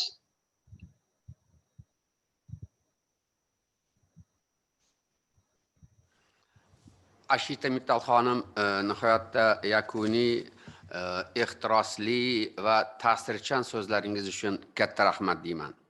Siz O'zbekiston hukumatiga, O'zbekiston tomonidan asosiy tashkilotchilarga bilgan minnatdorchiligingizni men o'ylaymanki Birlashgan Millatlar Tashkilotining mana shu O'zbekistonda faoliyat ko'rsatayotgan barcha agentliklariga ham biz minnatdorchilik bildiramiz. Nihoyatda biz ham nima deydi, yaqinlik bilan, birdamlik bilan bugungi 2 kunlik forumimizni yakunlashga muvaffaq bo'ldik. Juda ham to'g'ri ta'kidladingiz, bu hammamiz uchun, ham yoshlar uchun. Yoshlarning tashkilotlari, fuqarolik jamiyati institutlari, davlat organlarining vakillari uchun, xalqaro tashkilotlar uchun ham tajriba almashuv maktabi bo'ldi. Yoshlarga murojaatingizni juda ham hayajonlanib qabul qildim. Haqiqatan ham yoshlarimizni prezidentimiz ta'kidlagandek, yoshlarimizni ovozini eshitaylik degani, mana shu 2 kun davomida biz yoshlarning ovozini eshitishga ham harakat qildik. Nafaqat O'zbekiston yoshlarini, balki butun ishtirokchilarimizni eshitdik. Sizga yana minnatdorchilik konvensiyani qabul qilishni ahamiyati va zarurligini qo'llaganingiz uchun va O'zbekiston hukumatining mana bu boradagi inson huquqlari sohasidagi sa'y harakatlarini quvvatlashni bildirgan istagingiz uchun ham rahmat. Biz hamkorlikni davom ettirib qolamiz. Muhtaram anjuman ishtirokchilari, endi men eng yakuniy so'zga o'tishga ijozat berasizlar. Men o'zimning so'zimni, yakuniy so'zim 3 qismdan iborat. Birinchi qism mana shu 3-4 yalpi majlislarda bir qator takliflar, bir qator savollar, bir qator nima deydi, fikrlar bildirildi. Bular qaysi tilda bildirilgan bo'lsa, men o'sha tilda bildirib o'tishga ijozat berasizlar. Dostan Tolanov пишет: насколько международные конвенции применимы в политической культуре Узбекистана и насколько пандемия в стране поменяла политическое поведение молодежи. Очень закономерные вопросы. Политическая ментальность узбекского народа полностью воспринимает все международные стандарты в области прав человека. Узбекистан на сегодняшний день ратифицировал более 70 международные акты в области прав человека, включая документы по человеческому измерению ОБСЕ. Мы ратифицировали 10 юридически обязательных конвенций и пактов ООН, и регулярно мы отчитываемся. И, в принципе, в течение 2 дней многие представители международных организаций отметили приверженность руководства Узбекистана к своим международным обязательствам и приверженность к правам человека. Это есть наглядный пример, то, что наша ментальность, политическая культура отвечает этим требованиям. Что касается политического поведения, я думаю, сильно повлияла пандемия поведению молодежи не только в Узбекистане, во всем мире. Поэтому я думаю, что вот это 2-дневное наше обсуждение показало активизацию деятельности молодых людей, молодых девушек, молодежных организаций. Следующее. Дильфуза Куралова дает вопрос, это вопрос еще поднимается, относительно пенитенциарной статистики, то есть количество заключенных в тюрьмах, количество инвалидов и так далее. Честно говоря, я сейчас не обладаю, но я обещаю, организаторы, мы попросим, и этот вопрос в другой форме, по сути, повторяется еще, мы это Анастасия Гладилова тоже задает. Мы ответим здесь уже, получив от Главного управления местами лишения свободы Министерства внутренних дел. Айбек Исаев еще раз повторяет, хотя это он не один раз повторяет. Айбек, келasiz bizaga. Shu savolni bizaga kelib joyida hal qiling. Sizlarni bergan takliflarimiz juda ham diqqat bilan, lekin siz bergan taklif konvensiyani tilida berilmagan. Lekin asosiy g'oya mana shu imkoniyati cheklangan yoshlarning huquqi albatta konvensiyada mustahkamlanishi kerak. Bu yerda bitta narsaga e'tibor bering. Hamma narsani bu konvensiyada mustahkamlab bo'lmaydi. Bu nogironlar to'g'risidagi alohida xalqaro hujjatda mustahkamlangan. Shuning uchun keling faqatgina tanqid qilishdan sagal amaliy yo'lga o'tib, kelib mana shu o'zingizni o'tirib, nima deydi, ishchi guruh bilan muhokama qilishga amaliy hamkorlikka chaqirib qolaman. Арсен Абубакиров задает вопросы, как надо помочь минимизировать ущерб от пропаганды против прав человека и образования в этой области. Очень актуальный вопрос, очень нужный вопрос. Я думаю, я абсолютно с вами согласен, не надо смешивать права человека с политикой, с политизацией. Я согласен, мы должны здесь работать, в этом мы должны повышать культуру прав человека молодежи. Именно культура прав человека. Не в целом политическая культура, правовая культура, а культура прав человека. Otabek Ro'zboyev aytiladiki, mana shu yoshlarning huquqiy ongi madaniyatini oshirish bo'yicha. Juda o'rinli savol. Bilasiz, biz o'tgan yili jamiyatda huquqiy madaniyatni yuksaltirish milliy dasturini qabul qildik. Bu yerda siz bilan biz qiladigan ishlarimiz ko'p. Abdullayev Rustam поднимает вопрос молодежной безработицы. Я с вами полностью согласен. Мы должны принять эффективные меры по защите молодежи от безработицы. Особенно пандемия показала, насколько уязвимо оказались молодые люди, молодые предприниматели. Поэтому, естественно, мы в конвенции должны как защитить права молодежи от безработицы. Я с вами согласен. Анастасия Гладилова поднимает вопрос, один судебный вопрос. Анастасия, подойдете? Я готов обратиться в судебные органы относительно того, что вы пишете. Здесь я не могу, ссылаясь только на ваше мнение, сказать, кто прав здесь. Человек, который стал депутатом, который не стал депутатом. Поэтому это частный случай. Мы можем, так сказать, подойдете, мы можем решить конкретно. Muhtaram anjuman ishtirokchilari bir qator kecha bugun o'zlarining aniq takliflarini bergan anjuman ishtirokchilari o'zlarining yozma takliflarini berishgan. Bu yerda bir qancha takliflar mana Toshkent davlat yuridik universitetining o'qituvchisi Gamberdiyev, Komiljon Qudratov, Sevara Mahmudova, Rustam, keyin yana bu yerda familiyalari Akmaljon Tangiqurov Andijon viloyatidan mehnat qilish huquqi bo'yicha, Sadrasul Sanginov, Surayyoxon Nurmuhamedova kabi ishtirokchilarimiz, Sarvinoz Tursunov kabi ishtirokchilarimiz o'zlarining konvensiyaga taklif etgan moddalarini aniq yozma ravishda berishgan. Bunday aniqlik va tez berganingiz uchun sizlarga kattadan katta rahmat. Men imkon qadar mana shu ikkita sessiyada tushgan savollarga javob berishga harakat qildim. Endi o'zimni yakunlash so'zim ikkinchi qismiga o'taman. Muhtaram anjuman ishtirokchilari, biz anjumanni boshlanishidan boshlab mana shu Samarqand rezolyutsiyasini loyihasini qo'ygan edik. Bu qarang, yoshlar 2020 global birdamlik, barqaror rivojlanish va inson huquqlari Samarqand rezolyutsiyasi bo'yicha. Bu rezolyutsiya 2 kunda bo'ldi. Juda ham ko'p taklif, mulohazalar kelib chiqdi. Mana shunda biz rezolyutsiyani ham shartli ravishda 3 qismga, birinchisi forum ishtirokchilarining umumiy xohish irodalarini umumlashtirdik. Bu yerda Birlashgan Millatlar Tashkilotining 75 yilligi, yoshlar o'rtasida tinchlik, o'zaro hurmat, xalqlar o'rtasidagi o'zaro birdamlik g'oyalarini yoyish to'g'risidagi deklaratsiyaning 55 yilligi, xalqaro yoshlar kunining 20 yilligini nishonlash hamda mana shu yoshlar ovozini eshitish bo'yicha degan g'oyalarni qo'ydik. Chunki bu kecha ochilish marosimidagi ayrim xalqaro tashkilotlarning rahbarlari ham aytgan edi. Hujjat 3 qismdan iborat. Muqaddimada hozirgi kunda butun dunyoda yoshlarning tutgan o'rni, barqaror rivojlanish maqsadlarini bajarishda va yoshlarga oid bir qator xalqaro hujjatlarni e'tiborga olinganligini aytdik. Ikkinchi qismi bu xalqaro hamjamiyatga murojaat bugungi ishtirokchilarni va uchinchi qism davlatlarga, har bir davlatlarga ertaga konvensiya qabul qilinsa, bu konvensiya davlatlarga muayyan xalqaro majburiyatlar yuklaydi. Shuning uchun mana shunaqa qildik. Eng asosiy xulosa buni qabul qilish. Asos uchun qabul qilsak, biz saytlarga qo'yganmiz, bugun erta shu haftaning ichida agar yana sizlarda aniq takliflar bo'lsa, biz kutib qolamiz.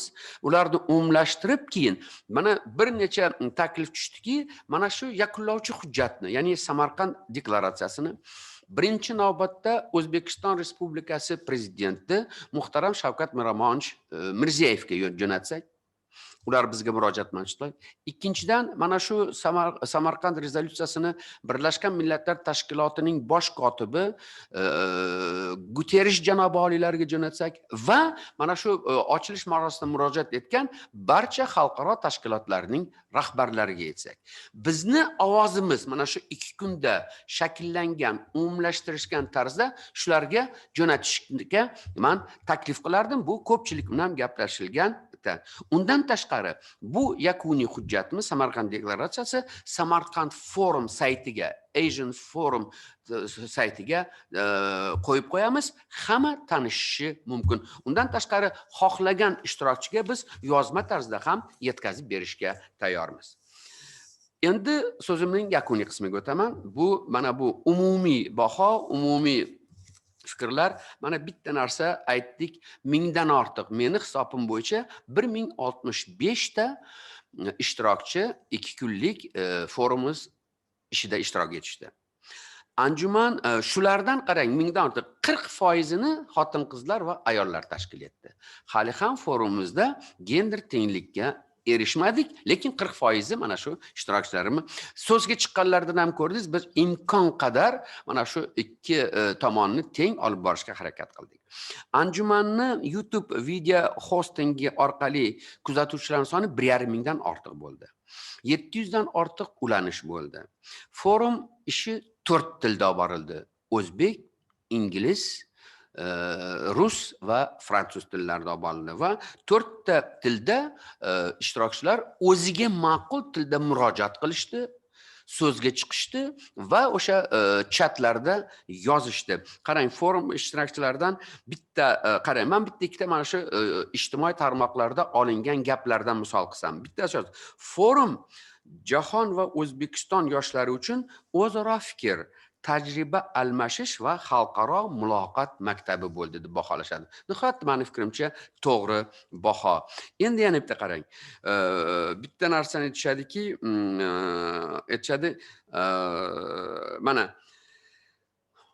bu yoshlarga murojaat. Birlashgan Millatlar Tashkilotining 75 yilligiga bag'ishlangan so'rovnomada ishtirok etyapmiz. Hozir O'zbekiston dunyoning 193 ta davlatlari orasida so'rovnoma to'ldirish bo'yicha 2-o'rinda turibdi. Kelinglar, ko'proq ishtirok etaylik deb da'vat qilishyapti. Endi qarang, YouTube video hosti orqali ma'lumotlar asl tilda tarjimasiz olib borilganligi juda ma'qul bo'ldi. Chunki ingliz tilini biladiganlarga juda asqatuvchi ma'lumotlar berildi va qiziq bo'ldi. Demak, bu ham masalan bizning yoshlarimizni faolligini. Qarang, ijtimoiy tarmoqlardagi kuzatuvchilarning sharhlarining 90% ijobiy fikrlardan iborat. Ularda qayd etiladiki, forumning qamrovi odamlarni lol qoydirdi. Xalqaro miqyosdagi mutaxassislarning jalb qilinganligi juda yaxshi. Ishtirokchi va tashkilotchilarga biz minnatdorchilik bildiramiz degan so'zlar bilan tugallanyapti. Mana bu endi bu ijtimoiy tarmoqlarning va endi oxirgi aniq o'zimizni masalan rasmiy ma'lumotlarga qaytsak.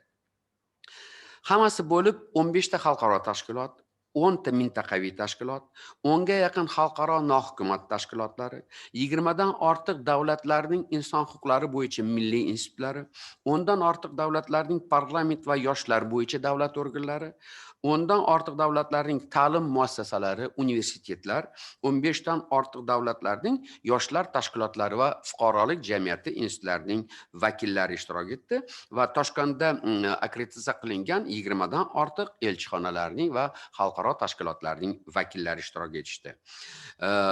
O'zbekistonning 50 dan ortiq yoshlar tashkilotlarining vakillari ham ishtirok etishdi. Ayniqsa, ikkita parlata huzurida tuzilgan yoshlar parlamentlarining faolligini o'zlaringiz ko'rdi. Ishtirokchilarning umumiy sonining 70% dan ortig'i yoshlar, ya'ni 30 yoshgacha yoshlar tashkil etdi. Forum doirasida 15 ta kirish so'zi, 10 ta asosiy ma'ruza, 30 dan ortiq yana qo'shimcha ma'ruza va 10 dan ortiq ishtirokchilar, hammasi bo'lib 2 kunda 90 dan ortiq ishtirokchilarni chiqishlariga biz guvoh bo'ldik. Forum chatiga 200 ga yaqin savol, taklif, mulohazalar kelib chiqdi. Konvensiya loyihasi bo'yicha tushgan takliflarning soni 150 tadan oshdi. Forum faoliyati 600 dan ortiq marotaba internet hamda ijtimoiy tarmoqlarda, xususan Instagram, Facebook, LinkedIn, Twitter, Vkontakte va boshqalarda yoritildi. Forum 70 dan ortiq mahalliy va 35 ta xorijiy ommaviy axborot vositalarida yoritildi. Bu biz hozirgi mana shu yakunlovgacha bo'lgan umumiy raqamlar shulardan iborat. Muhtaram forum ishtirokchilari, endi men mana shu minnatdorchilik qismiga o'tmoqchi edim. Bu yerdagi minnatdorchiligimiz sahifasi uzun. Avvalambor men O'zbekiston hukumati nomidan, O'zbekiston Respublikasi Oliy Majlisi Qonunchilik palatasi va yoshlar parlamentlari nomidan barcha xalqaro hamkorlarimizga samimiy minnatdorchilik bildiraman. Bu Birlashgan Millatlar Tashkiloti va uning agentliklari, Yevropada xavfsizlik hamkorlik tashkiloti va bu tashkilotning barcha tashkiliy tuzilmalari, bu parlamentlararo ittifoq va parlamentlararo ittifoqning yosh deputatlar forumi, Islom hamkorlik tashkiloti, Shanxay hamkorlik tashkiloti, barcha Osiyo parlamentlararo assotsiatsiyasi va davlatlarning rahbarlariga, ishtirokchilariga samimiy minnatdorchilik bildirishga ruxsat etasizlar. Uchinchi guruh minnatdorchilik bu albatta ma'ruzachilarga. Har bir ma'ruzachi o'ta yuqori darajada professional nuqtai nazardan milliy, mintaqaviy, xorijiy tajribani yoritib berganligingiz uchun va mana shunday nihoyatda muhim xabarlarni berganingiz uchun sizlarga juda ham katta. Mana shu 4 ta yalpi majlisni nihoyatda chiroyli, nihoyatda tashkiliy darajadan professional olib borgan barcha moderatorlarga, ham milliy, ham xorijiy moderatorlarimizga ham rahmat demoqchiman.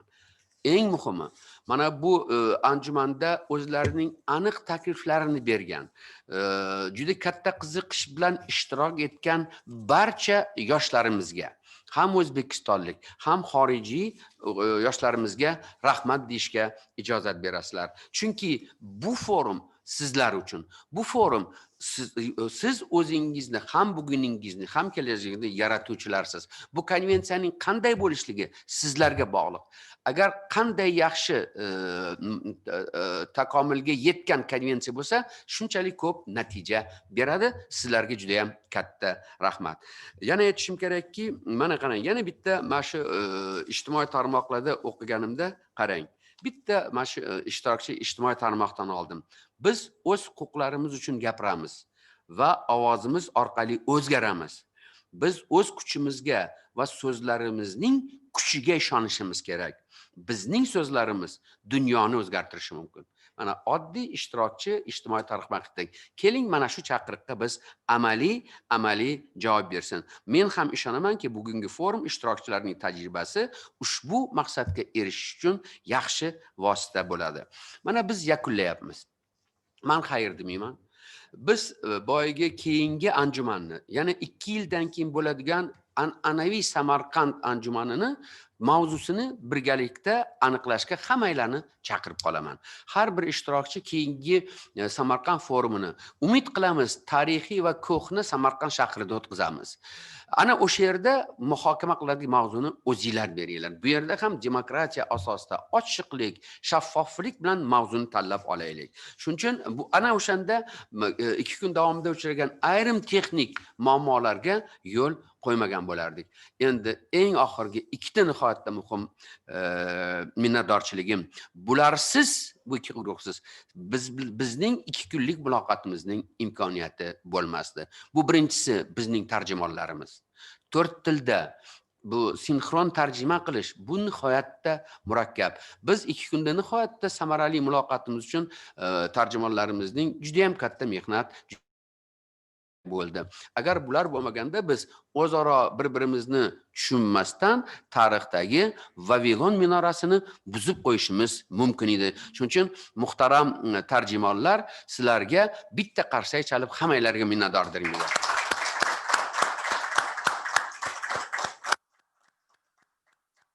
Endi ikkinchi guruh minnatdorchilik bu bizning texnik xodimlarimizga. Biz kechadan beri bir necha barotiba texnik qiyinchiliklar bo'ldi deb aytyapmiz. Lekin mana shunday og'ir tahlikali vaqtda 2 kun salkam 10-12 soatdan beri biz siz bilan muloqot qilyapmiz. Shu qarang, dunyoning 4 ta qit'asini birlashtirib muloqot qildik. Men uchun Jon aytgandek juda ham hayronman. Germaniya bilan bog'lana olmadik. Burkina Faso bilan bog'lana olmadik tushunarli edi men uchun. Lekin Germaniya bilan aloqat bo'lmagani men uchun demak har doim ham texnikaga ishonib bo'lmas ekan. Lekin 2 kunda shunaqa ochiq, shunchalik ko'p axborotni almashinishga, shunday chiroyli muloqot qilishga sizlar juda ham katta xizmat qildinglar va sizlarni mahoratinglar uchun, sizlarni qilgan ishinglar uchun rahmat. Sizlarga ham bitta chapay chalsak. Mana endi eng oxirgi so'zlarni aytishga ijozat berasizlar. Men hammanglarga, barcha anjuman ishtirokchilariga, bevosita ishtirok etgan, bilvosita qatnashgan, ijtimoiy tarmoqlarda befarq bo'lmagan barcha insonlarga rahmat demoqchiman. Men so'zimni xayr demayman, navbatdagi an'anaviy 3-inson huquqlari bo'yicha Samarqand forumigacha ko'rishguncha sog' bo'linglar.